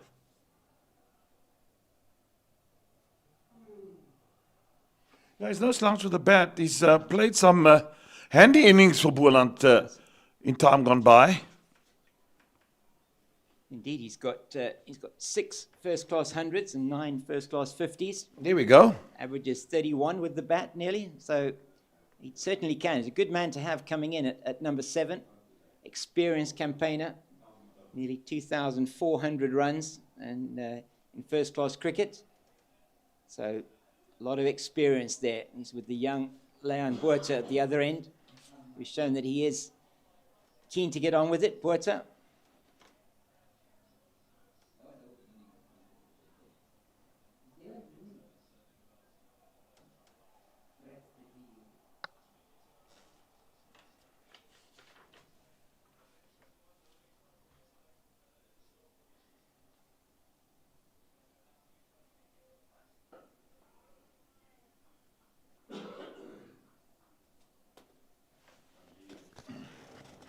Been good in this over so far from Tele. He deserves that wicket. He had a catch that was dropped off his bowling earlier on in the piece by Ditole.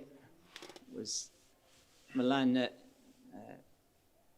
He actually himself dropped Milan at mid-on, so he's perhaps feel redeemed now. Short pulled away. Glorious. Down to the boundary for 4.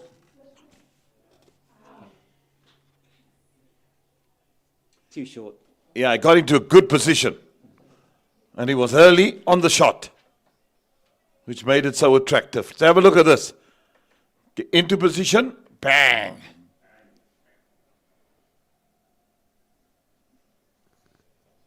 So often the men who are shorter of stature that are able to play that pull shot so well.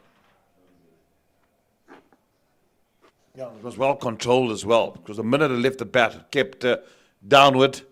That's where we're rolling the wrist over the ball.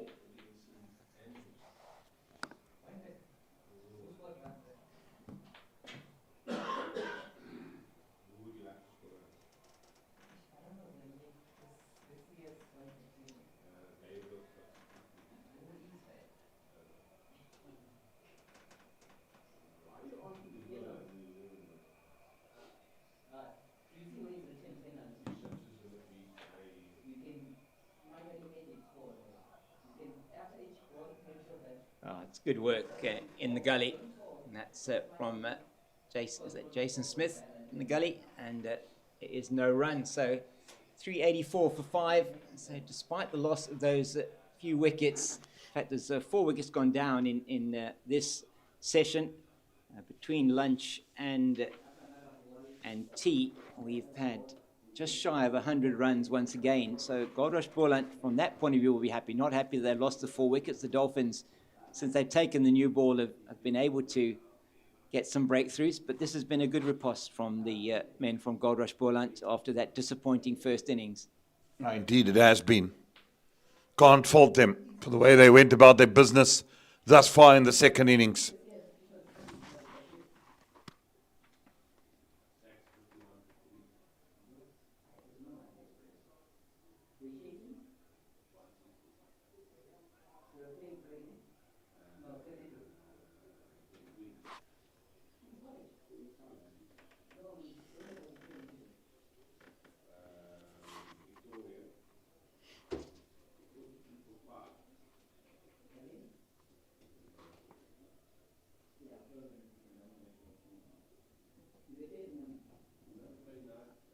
Like the way he tosses it up, Bryce Parsons, using the air, using the flight, and whatever, there is a breeze on offer here. The wind may have changed direction. We're seeing some clouds overhead. There's talk about some rain this evening, isn't it? Yeah, that's right. The wind changing to a northwesterly. And you can feel the nip today. Yeah. Definitely. It's been cool, this breeze. Oh, it's a bit careful there. And remembering how he was out in that match against the Titans, Landbuerta played back to the spin of Tepon Dwandwa, and he just darted it in, caught him on the crease, bowled him middle stump. So he does have to be careful if he wants to back away. Not sure if Bryce Parsons and the Dolphins would have seen that dismissal, but it was all at sea when that one was bowled in a lot quicker.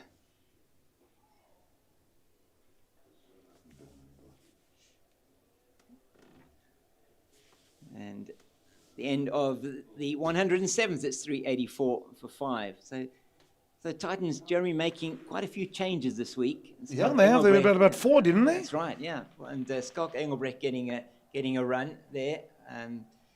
And they're in all sorts of strife once again. They're now against Northwest, with Northwest just piling on the runs in their second innings and looking at a winning target there of well into the 300s. In fact, now it's the lead is 377 for the Dragons. They're batting at well over 5 to the over in their second innings. So it's a tough couple of opening games for the Titans. Yeah, they've certainly been under the pump and under the cosh both games. I haven't once you can say that they were on top. And you just look at that bowling attack. And I know that Northwest did elect to bat first there, but really is a star-studded bowling attack for that Titans team.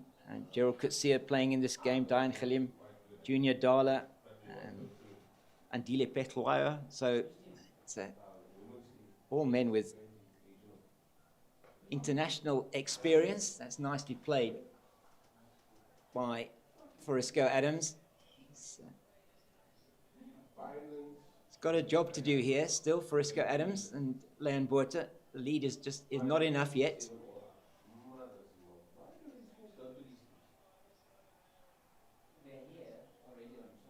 I think, as you said, 250 chase here. It's not going to be easy in the final innings.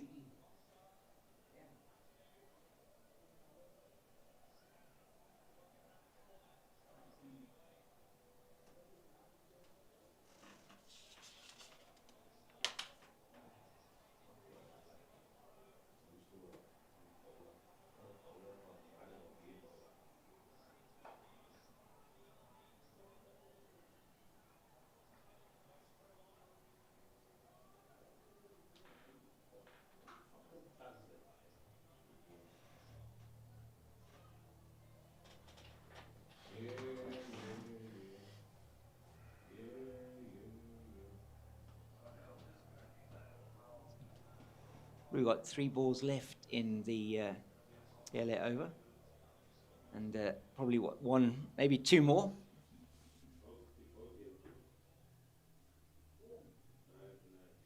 Just getting a bit of a skip there, as if he was getting excited. I think he's probably going to nick him off. Oh, Kishlechele. He's a strong boy, isn't he? Yeah, very strong. I mean, he runs in. He's really muscular, well built. Just sense he's the type of bowler who's going to be able to run in for you all day. You toss him the ball and he'll say, "Okay, Skip, I'm in for this. No problem at all."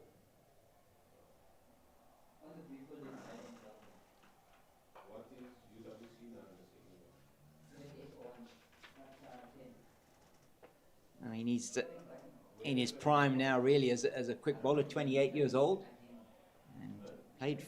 This is his 50th first-class match. We saw that come up on the board when he came out to bat in that first innings. So, and in those 50 matches, it's 138 wickets. So, certainly has got a good return per match.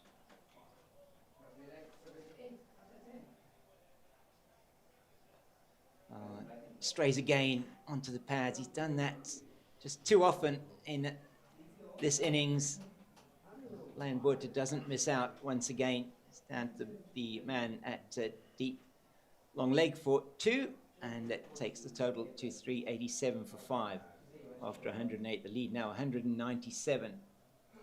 Getting to that psychological 200-run barrier.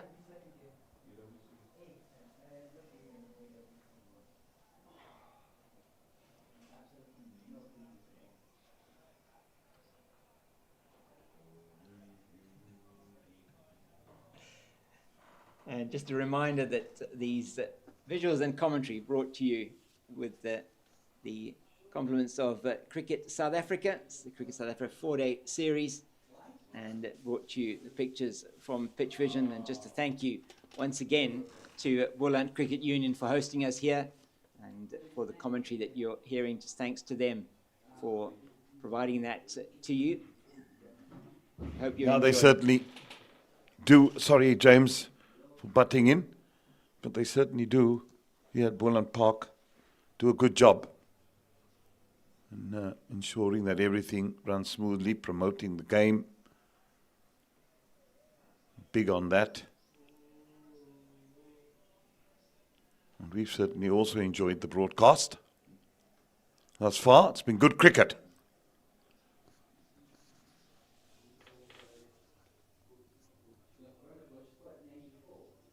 Maybe at this stage of the game, where 3 results is a possibility, isn't it? Yeah.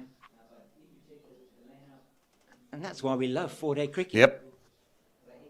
And it's the ebbs and flows. We were talking about it earlier on today, and it's just this game. You think, okay, Boland on top now, then they lose 4 wickets in the session. Are the Dolphins back in it? They'll feel they are back in it. If they've got to chase 250 in 100 overs, then they're going to say, okay, we don't lose too many wickets. We're in this game.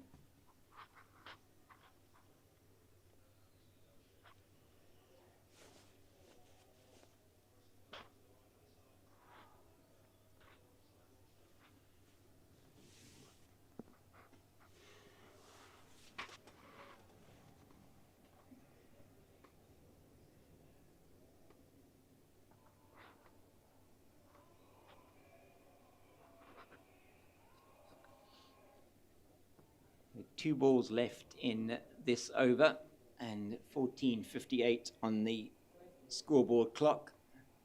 So unless Landboort is going to need to adjust his pads or something, we should get another over.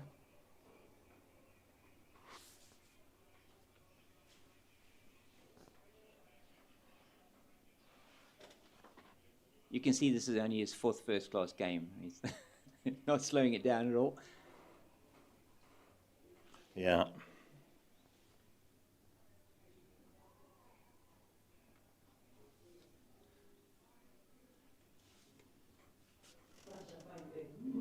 Been plenty of oohs and ahs from Bryce Parsons.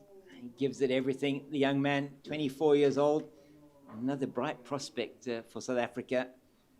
Indeed. Yeah, you never know whether he might get a call up. The South African A team are going to be heading off to India soon, and it's be interesting to see what the selectors do with that particular team. Marcus Ackerman, who's been the captain of SAA in their last 2 series, just hope that he's actually fine. They've been off the field for this entire session. So Ele will bowl the last over before tea.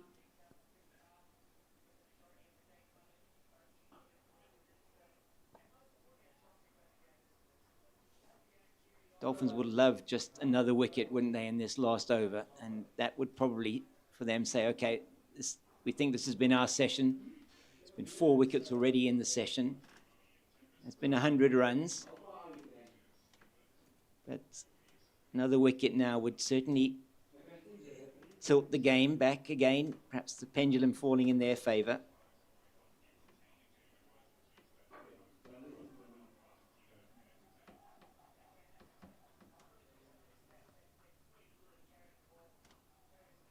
It was a well-judged leave, that one. But,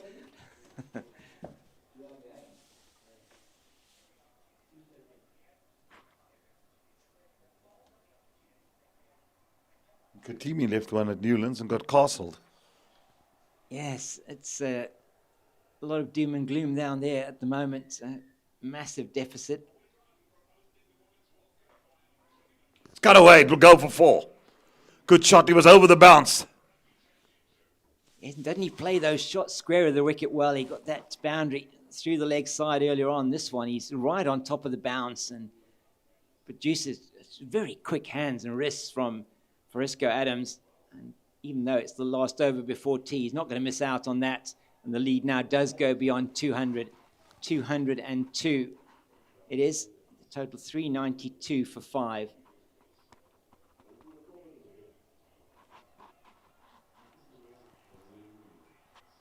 Just showing what a good cricket wicket this has been once again. We had a wicket last week was excellent. It took us to the final session on day 4, and this one looks like it might be going to do the same.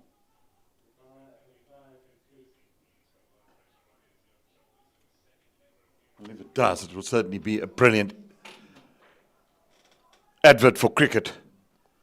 The 4-day version.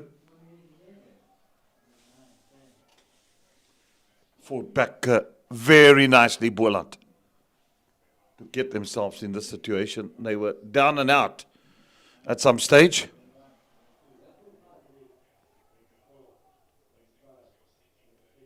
I just like the way they got past that deficit yesterday, the way they went about their business. They were batting, they were positive, and there were no stupidity. It was just good, solid cricket.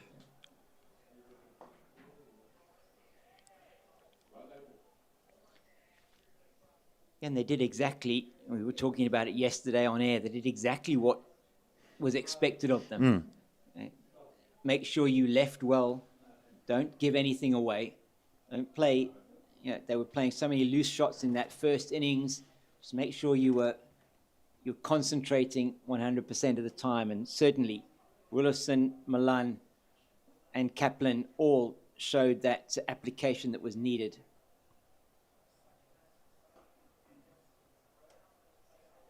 There we go. Tea on day 3 with Boland a handy lead of 202 with still 5 wickets intact. Leon Boort on 25 not out. Verisco is coming in and supported nicely for his 10 not out. So we're going to enjoy a copper. We'll see you in 20 minutes.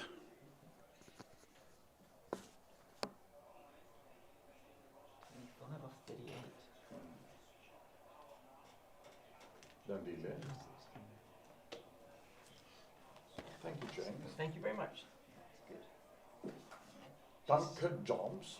These the Titans are out of this game. Yeah, no, they having a, gosh, I think the heads will roll there. 160 for 2. 160 for 2, 28 overs. I mean, the batting, they're just absolutely destroying the attack. Scott Engelbrecht, he bowled last week, he bowled 3 overs for 26, the spinner. Sure. So I'm on with Eugene straight. I know you're. No, I'm on with Gene after tea. That's perfect. Yeah.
We're back after tea, and second ball after tea has been cut away for a single, and the lead goes to 203. And Goldrush Boland still in a good position, but they got to be mindful of not losing too many quick wickets here, and that might just give the Dolphins a chance here as well. Well, this game has ebbed and flowed. With me here, the Fox King. It certainly ebbed and flowed, and no team really want to take full control. However, it's good for viewing. It is very good for viewing indeed, Eugene. And 393, as you say, the lead now 203. And after that disastrous 156 all out in the first innings, the top order of Goldrush Boland once again putting the runs on the board. First 2 wickets, putting on 290. Eugene, exactly what was needed. Big partnerships again. Peter Milan this time, the man who went on to score big and get that 157. With contributions of 67 from both Kaplan and Rulofsson. Well, I'll make it that all 4 men in that top 4 for Boland. I think the lowest was Makajima, got 88. That's his highest score. Rulofsson got 150. Peter Milan now got 147, I think. 157. 157. And all 4 of them really in good, fine fettle with bat in hand. And that can just bode well. Although Boland don't have a game this coming week. No, it's the Hollywoodbets Dolphins making up that match they didn't play last week against the Lions and the DP World Lions, as we see a change from the leader again. Yeah. Mr. Loose, he's back. Naught for 75. It's been a long day for the youngster. I would just like them just to give him, listen, just run in here for 3-4 overs. Just get the ball down there with all you got. Yeah, I'm with you. He's got some gas, hasn't he? He's has conceded nearly 4 runs to the over in his 18 overs in this second innings, but he got 4 in the first. He's already got a 5-wicket haul in first-class cricket in what is only his 5th game. Just made the move from Pretoria. Made the move from Pretoria to the Dolphins.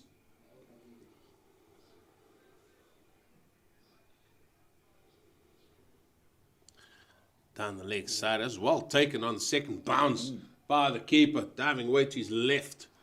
And certainly this pitch is starting to show a little bit of wear and tear. Yeah, we've seen a few that have leapt up off a length and a couple that have really kept low. So very encouraging signs for a Goldrush Boland bowler. I've got some news here from that Hollywoodbets Pro 50 match taking place at the Wanderers. The home team, DP World Lions, in a little bit of trouble there.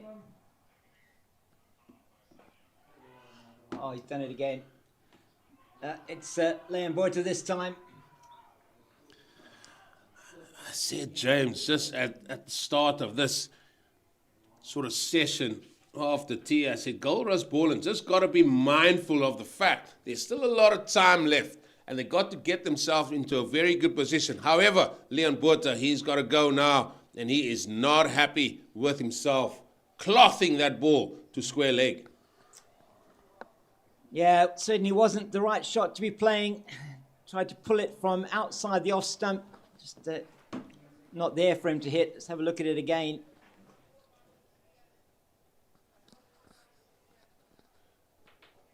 And it's the substitute fielder, Aryan Gopalan, who takes the catch.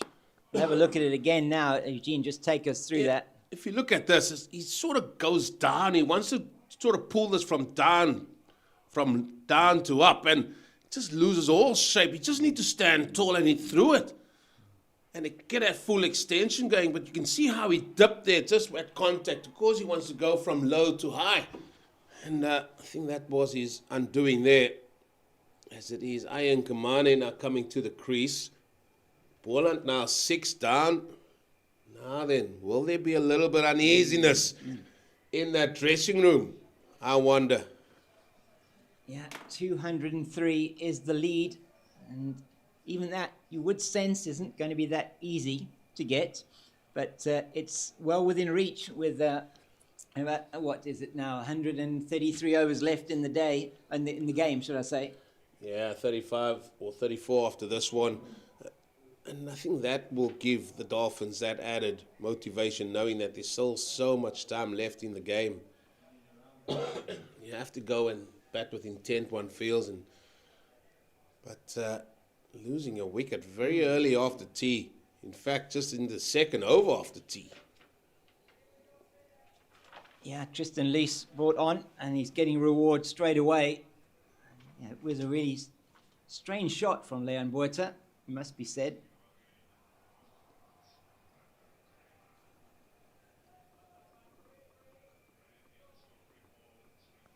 He runs in a bit faster now. Tails up, that's what wickets does.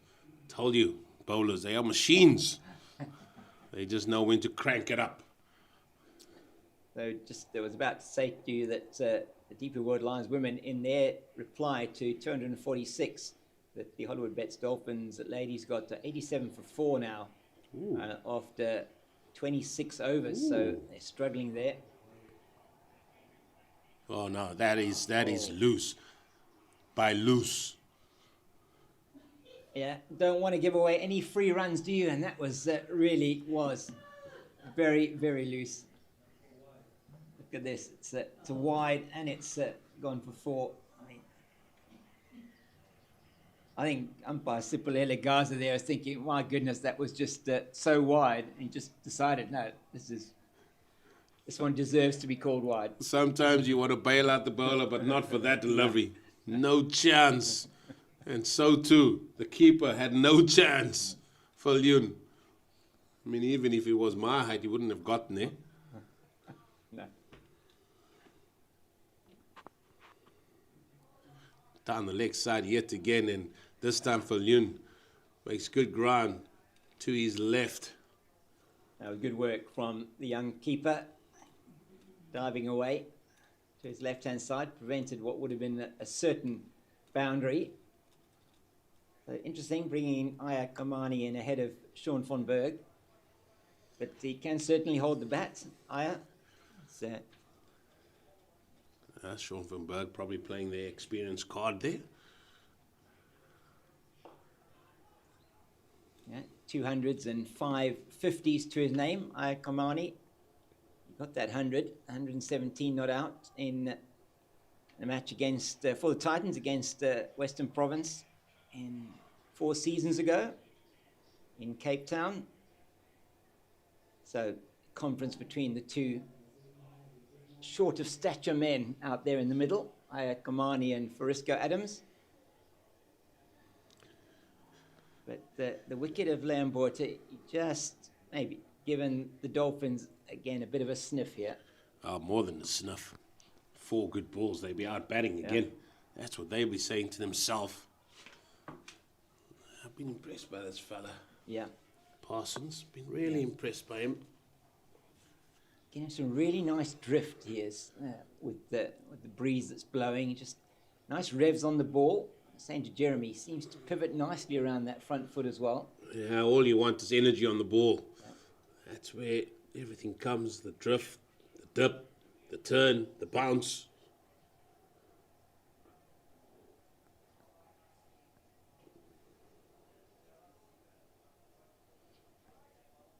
Yeah, the position that Goldrush Boland in makes that shot from Leon Buerta just even more confusing.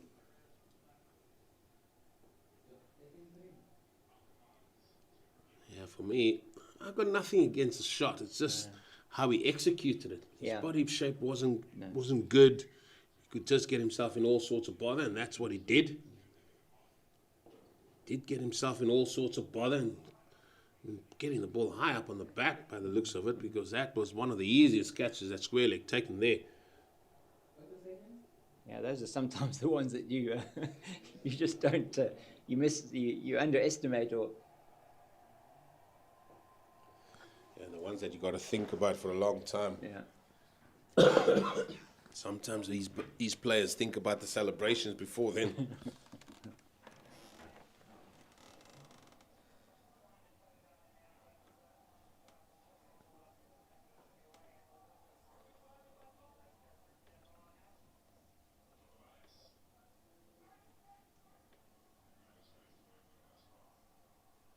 What's the next target for Goldrush Boland? 250 we were talking about.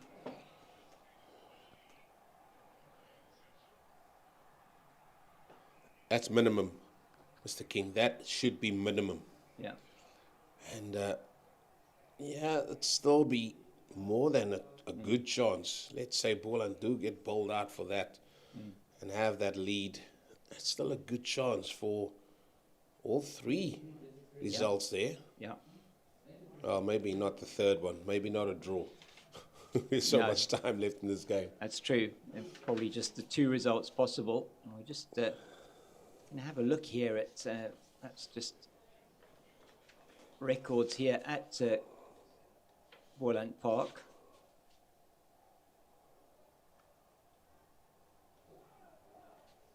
Oh. Another one. Another one. Nearly hitting the stumps. Down. And I'm telling you, all the Dolphins batters will still be putting this in their minds as well. And have a look at this here. Big fast bowler running in, hitting a good line, good length. Oh, how that didn't hit the timber. Absolutely no idea. So, yeah, just looking at these highest fourth innings totals here, so there is a big one for the Warriors to win in the 2022-23 season. At 370 for 3, and that must have been a road, you feel. And 304, the second highest fourth innings total, and then 275, the third highest fourth innings total. So in the franchise era, it would be, if they can get to 250, 250 plus, it's going to be tricky. Tricky, yes, very tricky. You certainly feel it is going to be tricky.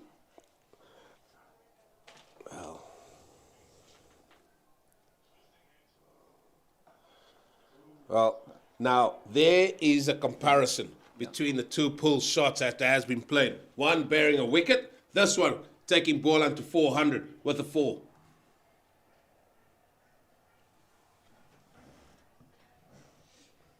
We executed that well, did Ayad Kamani. Just, as you say, just in control of it all the time.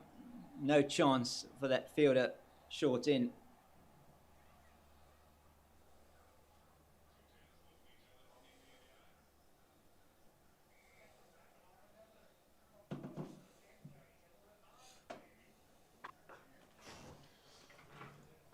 Does bang it in, doesn't he, Tristan Luce? He's got a tall man. That one, he also seemed to bang him. Didn't get up very much at all, necessarily. He was in behind it nicely, was Ayad Kamani. And that's what he does. That's what I like about him. He runs in hard, can run in all day, can hit hard lengths. He's only 19, Eugene. It's incredible. Another one with gas, that was lovely. Get your old fast bowler juices going there. No, not mine. I'm okay. I'm okay where I'm sitting now, James. Very happy to sit where I'm sitting now.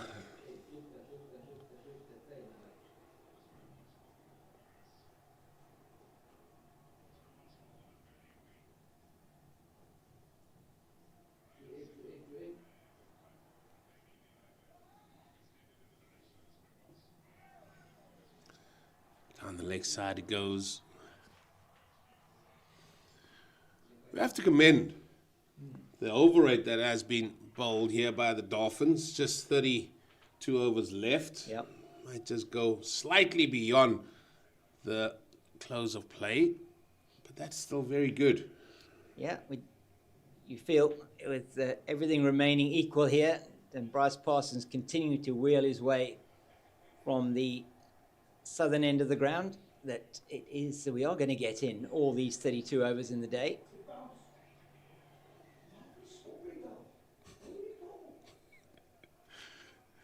God, I love it when people get really into their rugby. I mean, you can't beat it. You can't beat the Saints. No. I mean, they're really into it. Definitely. I think a lot of people in the green and gold across South Africa today will be watching what's happening at Twickenham.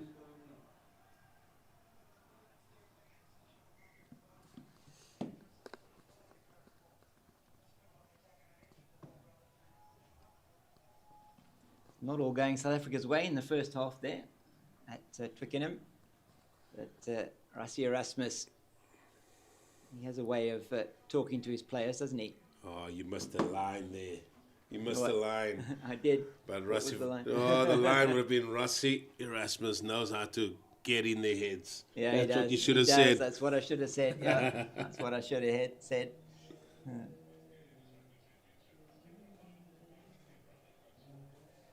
Well, Mr. Parsons going to continue.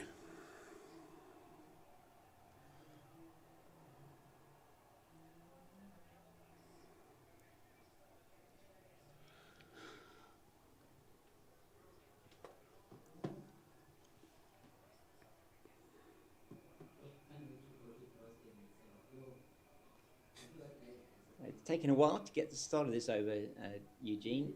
But, Maybe they want to slow it down now. yeah.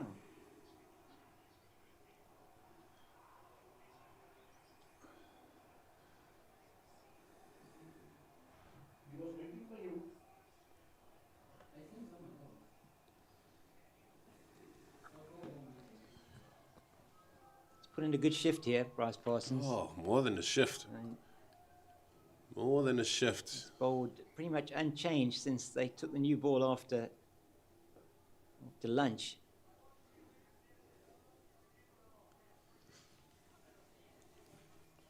I mean, this is just refreshing for me, the 4-day game. Down the leg side. We now into the final session on day 3. And with the situation where it is, I mean, I'm on 10 to hooks here. 213 lead. Yeah.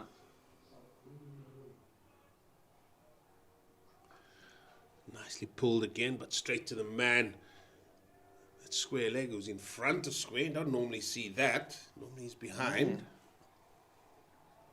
Trying to see who that is down there.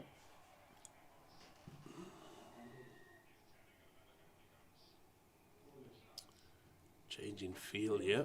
Now for Adams.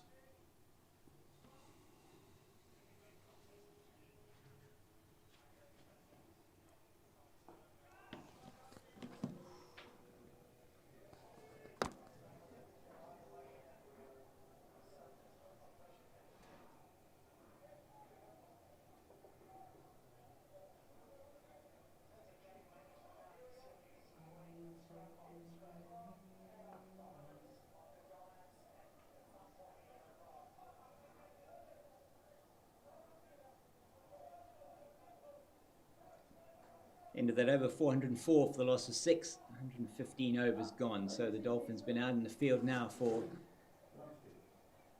over a day.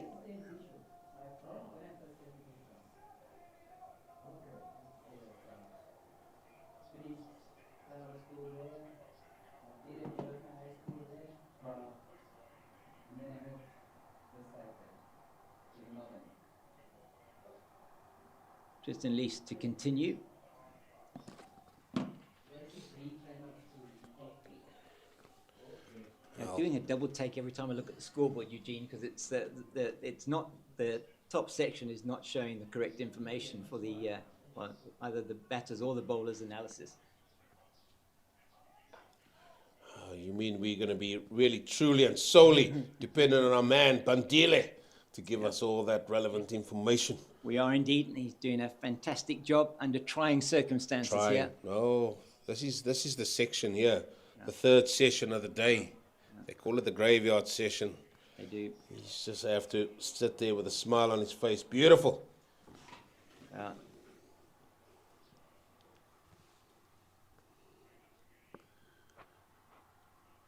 And don't forget, Pitch Vision Pro is out. That's right. Get in touch with all relevant Pitch Vision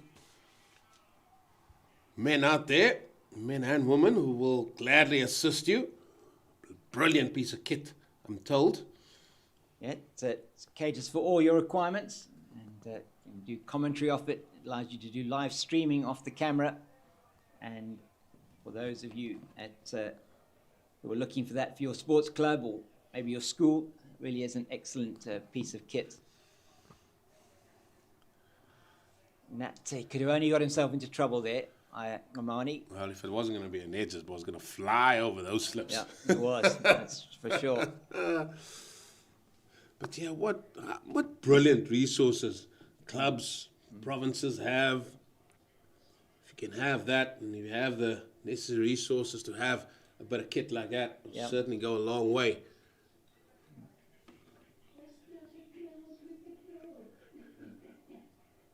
I dropped the hands, got the head out the way there, but it does provide you as you're able to do that analysis that's so important. I mean, it's everything is quite technical these days. I mean, I know when I was way back when I was I mean, you would probably would have been the same in your era, Eugene, is that there was no such thing really as television. You didn't have an analyst. You would work in it. You'd be doing the work in the nets. The coach will be looking at everything.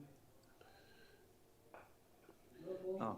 Yeah, it's the analyst was probably part of what was coming about, but the other things about watching games and looking at what you're doing and going in detail into games, wasn't that much then. However, I mean, what it does now, and these players, let me tell you, James King, whether you're a club player, whether you're a provincial player, whether you're a male or female player, let me tell you, they love seeing themselves on, and they can see and you can describe a lot of things, and they love stats. Yeah, they love stats.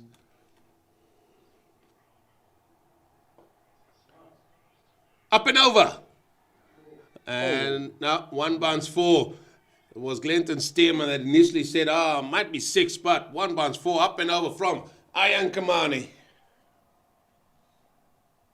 That is an excellent shot from him. He's been positive there, and as you said, just the 1 bounce and over the rope, just erring on length there, Tristan Luce. I don't think he's going to get another ball in his half, surely. No, I don't think so. If he's any fast bowler. Double bluffed me. Because I won't be bowling anywhere near his half. However, another over comes to an end. 409 for 6. We'll change the score on our side for you in a minute or two. Yeah, and that's been, as I said to Jeremy earlier on, a good riposte from Boland. In fact, an excellent riposte from Boland. The highest score of the match, which it certainly will be, in the 3rd innings, having decided to bat first on what looked like a good surface, it must be said. And you just feel probably both teams, I mean, particularly Goldrush Boland in that 1st innings, but also the Dolphins that lost wickets, ended up losing wickets at key intervals. I look back to that last 10 minutes of play on the first day, and that for me was quite a key period in the game. Wow, maybe this is a message here, James, because now Farisco Adams that has lofted Parsons over his head. Brilliant fielding. Keeps it down to 2. Oh, excellent. I think that might be the replacement fielder on there, Andila Similani. He's done very well there to cut that off. But Adams, going for the drive over the head of the bowler. Executed it well.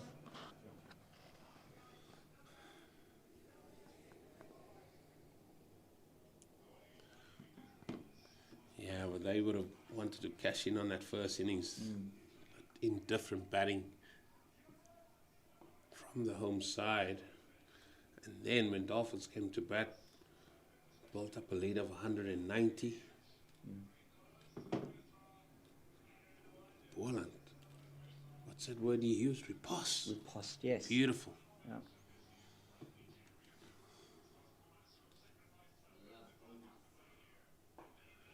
Driven, stopped, Yeah. beautiful. No run.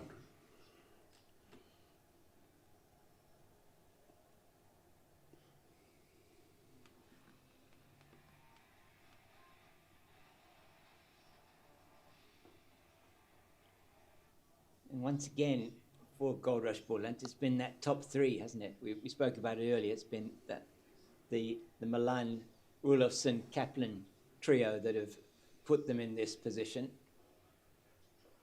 Swept hard. Swept for 4. Excellent stuff by these two. Now the partnership grows to 22. And the score moves on to 415 for 6. Just before you're going to go on to that score, I know you're going to give me a score here, Cape Fox, and I know how you, an added viewer, watcher of the women's game. Yes. The Dolphins, are they stepping up to the plate? The Lions have a very good side. They do. Some might say star-studded side. The Dolphins are to the fore. We know Western Province are a strong side as well. Yeah, DP World Lions, they're recovering a little bit here, and it's down to batting from Shabnam Ishmael, who came in at number 5. Jenna Evans with her on 15. Jenna Evans, I really rate her, a very good player, excellent fielder, and a good batter. They've still got batters in the hut there. Sinette Villian Lowe, who's been outstanding, and Faye Cowling to come. So they've increased the run rate. They're up at about 3.8 now. So they've still got a way to go, and got 18 overs and some change left to score the 127 they need to win the match. So they're going to have to bat it about 6 and over, but it is possible. And yeah, it's interesting match there up at the Wanderers. Down the leg side it goes through the come. And I don't think Shabnam Ismail will leave us wondering anyway. She will go out there, play her shots. But it's good that another, maybe through hard work, but we might have to say it's hard work, and maybe some recruitment as well. I think this just bode well. And I just want to say, just with our viewers that are watching, that the increase in viewer ratings, even with that Hollywoodbets series, it's just been great for the 50 over and the 20 over. It has been outstanding, the viewership from last season.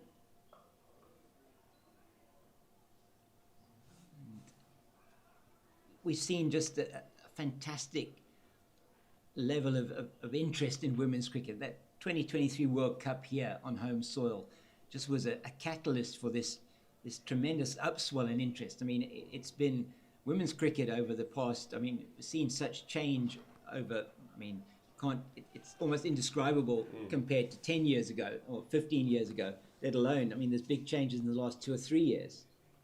And that's what I want to allude to, the last 2 or 3 years. Yeah. I'm involved with one of the schools in Durbanville. That's why it's been signaled.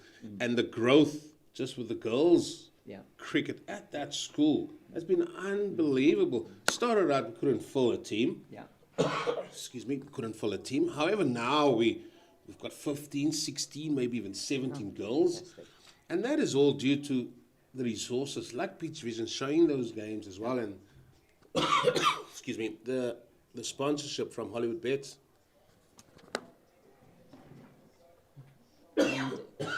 And what's been brilliant is you've got, with that, the emergence of some of these players, and South Africa hosting the inaugural Women's Under-19 World Cup here in January of 2023 as well. It's been absolutely brilliant to see how they have it's just been taken forward. It's been now a second World Cup in which, Under-19 World Cup in which South Africa did get to the final. And really, South African women's cricket on a fantastic upward curve. Well, let's hope we'll see more stars in that women's South African national team. And I think the future is bright. If I look at the young women that are coming through, we've got a generation now that are soon to be retiring. and the generation that's coming through. We've got some outstanding young women players, and I'm really excited about the future of South African cricket. And for that we say, oh yeah, long may it continue. One ball still to go of over number 118, and then we'll get the Rhino in for a brief stint, give us his thoughts where this game is potentially going. Lead 220.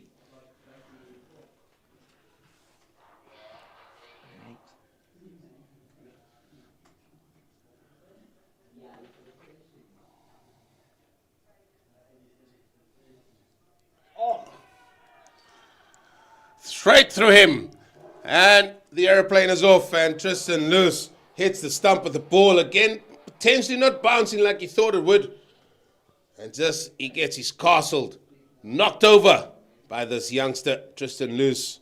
That is the 7th wicket, and this game is moving a little bit quicker than what we thought here, with this youngster striking again. Good length, and again maybe not bouncing like I think Kamaya thought that ball might have. Now then, the Rhino, the Jeremy. Do we have a little bit of a more than a game on here? I think we can take the draw and just park that to a side. Potentially just two choices for what the outcome's going to be here. Yeah, I think I'm with you on that. I think we're in here for a pulsating game. I think there's still more twist and turn.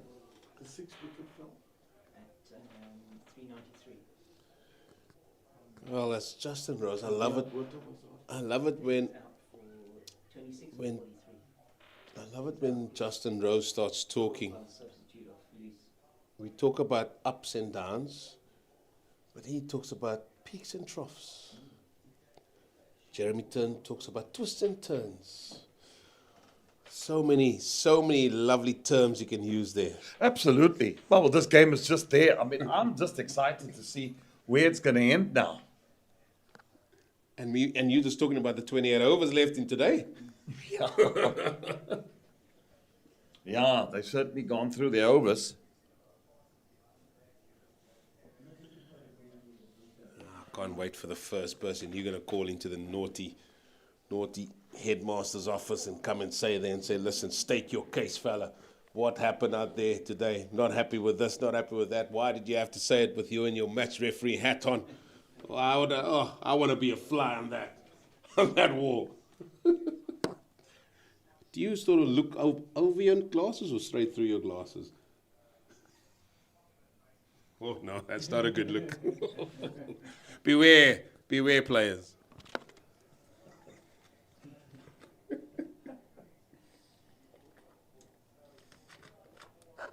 Parson, he's going to continue here. You've been impressed by him, Jeremy? Yeah, he has. I just love the way he used the wind and got the ball to drift and bowled nicely. Yeah, he's still young, 24, all-rounder. He's one of the players that's earmarked for greatness in his career. Under 19 captain he was at one stage.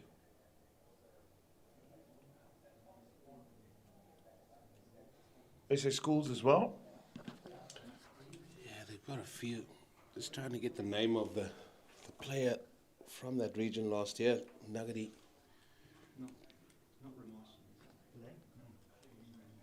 Just left that by Sean van Berg.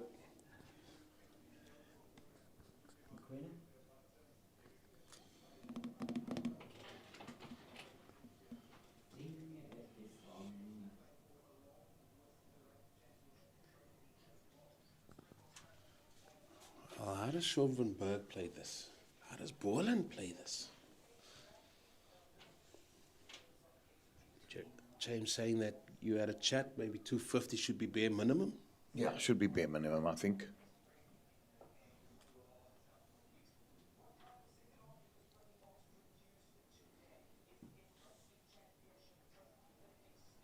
Well, I would believe probably have a bit of confidence. They would think, listen, we've done the hard work.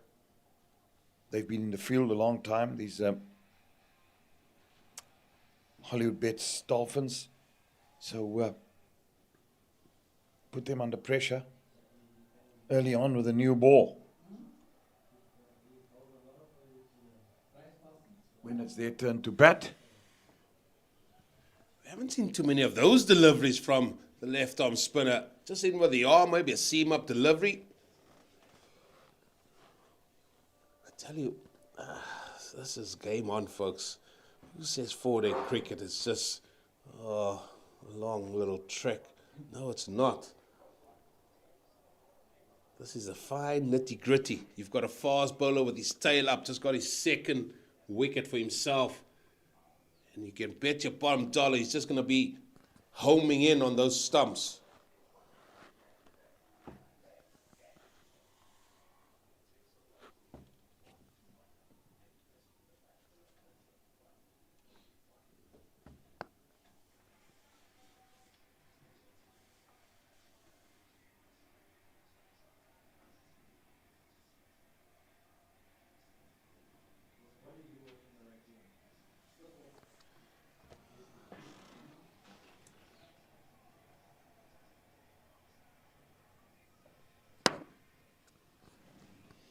Still feel, Jeremy, that short cover should go to square leg. If you're homing on that stumps, we've seen him just get the ball to come back into the right hander. More often than not, it's a little bit of an inside edge. Even the ball off the pad, that's where he'd be best suited.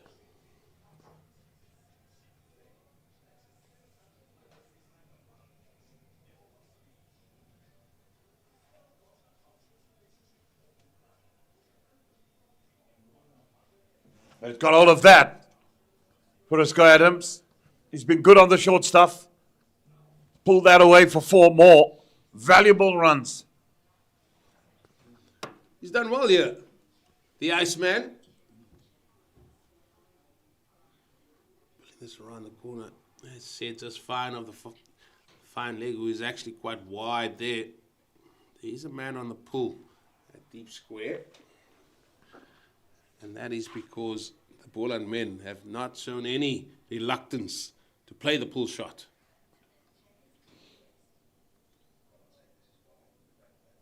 Caught. Well, wide ball, and Lears gets another.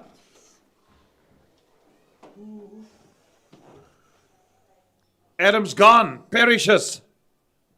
Caught for Leon. 4:23 for 8 now. Well, this game has suddenly picked up pace. Lewis gets his third, wide, right at the bottom of the bat. Good take by Viljoen. Just 2 more wickets to get for the Dolphins. And I tell you what, somebody has lit a fire because it's suddenly got a lot hot out there.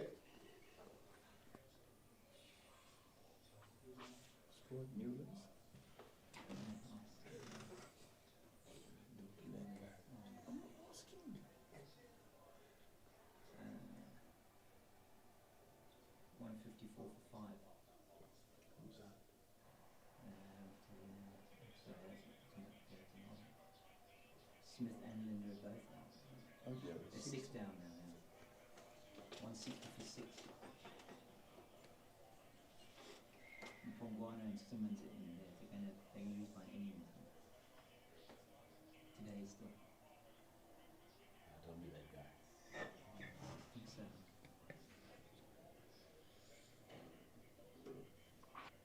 In comes Clinton's team on. Can he whack a few lusty blows? 2:30. 3 is the lead.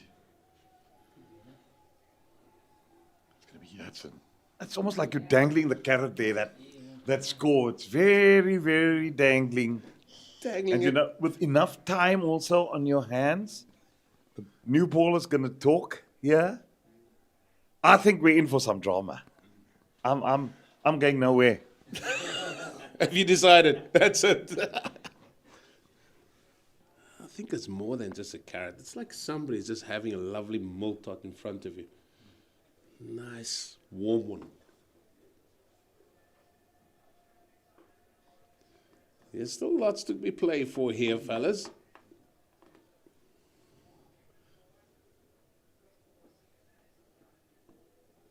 Leg slip in place. Gonna be a few short balls for sure.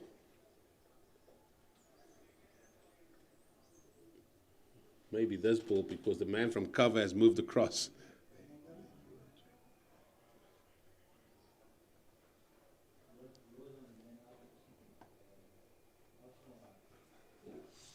Ooh, jumpy. A little bit of get off the feet there, get off the ground stuff there from Stearman. Well, Les is also going to come and bat. He's going to give it back. The fast bowlers tussle. Well, Luce is from Pretoria. He doesn't hold back. There's no fast bowlers union anymore.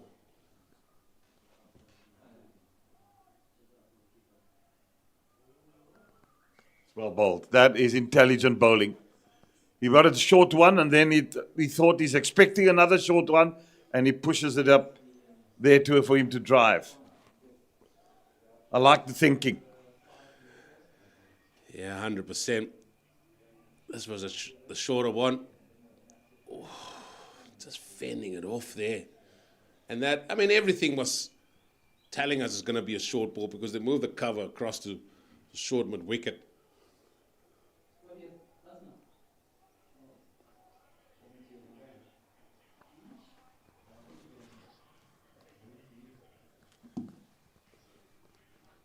Well, out of the 7 days that I've been here, Jeremy, I must say, you've just got to be excited about four-day cricket. I'm sorry. You just have to be with what has gone before. It's been riveting stuff. I've enjoyed it. Yeah. No doubt about it. Even last week. And again this week. It's been two good games. And kudos to both teams here. Thus far.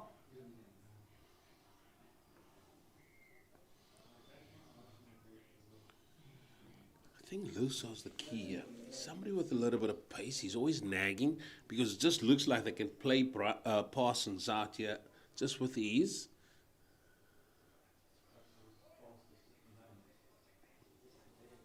Just shows somebody with a little bit of wheels behind him can cause so much havoc.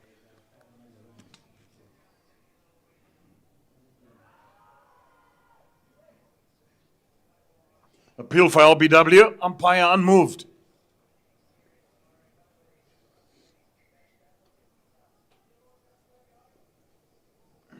It'll be difficult for us to see from this side. All we can see is where he's delivered it from. Has that straightened enough? Use of the feet. Pushes it to a deeper long on.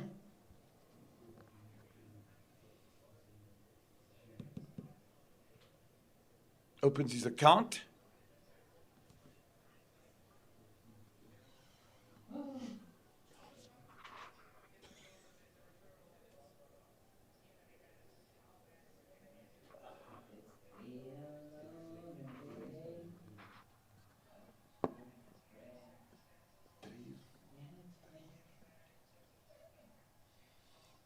Oh, there's that arm ball, Jeremy. There's that arm ball.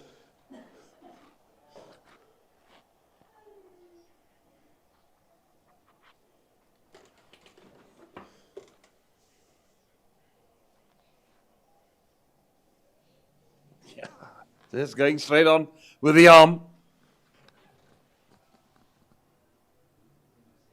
Oh, just look at that. Just nice bit of drift. What does Cookie call it? The dip? What does he say? The dip. The tip. He loves the dip. There we go. He says when he sees the spinners with a dip. I had a chat with him. He said, I must show you something. Lo and behold, there's something about a leg spinner.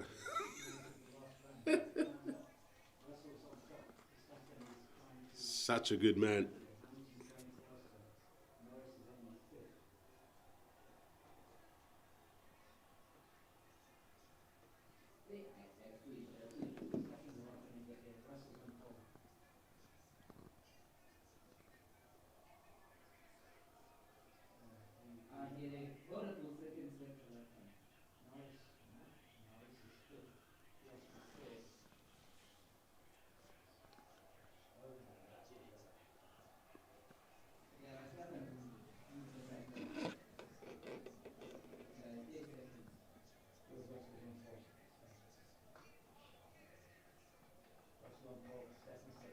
One.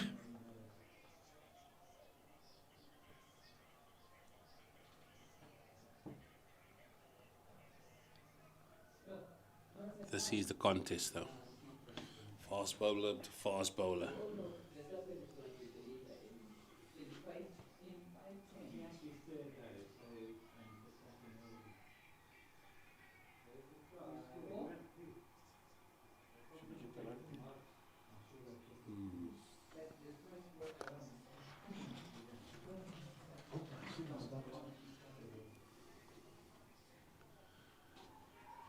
Oh, there's an appeal.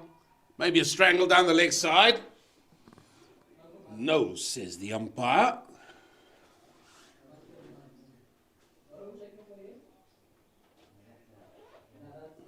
Maybe just flick the pad. Maybe just flick the pad.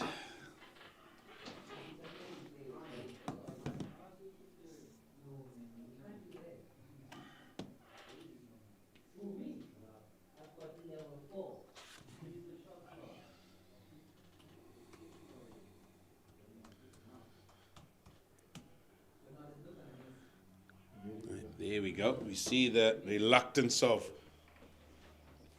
not playing the pull shot. They love it.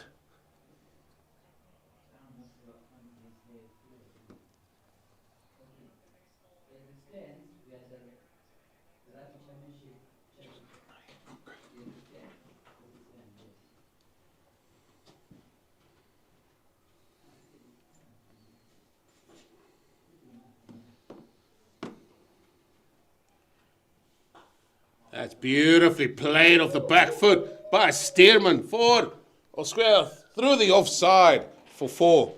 Brilliant shot. Has to be up there. Stood nice. Oh, look at the high elbow. Look at the flourish. Now then, what's the response from loose?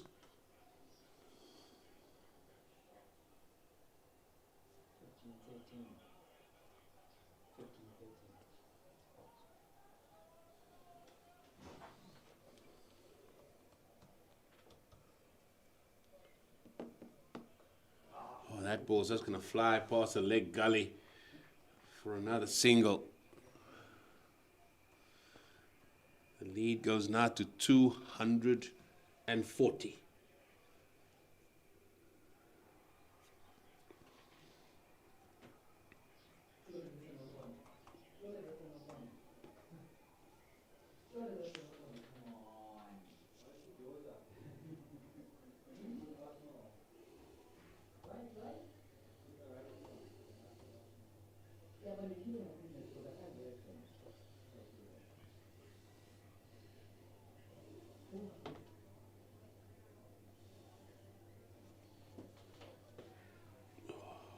Inside edge, hands on head, man on his haunches, another single added.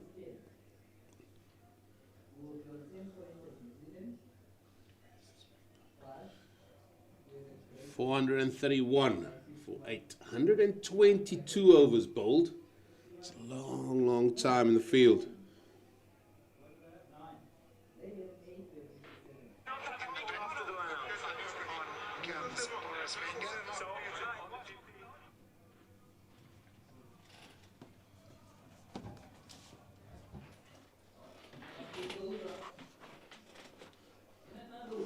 Right, yeah, that is 430 now.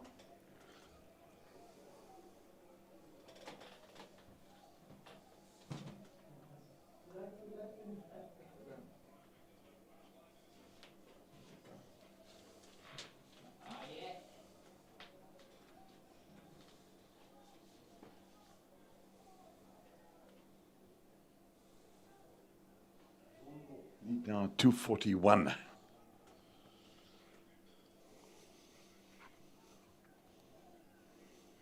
When's the other twist come? When will the other twist prevail here at Boland Park? Twists and turns.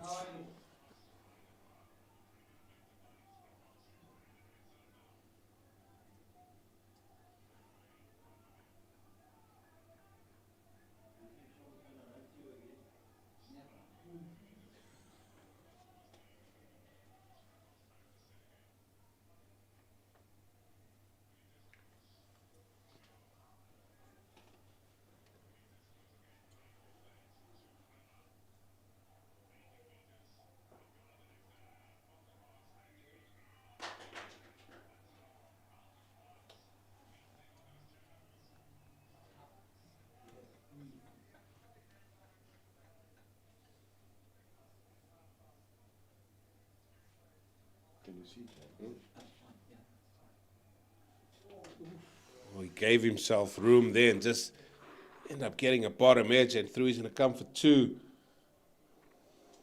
Now, no matter how they come, it's runs. It's runs that are needed here. 2 more added to the total.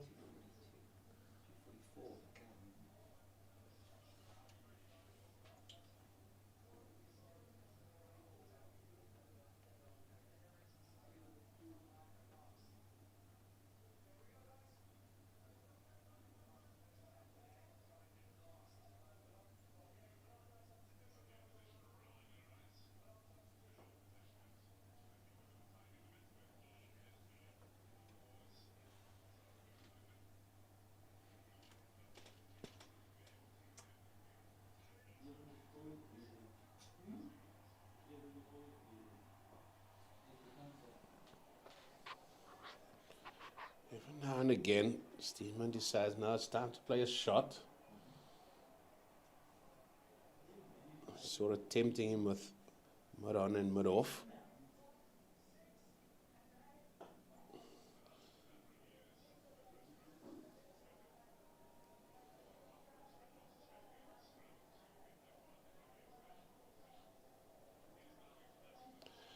And that will be drinks.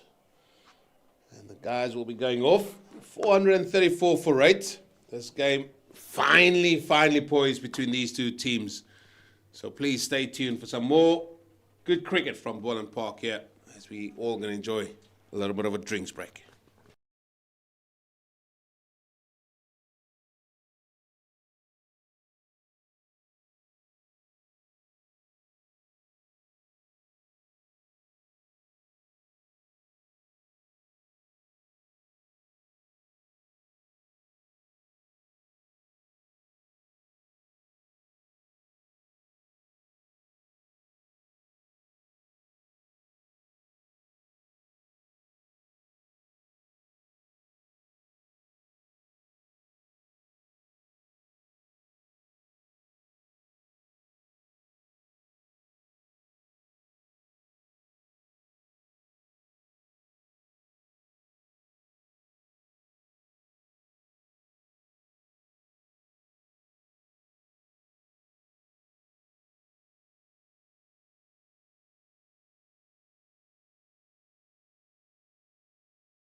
So there's going to be a change of bowling from the northern end, the Niederberg end. It is going to be Ethan Bosch. It's going to be replacing Tristan Lees. Lees, a very good spell from him. Picked up the 3 wickets, that of Buerta, Adams and Amani. And he's taking a bit of a break, the youngster. Picked up 4 in the first innings and now 3 in the second. And it's going to be, you would have to say, probably their premier pacer. It's Ethan Bosch away from us now. That was on the leg side. Well stopped there by Arno Verleon. I think on Burger thought, come on, man, why didn't you miss it? It would have gone for 4. But well done by Hanus Neyman. Hanus Neyman. Verleon to actually stop that. Yeah, I like him. He's done well with the gloves as well. Yeah. I've been impressed. I mean, that one that he took, the catch he took off Frisco Adams was absolutely flying to his right-hand side. And he took that one very well. Just too much onto the legs once again. And easy for Van Berg to get off strike. 245 is the lead. And we're going to just keep on at that. So getting closer to that 250 mark.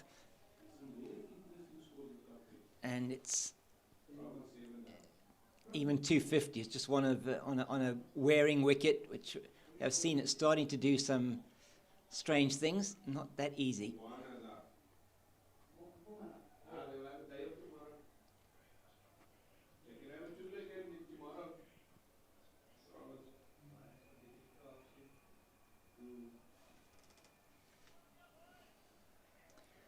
Stearman hasn't been afraid to play his shots since he's come in. It's what you would expect from Glenton.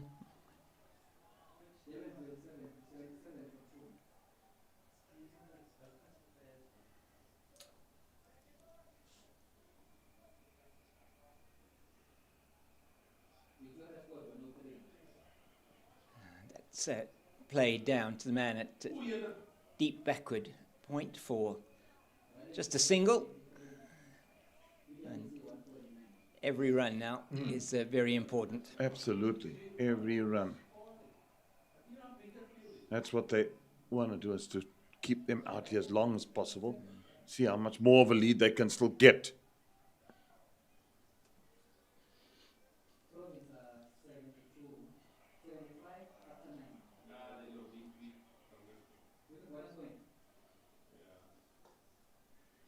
They just tapped around the corner for 1.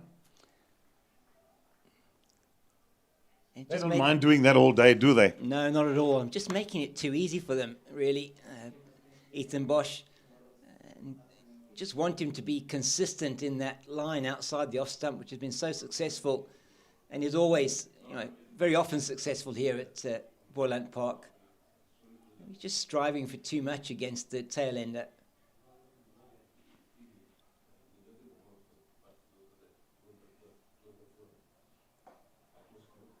Kept it a little bit low again. Stearman played it well in the end. End of the over, 437 for 8. The lead is 247. Just to get them to this position, Goldrush Boland has been an outstanding effort. And we're talking with Eugene. I mean, the top 3 once again have been the ones that have delivered for them, putting in 290 for the first 2 wickets. You just put them in a position where what would look like a victory was so far away when they were 156 all out, and the Dolphins 177 for 2. Well, they won the toss also on day 1, remember that, and elected to bat first. So it was a bad performance because when you win the toss to bat, you should have seen through the difficult periods. But the fight back has been magnificent. That you've got to give them 10 out of 10 for.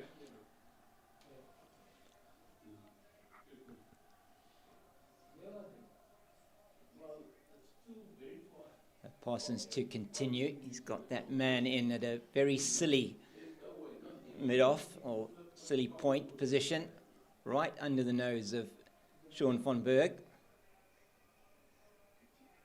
And Glenton Stearman wants a single. He's not going to get it. Turns on his heels quickly and gets back safely.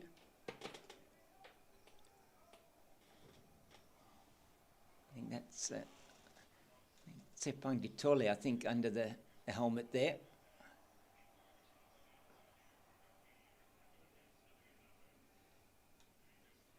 I think he knows what brand of aftershave Sean von Berg is wearing today.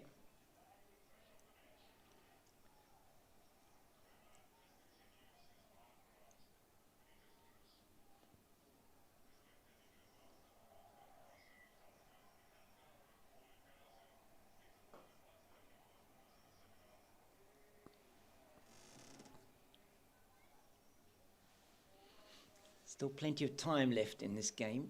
22 overs or 21 and a bit overs left today. And 98 overs tomorrow. So Plenty of time left in the game. plenty of time. Yeah, definitely.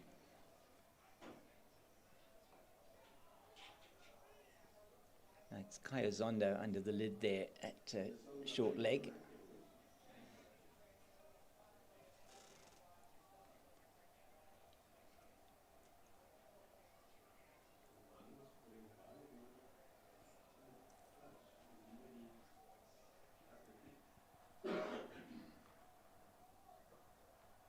And now they will take the single as it just strays onto the leg side. It's going to be the end of the over. Von Berg keeps the strike. It's 438 for the loss of 8 after 125 overs.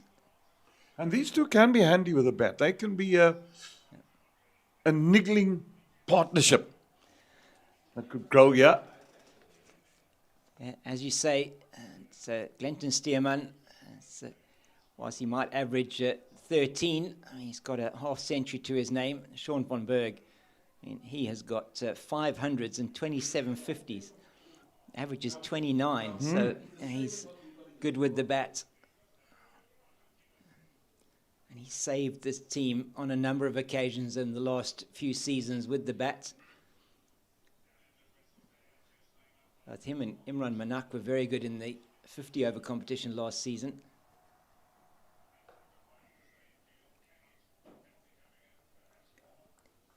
I just love the way that Sean von Berg plays it. Very simple way of playing. He's got, just when he's batting, it's no real flourish, but he's able to just accumulate runs.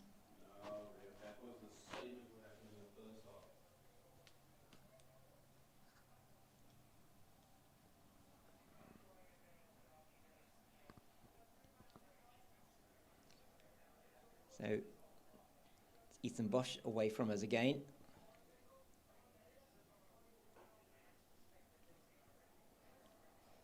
And down there at Newlands, Jeremy, it's Western Province 199 for 7. Oh. No, they're on the brink of defeat there. 160 runs still behind the Lions.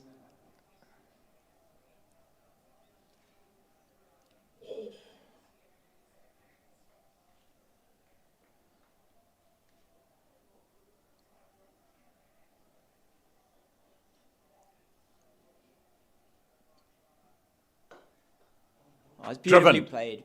Full toss, beautifully played down the ground for 4, and he made him pay for that over pitch delivery, and that takes the lead beyond 250. Just searching for the Yorker, wasn't he, Ethan Bosch? Yeah, just too full. And he didn't hit it hard. All he could do is just get back to it and go with the pace. So there, 250, the first target that we were talking about, they've reached, and now it's a question of just accumulating as many runs as you possibly can. So Carl Simmons still at the crease there for them, and the Dragons are putting the sword into the Titans. It's well pulled round the corner by Stearman.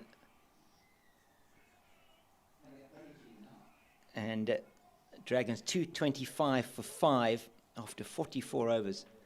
And they lead by 454. Now that's a handy lead. We're on. Don't think, you're bordering, more runs you get now, the more you're bordering to a safer side of things. So, short again. Yeah. Didn't get hold of it that time. But the main thing is he kept it down. Yeah, very important. Sean van Berg can be very good on the pull. Plays that shot exceptionally well. I've seen him just often plays it almost like a paddle around the corner. Gets into a good position to play the pull shot. They do have the man, as you say, at square there, square leg, just backward of square, next to the umpire for that shot. Bosch's last ball of the over. And that won't be the last ball of his over because he's bowled that one a little bit wide, and that's, I think, his fifth wide, fifth or sixth wide. There's actually his sixth wide, Ethan Bosch, and 5 of those have been wide on the offside. So 445 for 8. This partnership, 22. Very important runs for Goldrush Boland.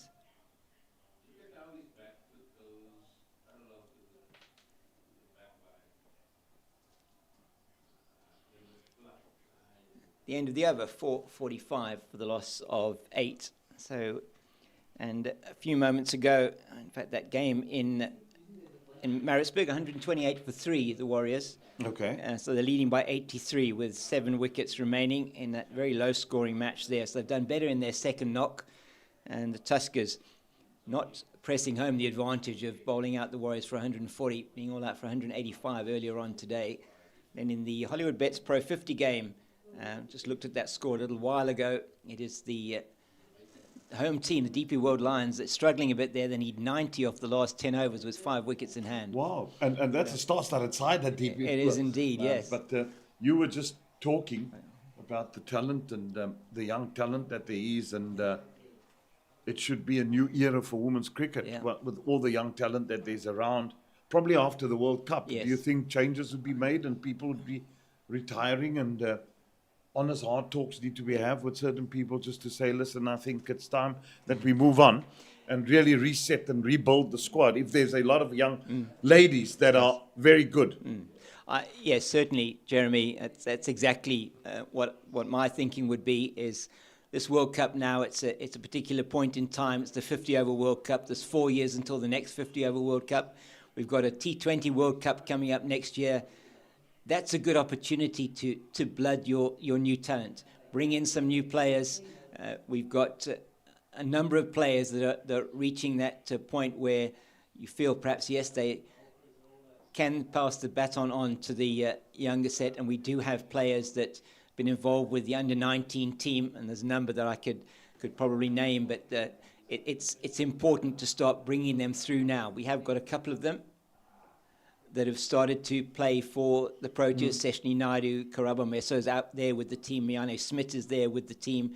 Ayanda Khlubi has also been given a national contract. She's also, I think, 20 years old. They're very good pace bowler.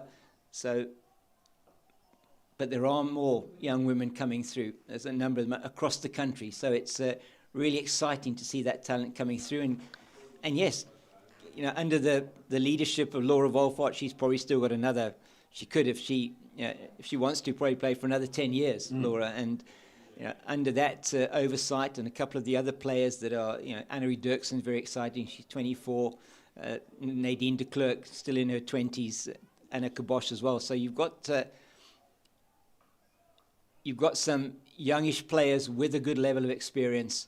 And it is a great opportunity to reset after this World Cup. Well, there you have it. James King very clued up. But women's cricket do excite me as well. I mean, the young talent that one sees that's coming through. And that there are so many opportunities these days for the women to excel. And that's why this pro competition with Hollywoodbets being the sponsor is so good. Yeah, it's been outstanding. I mean, last year we've had the privilege of chatting to the marketing manager of Hollywoodbets and the head of marketing for them at the final game of the season where the trophy was presented for the Pro 22 Western Province.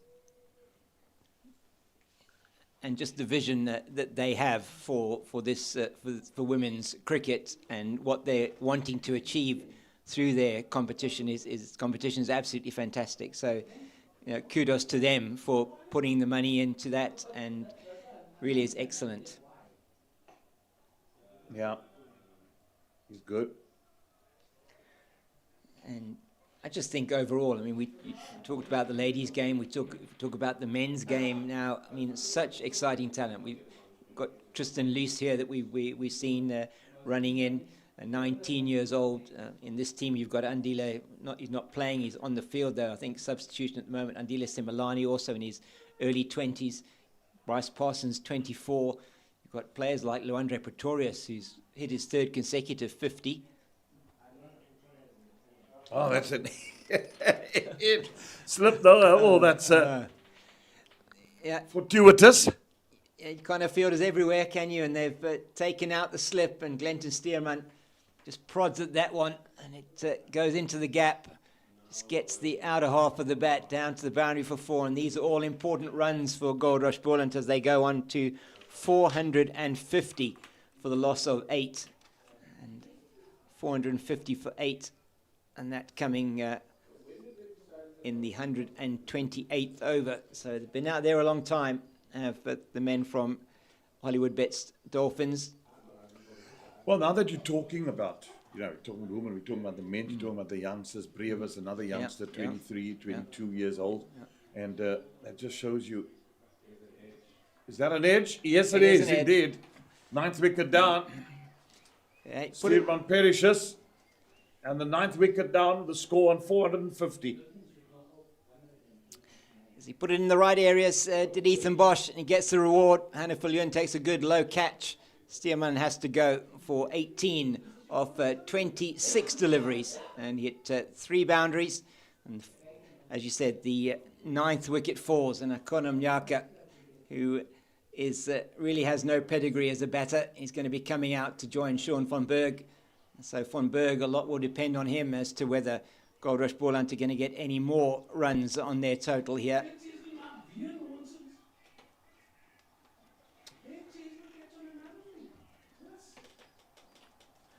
But it is 450 for the loss of 9. Mnyaka coming to the crease. And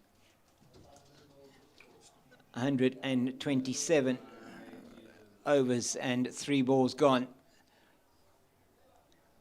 So I think odds on, Jeremy, that we're definitely going to be seeing the Hollywoodbets Dolphins batting tonight.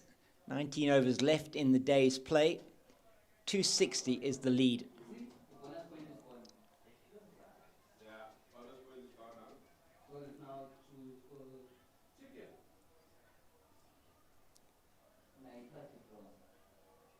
So Akona Mnyaka. His 17th first-class match, and he has only scored 24 runs in his 15 innings, so he certainly is not renowned to be able to contribute from a run-scoring point of view. Now, the point I just wanted to make, we're talking about those youngsters to you, is the fact of the matter is that, won the Mace on top of the world, but the big eluding one is the 2027 World Cup, which is in South Africa. Yeah. So I'm sure that Shukri, now being the coach of all formats, that's the one you want to win. That's the one you want to secure now.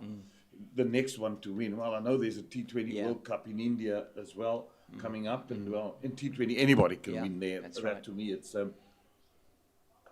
the luck of the draw on the day who fires the best. But it's really the 50 over World Cup to me, which is the big, that would be the cherry on top if South Africa, with the players and the talent that they have, can manage to win that one, and especially being on home turf. So I'm sure all preparation and earnest will go into that now, after the T20 World Cup, which is in India next year, February, March. Yeah, definitely. And you look at the, as you say, the talent that is there. No reason why South Africa can't win that trophy. Absolutely. Nicely in behind that, Mnyaka, and that is the end of a successful over from Ethan Bosch. Got the wicket of Glenton Stearman, and Sean van Berg just getting, not sure what he's getting, just a drink there, it looks like, for him. He'll be up, he'll be facing up to Bryce Parsons, I'm sure, and 450 for 9. So the lead 260. And that is not going to be easy, even though it will be, they may well have about 110 or more overs that they can score them in. That is not an easy target to get on what looks like a wearing Boland Paarl wicket.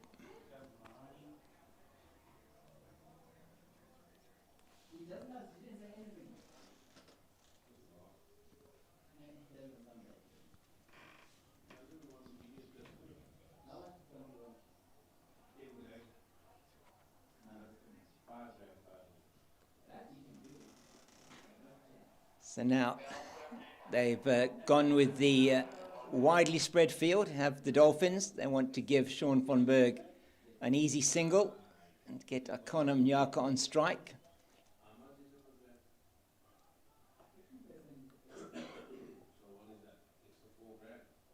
So van Berg, how's he going to play this, Jeremy? He is the senior partner. He needs to be able to keep as much of the strike as possible. Absolutely. He'll probably last ball of the over, but they'll probably then bring the field in so that he doesn't get the single. So I reckon the 5th ball probably, get the single, 4th, 5th ball, and then you just leave Mnyaka 1 to fend. Yeah. Just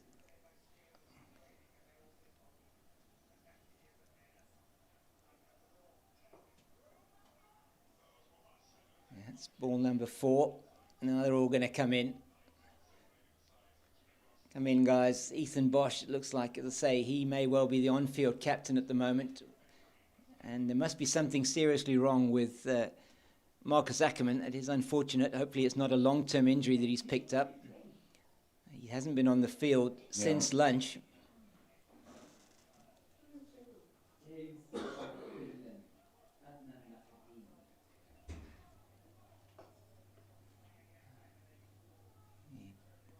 Can't get that away. And so 1 ball left in the over. And he's not really the man for the quick single, is Sean van Berg. And he doesn't get the single, so Akona Mnyaka will be on strike to Ethan Bosch at the beginning of this next over. It's 450 for 9. One more for the road. One more for the road. One more for the road.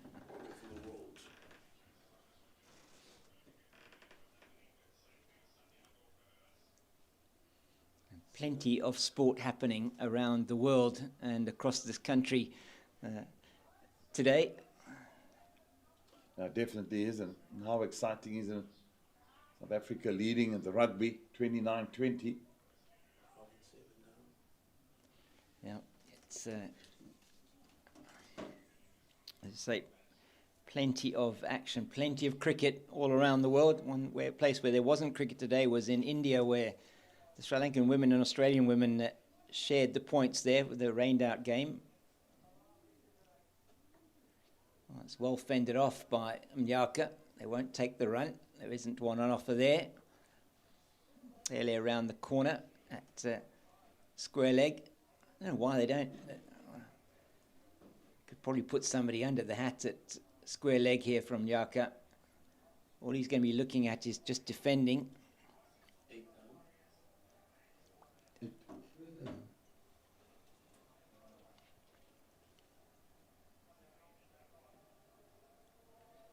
Or leaving.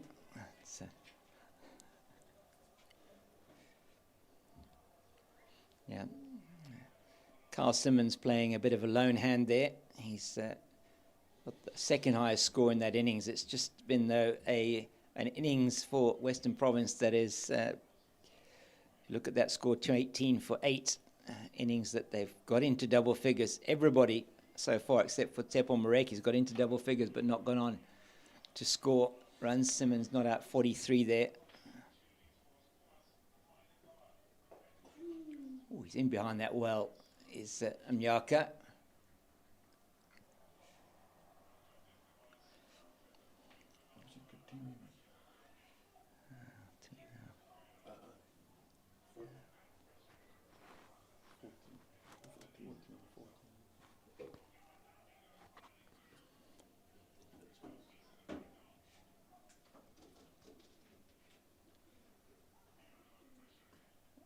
And the Dragons have declared at 225 for 6, leaving the Dolphins 455 to win. The Titans, you mean? Sorry, the Titans. Yes, the Dragons have declared for 225, 225 leaving the Titans.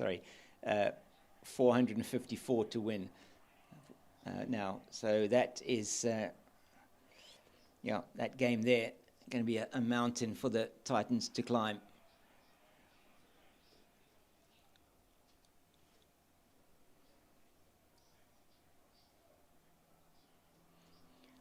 Northwest making an excellent start to their season.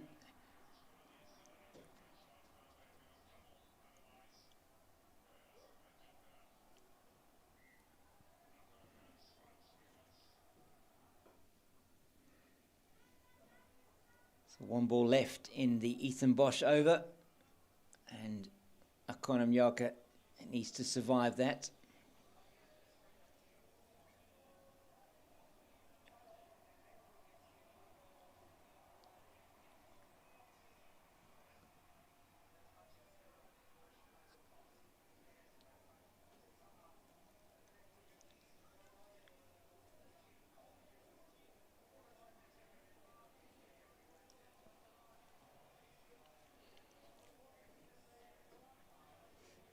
And he does. He does well there, Mnyaka, to survive the over from Ethan Bosch, and total 450 for 9. So it's been 3, I think, consecutive maidens that we've had.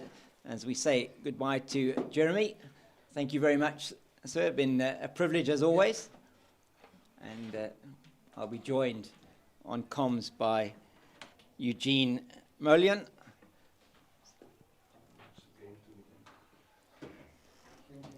And been a good day. Thank you very much, Jeremy. We'll see you tomorrow. And this game is heading for a very interesting conclusion. Mr. Molian? Oh, we've still got 16 overs to get through today. Yeah. 1 more hour of play left. And Not taking the single. no, they're not taking the single. Mnyaka, the first ball of the over, not taking that one. Von Berg.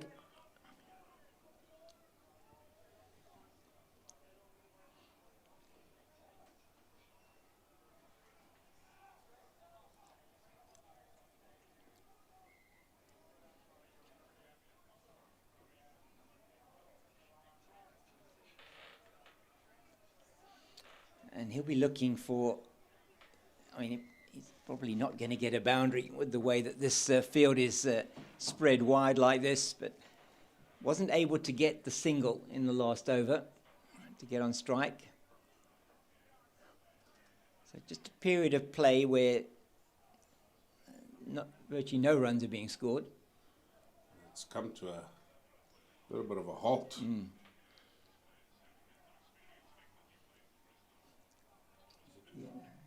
On-field captain. You never know. You never know if you can just get a few more runs. And if you do get out, maybe that little time, get a bowl here to the Dolphins might do you the world of good. And they will take the single, and that's off the 4th ball of the over. So now, Bryce Parsons will bring everybody in. Might as well put a couple of people under the lid there around Mnyaka. Here they come. Here they come. They are converging. Zondo, there's your helmet, son.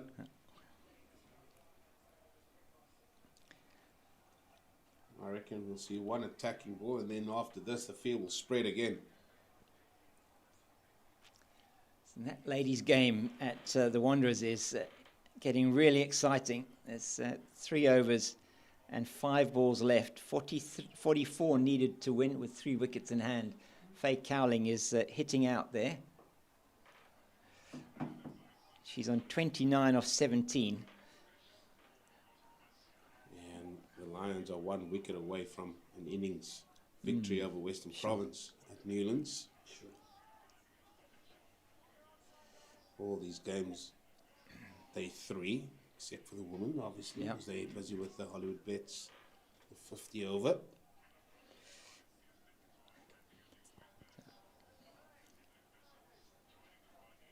This one, that one is, it looks like it could be going down to the wire with that. As long as Faye Cowling is still in, the Lions have a chance. She's hit 6 and a 4 off the first 2 deliveries of that over.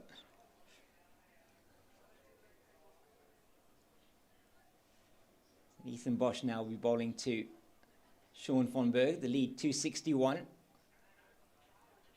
that's not an easy target to chase, even if the wicket was to fall now. 262 on the 3rd evening and the final day. Even with overs in your favour.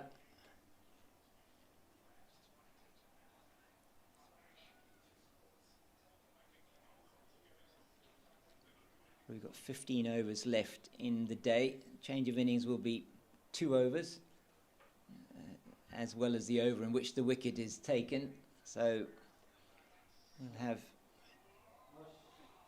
potentially 12 overs left.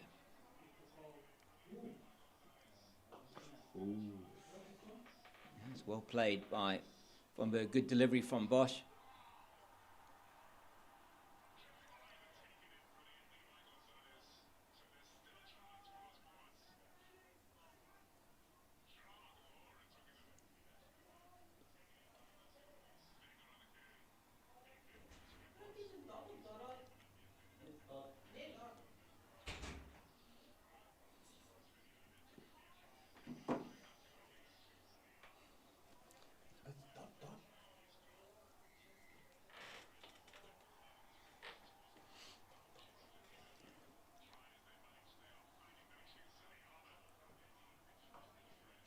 Gets in behind that nicely, von Berg. Important for him to stay there and to try and farm the strike as much as possible. Well, you can farm it, but there's got to be something about it. If you're farming it just to survive, then I don't know, just because of where this game is. So he's trying to take some time out of the game. Yeah, but it's runs that count almost more than time, isn't it? That's why I said the draw is for me. You can park that. Yeah, absolutely. Door is gone, definitely. Tries to play that one forcibly down the ground, doesn't manage to get hold of it, so... The only way we're going to get to a draw is if these 2 men for Boland stays there for the remaining overs, 14 after this one. Yes. Come out tomorrow and back for the first hour to drinks. Then after drinks, continue on to lunch. It's the only way there'll be a draw. Not even the rain overnight is going to do a damp on this game. No, it's not. As the field comes in again to try and save the one. With 2 balls left in the over, I think it is. And York has shown that he can get his body behind and get his bat down. He tries to play it through the leg side for the boundary, doesn't get hold of it. I've been wrong with my predictions over the last 2 weekends, so folks, you don't have to listen to me. No, I think you're pretty much on the money here, and unless there is significant amount of rain that prevents a great deal of play tomorrow, they certainly will get to a conclusion, and it deserves a conclusion, this match. It's had everything. It should be wide. It should be wide. Yeah. Can see his idea. But, I mean, this ground, it dries out very quickly. There is talks of overnight rain. Yeah. So how much of that falls here, we're not too sure, like most forecasters. Yes, difficult to know. That forecast may, as the weather patterns or the weather gets closer, may have changed, but there is a bit of a build-up of clouds off to our left-hand side.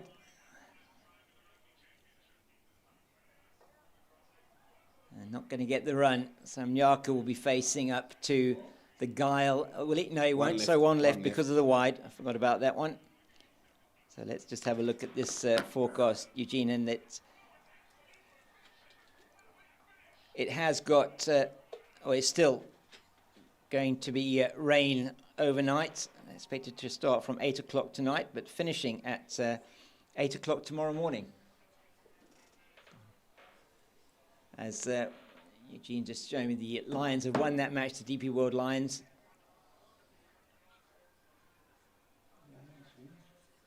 And that is the end of the over, and give us that result there, Eugene. Yeah, that's now 2 losses on the bounce for Western Province. Yeah. Innings and 134 runs. Yeah. And not the start that Rory Kleinfeld and his coaching staff, as well as his players, would have wanted. No, not at all. It's the worst possible start for them.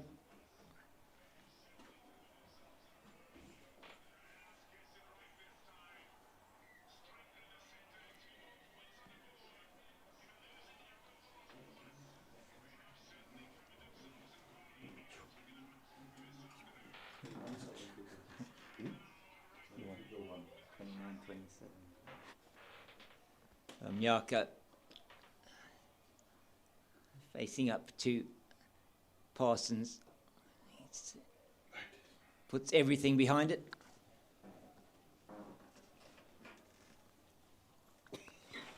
.262 the lead.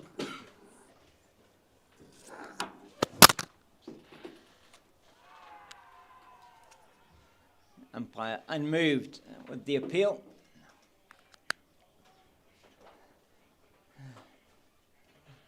As Akona Mnyaka survives yet another delivery. Von Berg 9 of 45, Mnyaka 0 of 12. And they are just taking time out of the game. It's just survival. Yep. It's just survival from Mnyaka. Schofenberg will obviously try and score as many as he can. Take the single when he can off balls 4, 5, and 6. Bryce Parsons brought up his 100 as well. Yeah. He's bowled, I think, unchanged virtually since lunch from the southern end of the ground, Drakenstein end. 1 for 104 into his 40th over. It's a good shift from the young man. That one Mnyaka could have taken a single, but there's no need with 1 ball left in the over. In fact, no, there isn't 1 ball left in the over. It's the end of the over. And 133 gone. It's 452 for the loss of 9.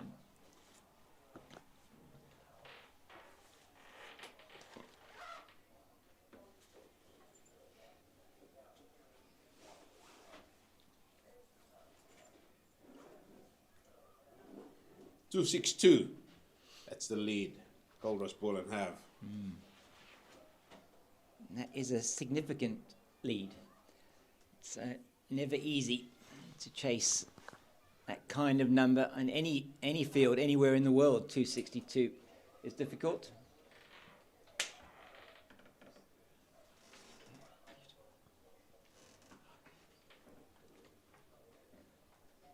Von Berg. He's got a bit of a... He's looking at the leg side, definitely.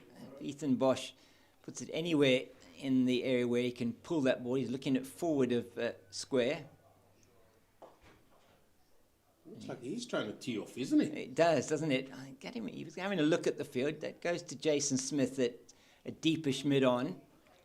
That's 2 meters or 3 meters to the right of him. That would have gone down to the boundary. I think what he's seen from Akona Mnyaka is that now he's defended 16 deliveries. Sean von Berg himself, uncharacteristically, is on 9 of 46. So his strike rate is about 20.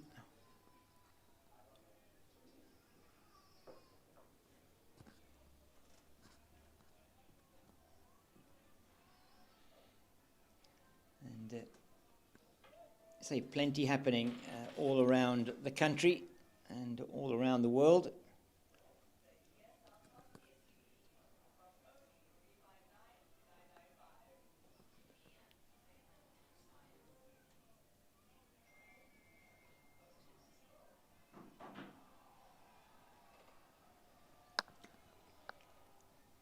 One good ball is all it takes. And that was nearly Yep, it. that was is it. Yep, and that is the one good ball, and that is taking out the stumps, the leg stump of Sean von Berg. And as if on cue, Ethan Bosch produces the one good ball. And it is the end of the innings for Goldrush Boland. Put in a fantastic effort here in the second innings. And that's a good delivery. He plays it on, in fact. Just full. He was looking for the one perhaps a bit shorter. And it's 452 all out. And that after 133 overs and some change. And there will be 10 overs that I think that will be required for Goldrush Boland to bowl at the men from Durban as they chase 263 to win this match. It's going to be a very interesting last half an hour.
Joining us as the batters from the Hollywoodbets Dolphins make their way out into the middle.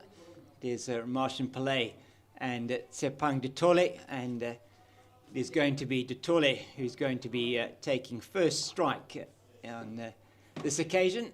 Martian Paarl, who did that in the first innings, and first ball he was dismissed, unfortunately for him, but Ditole, an excellent 116 in that first innings, and wouldn't the Dolphins love for him to be getting something close to that in the second innings as well, as they chased down 263 to win this game in 108 overs. There's 10 overs left in the day. Stearman away from us now.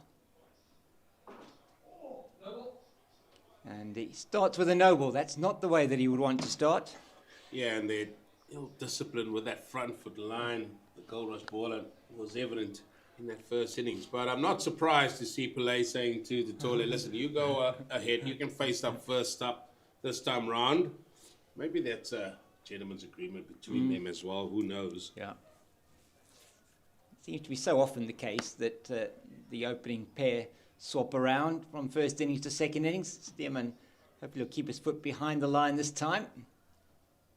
And that goes past the outside edge of the bat, and good delivery from him first up. Yeah, and it is a delivery that was good length, outside it off stump, beats the edge, gets a lot of encouragement from his teammates. Yeah, and why not? They've started off, Eugene, with that man down there at the at that deep backward point region. Looks like Milan down there. It's in behind it. Good delivery once again. Straight down to Milan at mid-on. And there'll be a lot of chatter, I'm sure, in these 10 overs this evening.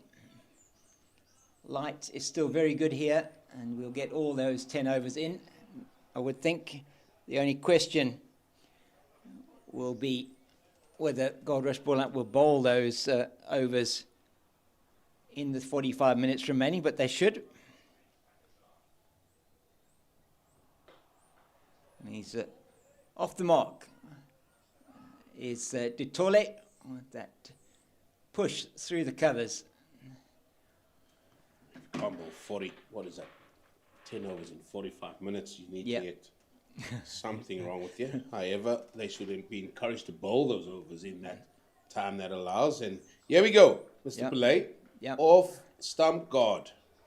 And he's on a king pair at the moment. And just some words of encouragement to the youngster.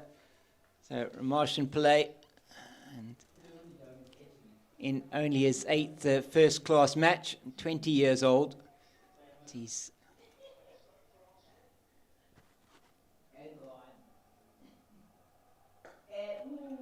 And he greets that full-pitch delivery from Glenton Stearman with the full face of the bat and plays it through the covers for 4. That's an excellent answer to being dismissed first delivery in the first innings. Confident stride. Confident stroke through the offside. 4 runs. A good start for Martian Paarl and for the Dolphins at this stage.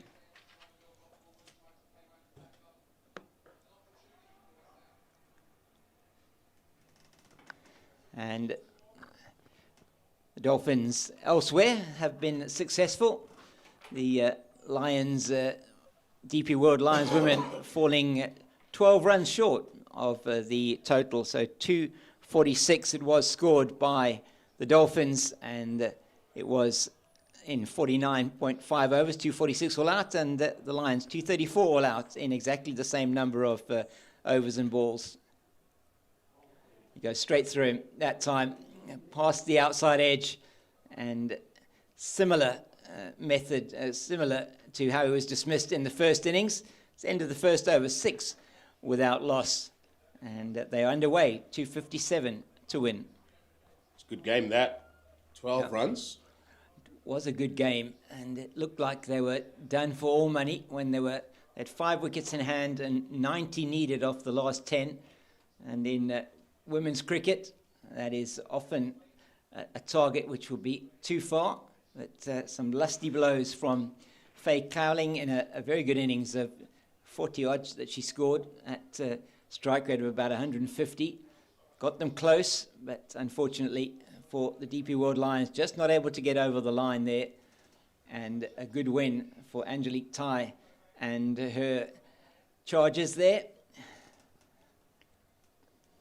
Well, that sets up the season very nicely in that 50 over. It does indeed. Yeah, the champions falling on the first day. Oh, that's a nasty one from a corner. Miyake gets some good bounce, and that's saw. And Clyde Reeves-Fontaine just going to check on Tsepang de Tole. Well, I think he just played this horribly wrong.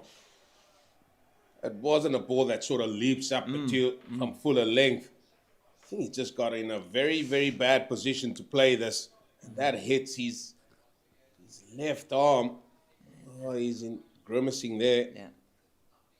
It's usually nothing padded there. Usually some of the batsmen will have one on their front arm.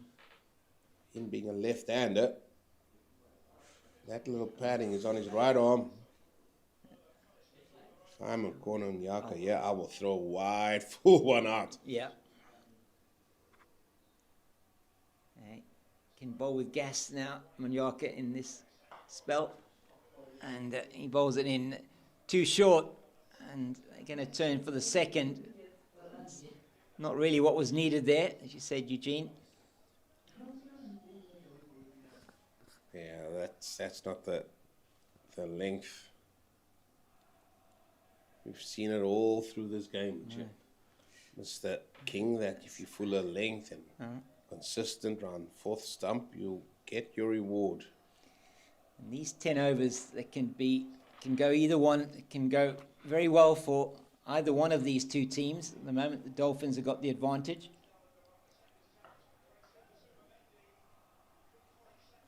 Tell you what, if the Dolphins can get away here, even get up to 40 and go at 4 runs and over, that sets it up beautifully for themselves. It does. Yeah. However, on the flip side, if Goldrush Boland can manage to sneak 1 or 2 here, 2 would be good for them. Well, then that sets them up. It does. For an intriguing Sunday, 4th day. Yeah, you feel one wicket, 2 wickets tonight makes it very interesting. Yeah, that's a ball he should have bowled after the man got hit. Yeah. Well up to the challenge there, the Tole. What you will get with him is he'll play shots.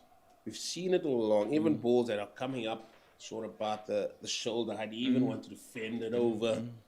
So this is the things that you got to read into. And here we have Paarl now on strike. And question is as well this evening is if they do lose a wicket, is Marcus Ackerman going to be coming into bat? Because he's been off the field since lunchtime. So he won't be allowed to come into bat, will he? Well, unless it was something that they would say an external blow or anything like that, I can't see him batting here. No. And even now, I think there's somebody.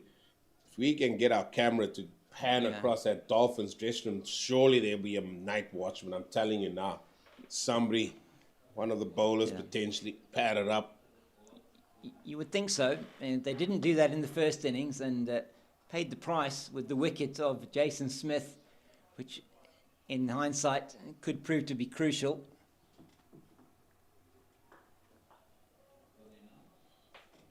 In behind that very nicely was Paarl. There we go, Eugene. And who's padded up there? There's somebody at the back there. Yeah, can't see them. Maybe there's 2 people padded up. Well, Smith and Parsons are not padded up at all. So, that Fullion. Is that Fullion? I think it might be Hannah Fullion next to Jason Smith. Jason Smith not padded up. He's definitely not coming out to bat tonight. Okay, this is going to be it's going to be an interesting contest here between Stearman around the wicket to Tole. He's going to try and get that one to just come in and then move away, isn't he, from the left-hander?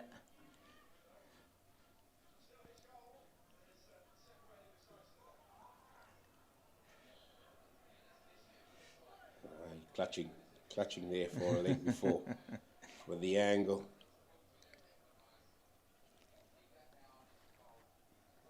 Yeah, definitely. It was just a polite inquiry from Glenton Stearman. And we haven't seen too much yet on offer for the bowler. One that beat the outside edge of the bat in that first over. I say it only takes one delivery, doesn't it? Just one good nut in the right area. We've seen it here. We haven't seen too much misbehaving yet. We know it has been doing that.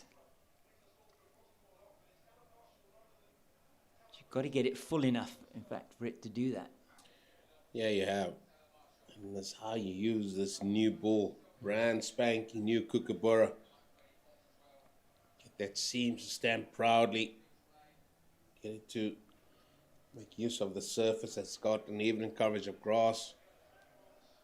You can see the area where the ball's been pitched, and those areas, no matter how much you roll, will still leave some indentations in the surface.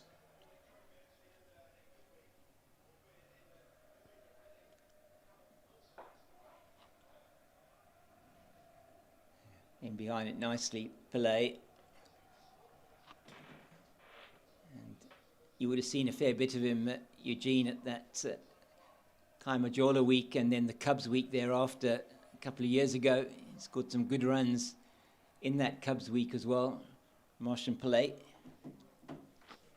Yeah, certainly one that has come through the system there in KwaZulu-Natal with the Dolphins. I think just from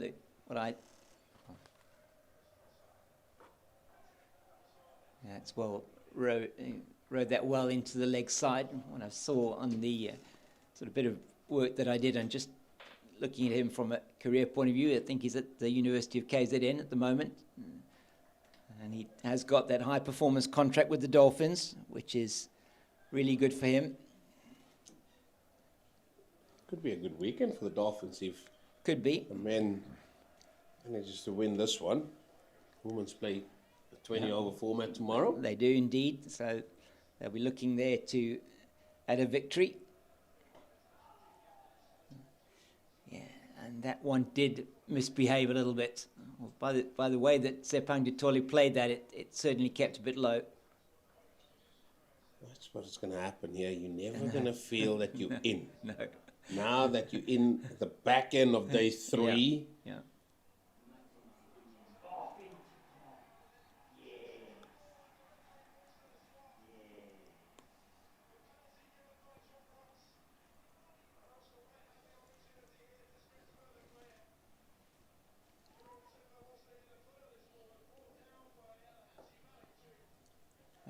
Shouldn't be bowling there though.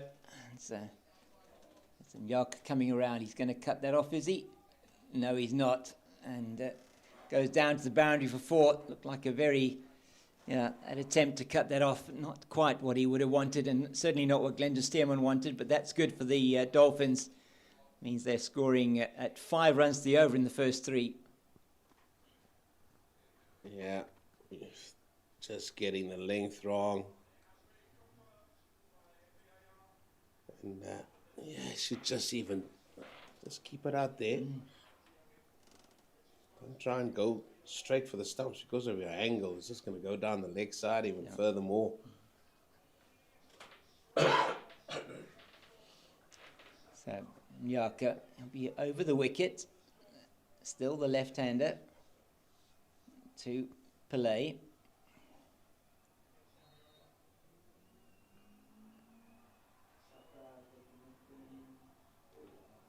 Good. How can you stay there? Can you stay there? Do you have the patience to bowl and replicate that delivery?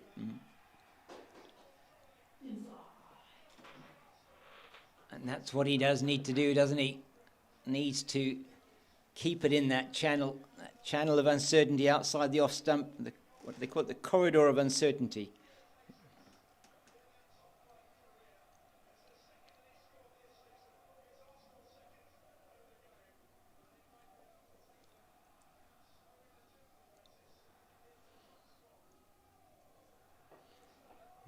The answer to that is no, that he didn't on that one. It's a bit too straight.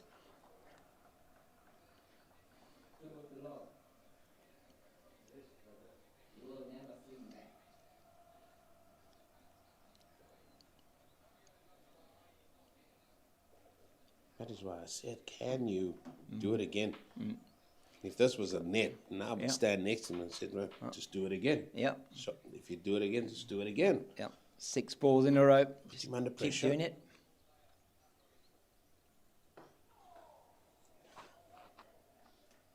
And that was met again with the full face of the blade. So Dolphins, if they go in here without losing a wicket tonight, they'll feel they've done a good job, these two, up at the top of the order. I just feel, with the state of the game, yeah, I can understand you going for the stumps. Left arm over, the likelihood is if you're going to go for the stumps, the ball's going to pitch outside leg stump.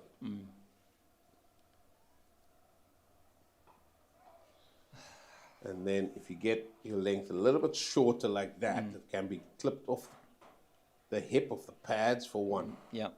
So if you want to go for the stumps, why not come around the wicket to the right hand where you can, all your margin of error is so big where you can go from about 6th stump towards there because the ball will continually come in with the angle. I feel if he's over the wicket to the right-hander, just got to pitch on and just go across with that arm. Yeah. That's what probably be more ideal. Now he's got Ditoli, the left-hander, facing up to him. As he managed to get the wicket of Neil Brandt last week with a good one outside the off stump. That's too full on this occasion. As well to field it on his follow through, but it's just not consistent enough.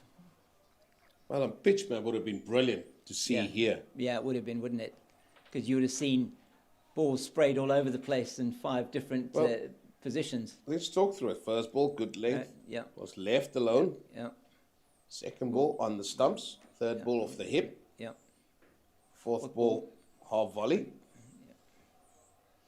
Yeah, and there's the last ball of the over. And that one is perhaps just too short of a length and deals with it well, does Ditole. Nothing much on offer for Mnyaka from a movement point of view. What can their premier bowler do? Glenton Stearman, he will no doubt bowl unchanged up until the end of the day's play. Just 6 overs left in the day, and we've got half an hour to bowl those. Maybe see Sean von Berg for an over or two before the close. Yeah, most definitely. The I trump think card. so. Yeah, definitely. The trump card, why not? Give Mnyaka one more over maybe, and then you bring von Berg on, or not even give him another over. Nah, Give the ball to von Berg. I'm with you there. Good decision that, Cape Fox.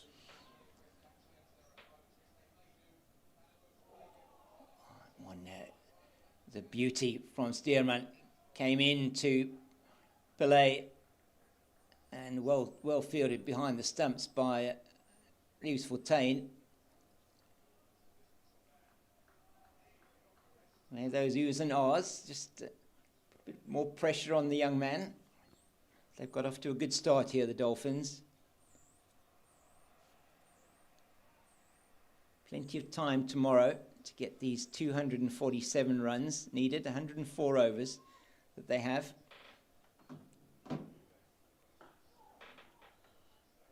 Getting hands on heads. Getting hands on heads thinking, oh, if that had to get past the bat, maybe I would have been up. Yeah, but he's shown that he's got a very broad blade in this innings, has Pillay. The young man's done well. He's been equal to everything that's been thrown at him so far. Sometimes it's good being young. It is, yes. Sometimes you won't let things bother you. Yeah, exactly. Things won't fester. Yeah.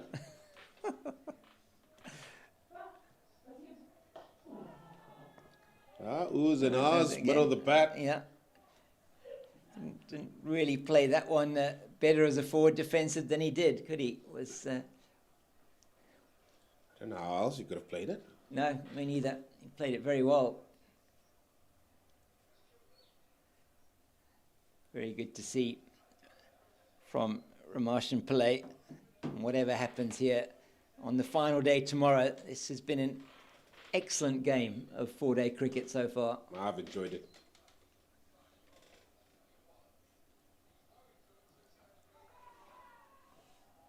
And that cries of catch it, but he's got all of it as Reminiscing Paarl could easily have holed out to that man at deep or long leg, but he doesn't. He gets it over his head. And like you said, it's great to be young, isn't it? Well, the double teapot is out from Steeman. Men with hands on head, and they're all looking in Leon Botha's direction here. Yeah. Was this a chance? Because he was off the boundary. I think if there was anything that he could have done with that one, it looks to me like it's landed on the grass bank. So he would have had to have been the BFG from Roald Dahl to have caught that one. Well, I'm looking at Steeman here, and he's gesturing. If he had to be on the boundary, that's about chest high. I don't know. I wonder if we can maybe have a look at that with Jeffrey at that one, because wow. And still, I mean, Steeman is not, what's that word, apoplexy? Yes, he is. He's apoplectic. Apoplectic. Yes, oh, there yes. Trying to get there with your that's vocab. It's a real tongue twister. I'm still trying to find the ball. I think they have found it now. Just send a golf up there. He'll find the ball. Went a long way. Yeah, but I don't think, unfortunately, we don't have a replay of that. But I don't know. To me, I lost the fly to the ball, but it looked to me as if it was going way over his head. You just don't know, do you? No. Difficult, isn't it? Because for Botha, I mean, saying, does he stay on the? He stays on the boundary, then he maybe isn't able to come in quickly to cut off the two. Here's a dead giveaway. If he's going to start on the boundary, yes, you know, maybe it was more than just a little bit of a chance. Maybe it was because he was definitely off the boundary. Yeah, when the ball came nearer to him in that vicinity. Yeah, got all of it though, as much as he could. And that one's now short and wide outside the off stump, and he's pummeled him away through the offside for 4. Well done, young man. He moves rather rapidly to 16 with that shot. Well, that was put away with some venom. Boom. Yeah. Good foot movement. Stood tall. Poor delivery from Stearman. He's still thinking about that one that went down to long leg. Jeremy, don't see Sean van Berg warming up. No, I don't see him warming up either, which for me is, I'm not happy about that necessarily. I think it would be, you should be bringing him on, give him the hard new ball before the close of play. They got him! Well, there we go. Hit him for a 6 and a 4, then he puts it in the right areas, and it only takes one ball, as we say.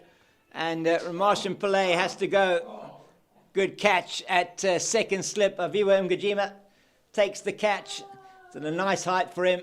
And a young man making his way back to the pavilion, Reminiscing Paarl. And he'll be disappointed, I'm sure.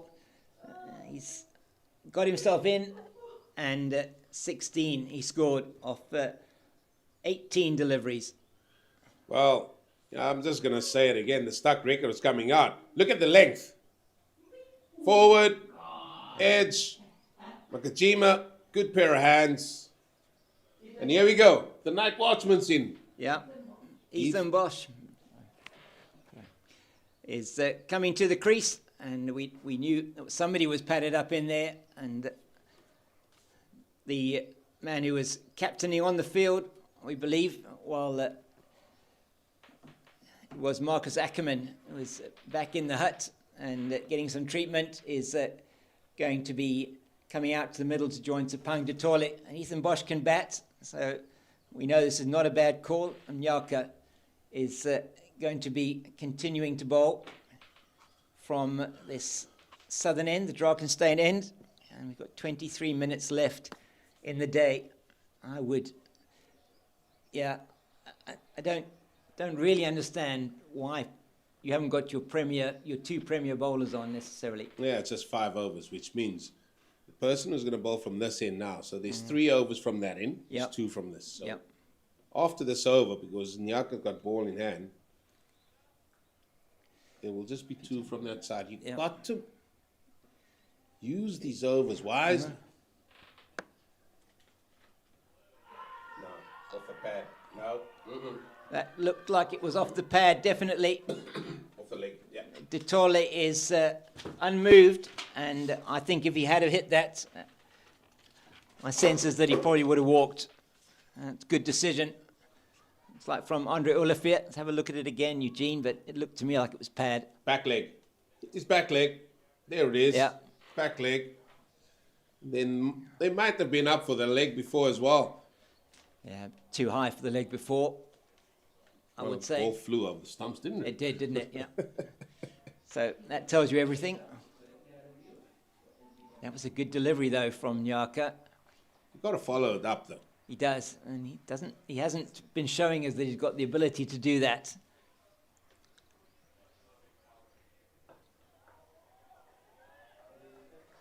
Now they like that, the men from Boland. They made the breakthrough. 26, fall of the first wicket.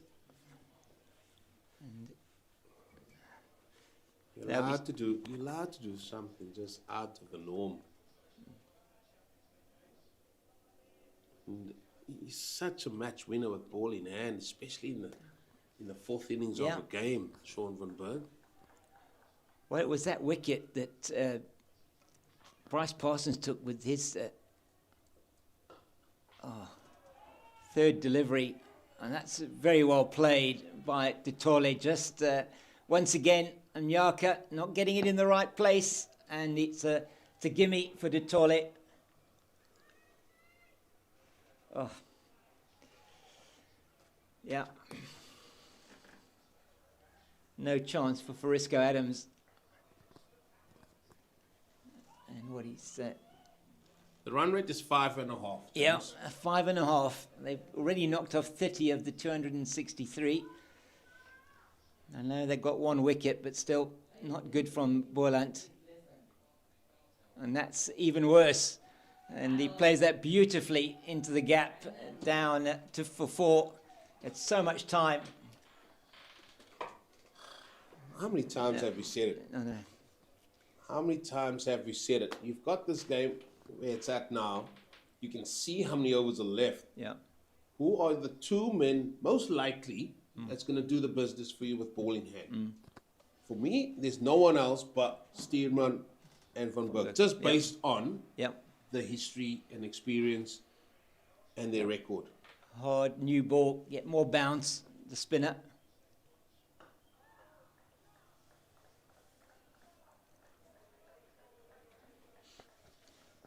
And they, I know we said 263, it's not an easy target. But if you get off to a start like this, I know they've lost a wicket, but it's 229 now to win. Who got the wicket? Who got the wicket? Yeah. Steerman got the Steerman wicket. got the wicket, yeah. Nyaka hasn't looked like getting a wicket. Well, by the first ball of every over he started. Yeah. So what's Clyde Reeves-Fontaine going to do? He can't give him another over, surely, after that. And they're batting it, you say, 5.7 to the over after 6 overs. Steerman will be bowling to Ethan Bosch. He'll be facing his first delivery, Bosch.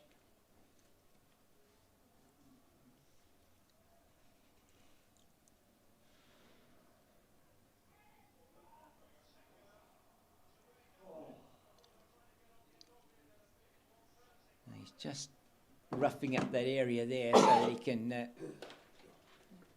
get his foot landing in the right area.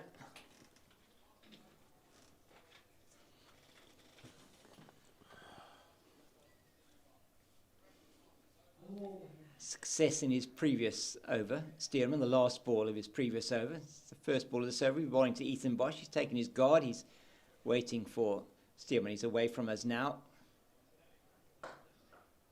It's very well played and equally well fielded by Peter Milan, diving off to his right-hand side. Full face of the bat, hit that very well, Ethan Bosch. And he is an accomplished batter, is the Dolphins opening bowler.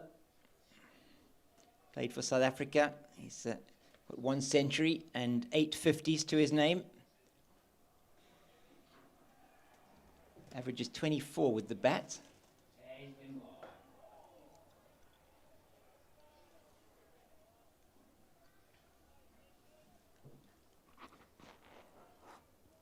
And yeah, Stearman there, just a bit too straight.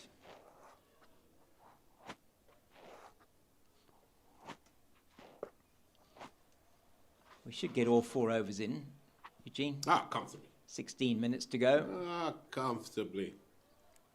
Might even have some value-added tax after that as well.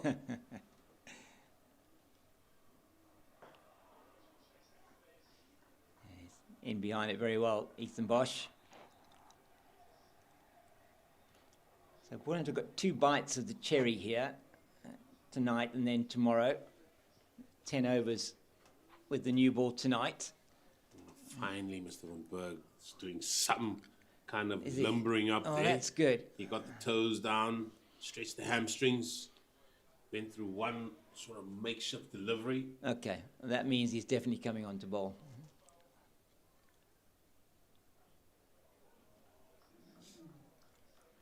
There he goes. There we go. Yeah, he's coming on. That's his warming up routine. So we're going to get to see him, but I would like to have seen him an over earlier. Got a chance to get a couple of men around the bat as well. Well, what I would have done is I would have given him 1 over. If, let's say, he would have bowled with 5 overs left. I mean, with 3 overs from that side. 1 over just to get a feel. Yeah. And then for 2 overs, he can really get into it. Yeah, he can.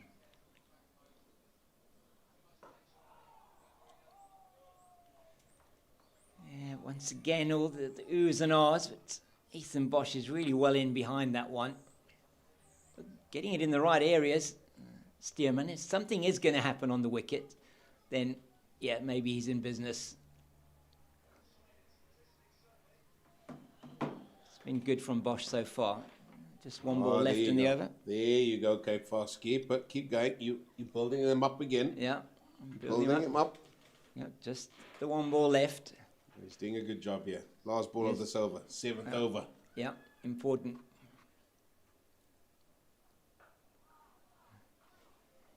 In the right areas. And it's a maiden over, which is exactly what Ethan Bosch was sent out to do. And he's done his job well in that instance. 3 overs left, 1 from Stearman and 2 from Van Berg. And we'll definitely get these in before 6 o'clock. So what does Sean Van Berg have in store for us? What are we going to see here, Eugene? If he does get some turn, it's going to be very interesting. I reckon he'll bowl it very slower, maybe even slower than usual. I just want to see how much spin or turn or assistance this pitch will give him. That's what he's got to do. However, even more importantly, where is he going to put his fielders? Yes. That is going to be interesting to see. And we've got... so we do have a viewer in Mujima under the lid. He's going to be in it short leg by the looks of things.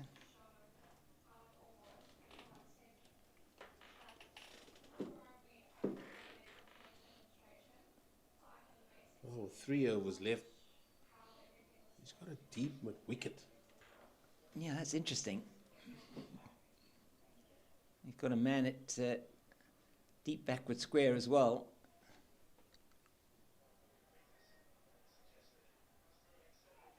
That's where he should be. Yeah. That's where he should be. And they're not going to take the run. So Ditole is protecting Ethan Bosch. I thought it was supposed to be the other way around. No, I think. Oh, he didn't play a shot. Well, He that's didn't what play I a think. shot. That's the only Yeah. reason what I can Yeah, think. he obviously didn't play a But shot. Yeah. It looked like he did. It did to me too. I thought he played a shot at that. So, yeah, interesting. A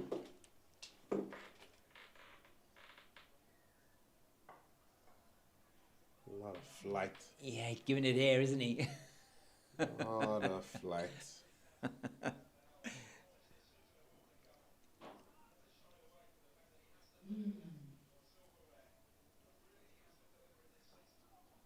It's shorter this time. And it was the quicker one. And now Ethan Bosch. I'm guessing he'll feel happier bowling to the right-hander. Oh, ecstatic. So Stick another catch in there. Stick Yeah. another one next to. get somebody in Olofsson. under the lid there, and yeah, maybe in front of his nose.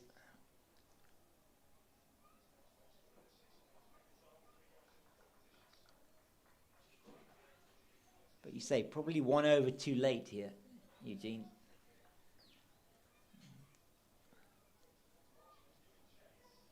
$35 for 1, 228 needed to win. That's too short, and it gets the treatment. And Ethan Bosch not going to miss out on that one. Just a bit of a drag down from Sean von Berg. Yeah, and he knows he's only going to bowl 2 overs. So you want Yeah. to make the most of that. And there, as you said, a little bit quicker. And then just dropped his length there. You see it Yeah. drag down. See, he was disgusted with that delivery as Yeah. well, Sean van Berg. That is why I said just an extra over would have Yeah. just get him into his work. See, that would have been his first over. That would have Yeah. been his first 6. Then, after that, he can bowl whatever variations he deems fit. Yeah. He's got 6 balls left, 12 balls left in the day's play. 6 of whom, 6 of those will be bowled by Mr. Stearman, who's definitely going to come around the wicket here. In fact, it's not Mr. Stearman. Oh, that's interesting. Who are we going to have? Leon Water. Okay. Well, I don't understand this at all. What's he going to be doing? Throwing in a barrage of short-pitched deliveries to Pang de Toilet? I reckon Stearman's bowling the last over. Maybe.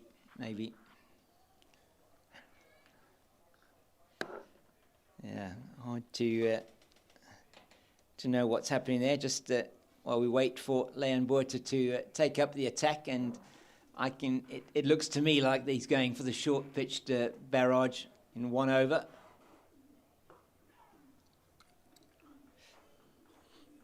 And the Tuskers and the Warriors there. The Warriors at the close 157 for 3, so they lead by 112 runs. So that game going into tomorrow, it's going to require some very sporting declaration potentially from the Warriors if they're going to try and bowl out the Tuskers. And then the Titans are in real trouble. They are 31 for 2 at the close, still needing 424 runs to win that match. So in big trouble there. It looks like they're going to be losing the second game of the season as well if the weather holds and they can't bat out those overs. So Senekwani and Van Skalkwyk both have gone. Senekwani for 3, Van Skalkwyk for 9. So in all sorts of trouble there. Peterson and McCanya will take up the batting tomorrow morning, and Leon Buerta just wasted a couple of these deliveries. Absolutely nothing that Pang de Toilet needs to do to play these. And he's coming now around the wicket. Yeah.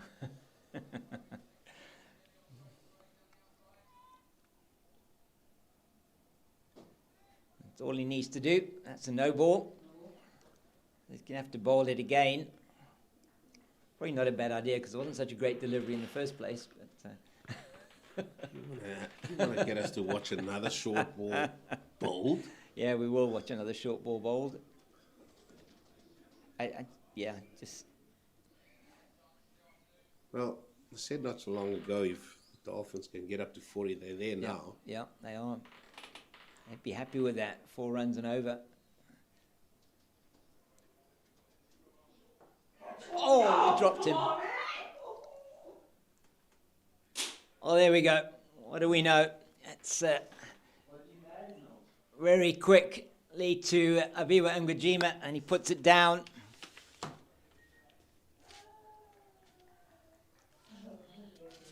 He's given himself some yards there as well, Nakajima, and he's watched that all the way into his hands. Just couldn't stick. And that would have been exactly what they needed.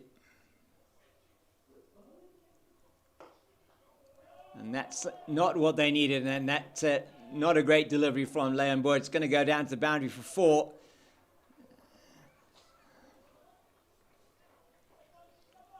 Stand still, straight face of the bat. No one straight there to stop that. And so, twists and turns, twists and turns.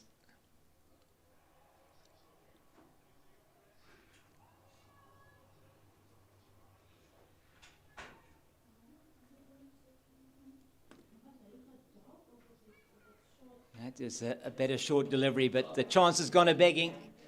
Aviva Ngajima just went in and went out, didn't it? As you said, he watched it on into his hands, but just couldn't take the catch.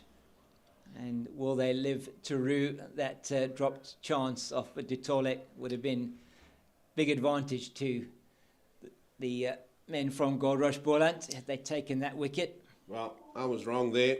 It's going to be Van Berg to bowl the final over of the day. He's going to be bowling to Ethan Bosch. In that game where you just got 218 runs as well to play with, you need to grab every opportunity you can. You do.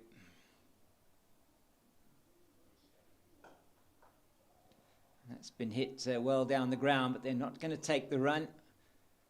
It's, Sean van Berg's done well there because he's prevented a certain boundary. Hit very hard by Ethan Bosch.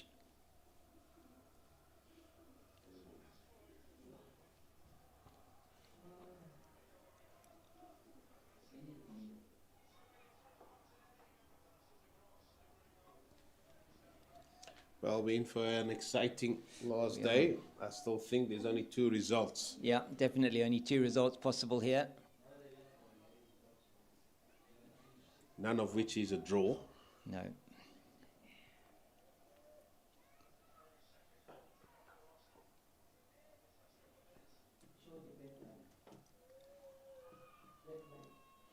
Yeah, could have only got himself into trouble playing that shot, Ethan Bosch. You surprised he played it? Not really, no. No.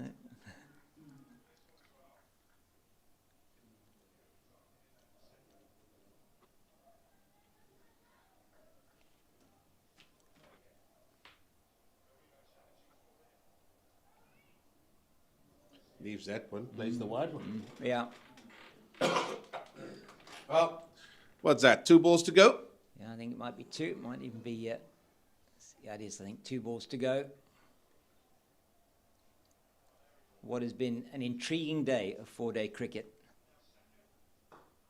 And that is going to go down to the boundary for 4. Tossed it up, and it's played down the ground, and that's greeted with massive applause from the change room of the visiting team. 1 ball left, and they've knocked off 48 of those 263 runs at a rate of 5 and over. And that really, they've lost the 1 wicket, but I think that won't bother them too much. It's the amount of runs they've scored this evening that's been important. And that will give them a little bit of momentum. Or can this final delivery give Boland something to take with them into that final day tomorrow? Making him wait.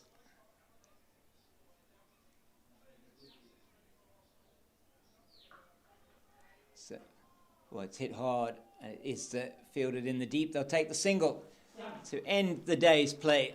49 for the loss of 1. They closed day 3, and it could have been 40 for 2, and that dropped catch.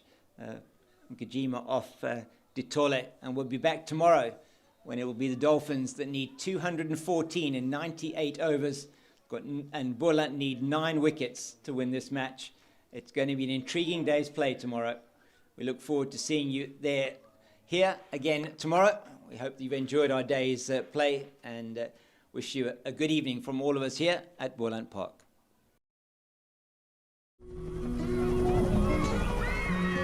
Remember those blissful long summer days? Dry smoke drifting across the stands. The hiss on the grass banks. And the thrill of getting your hero's autograph? Remember when we came together for more than just cricket? For the rivalries, the banter, and for those moments that brought us all to our feet. Sensational catch! Right out of the stadium. What a shot that is. Remember that feeling? It's back.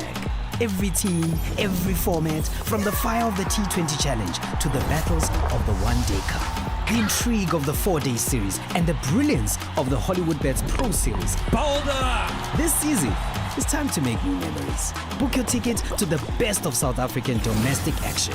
Head to cricket.co.za for all the details. With hometown pride on the line. Uza nawe.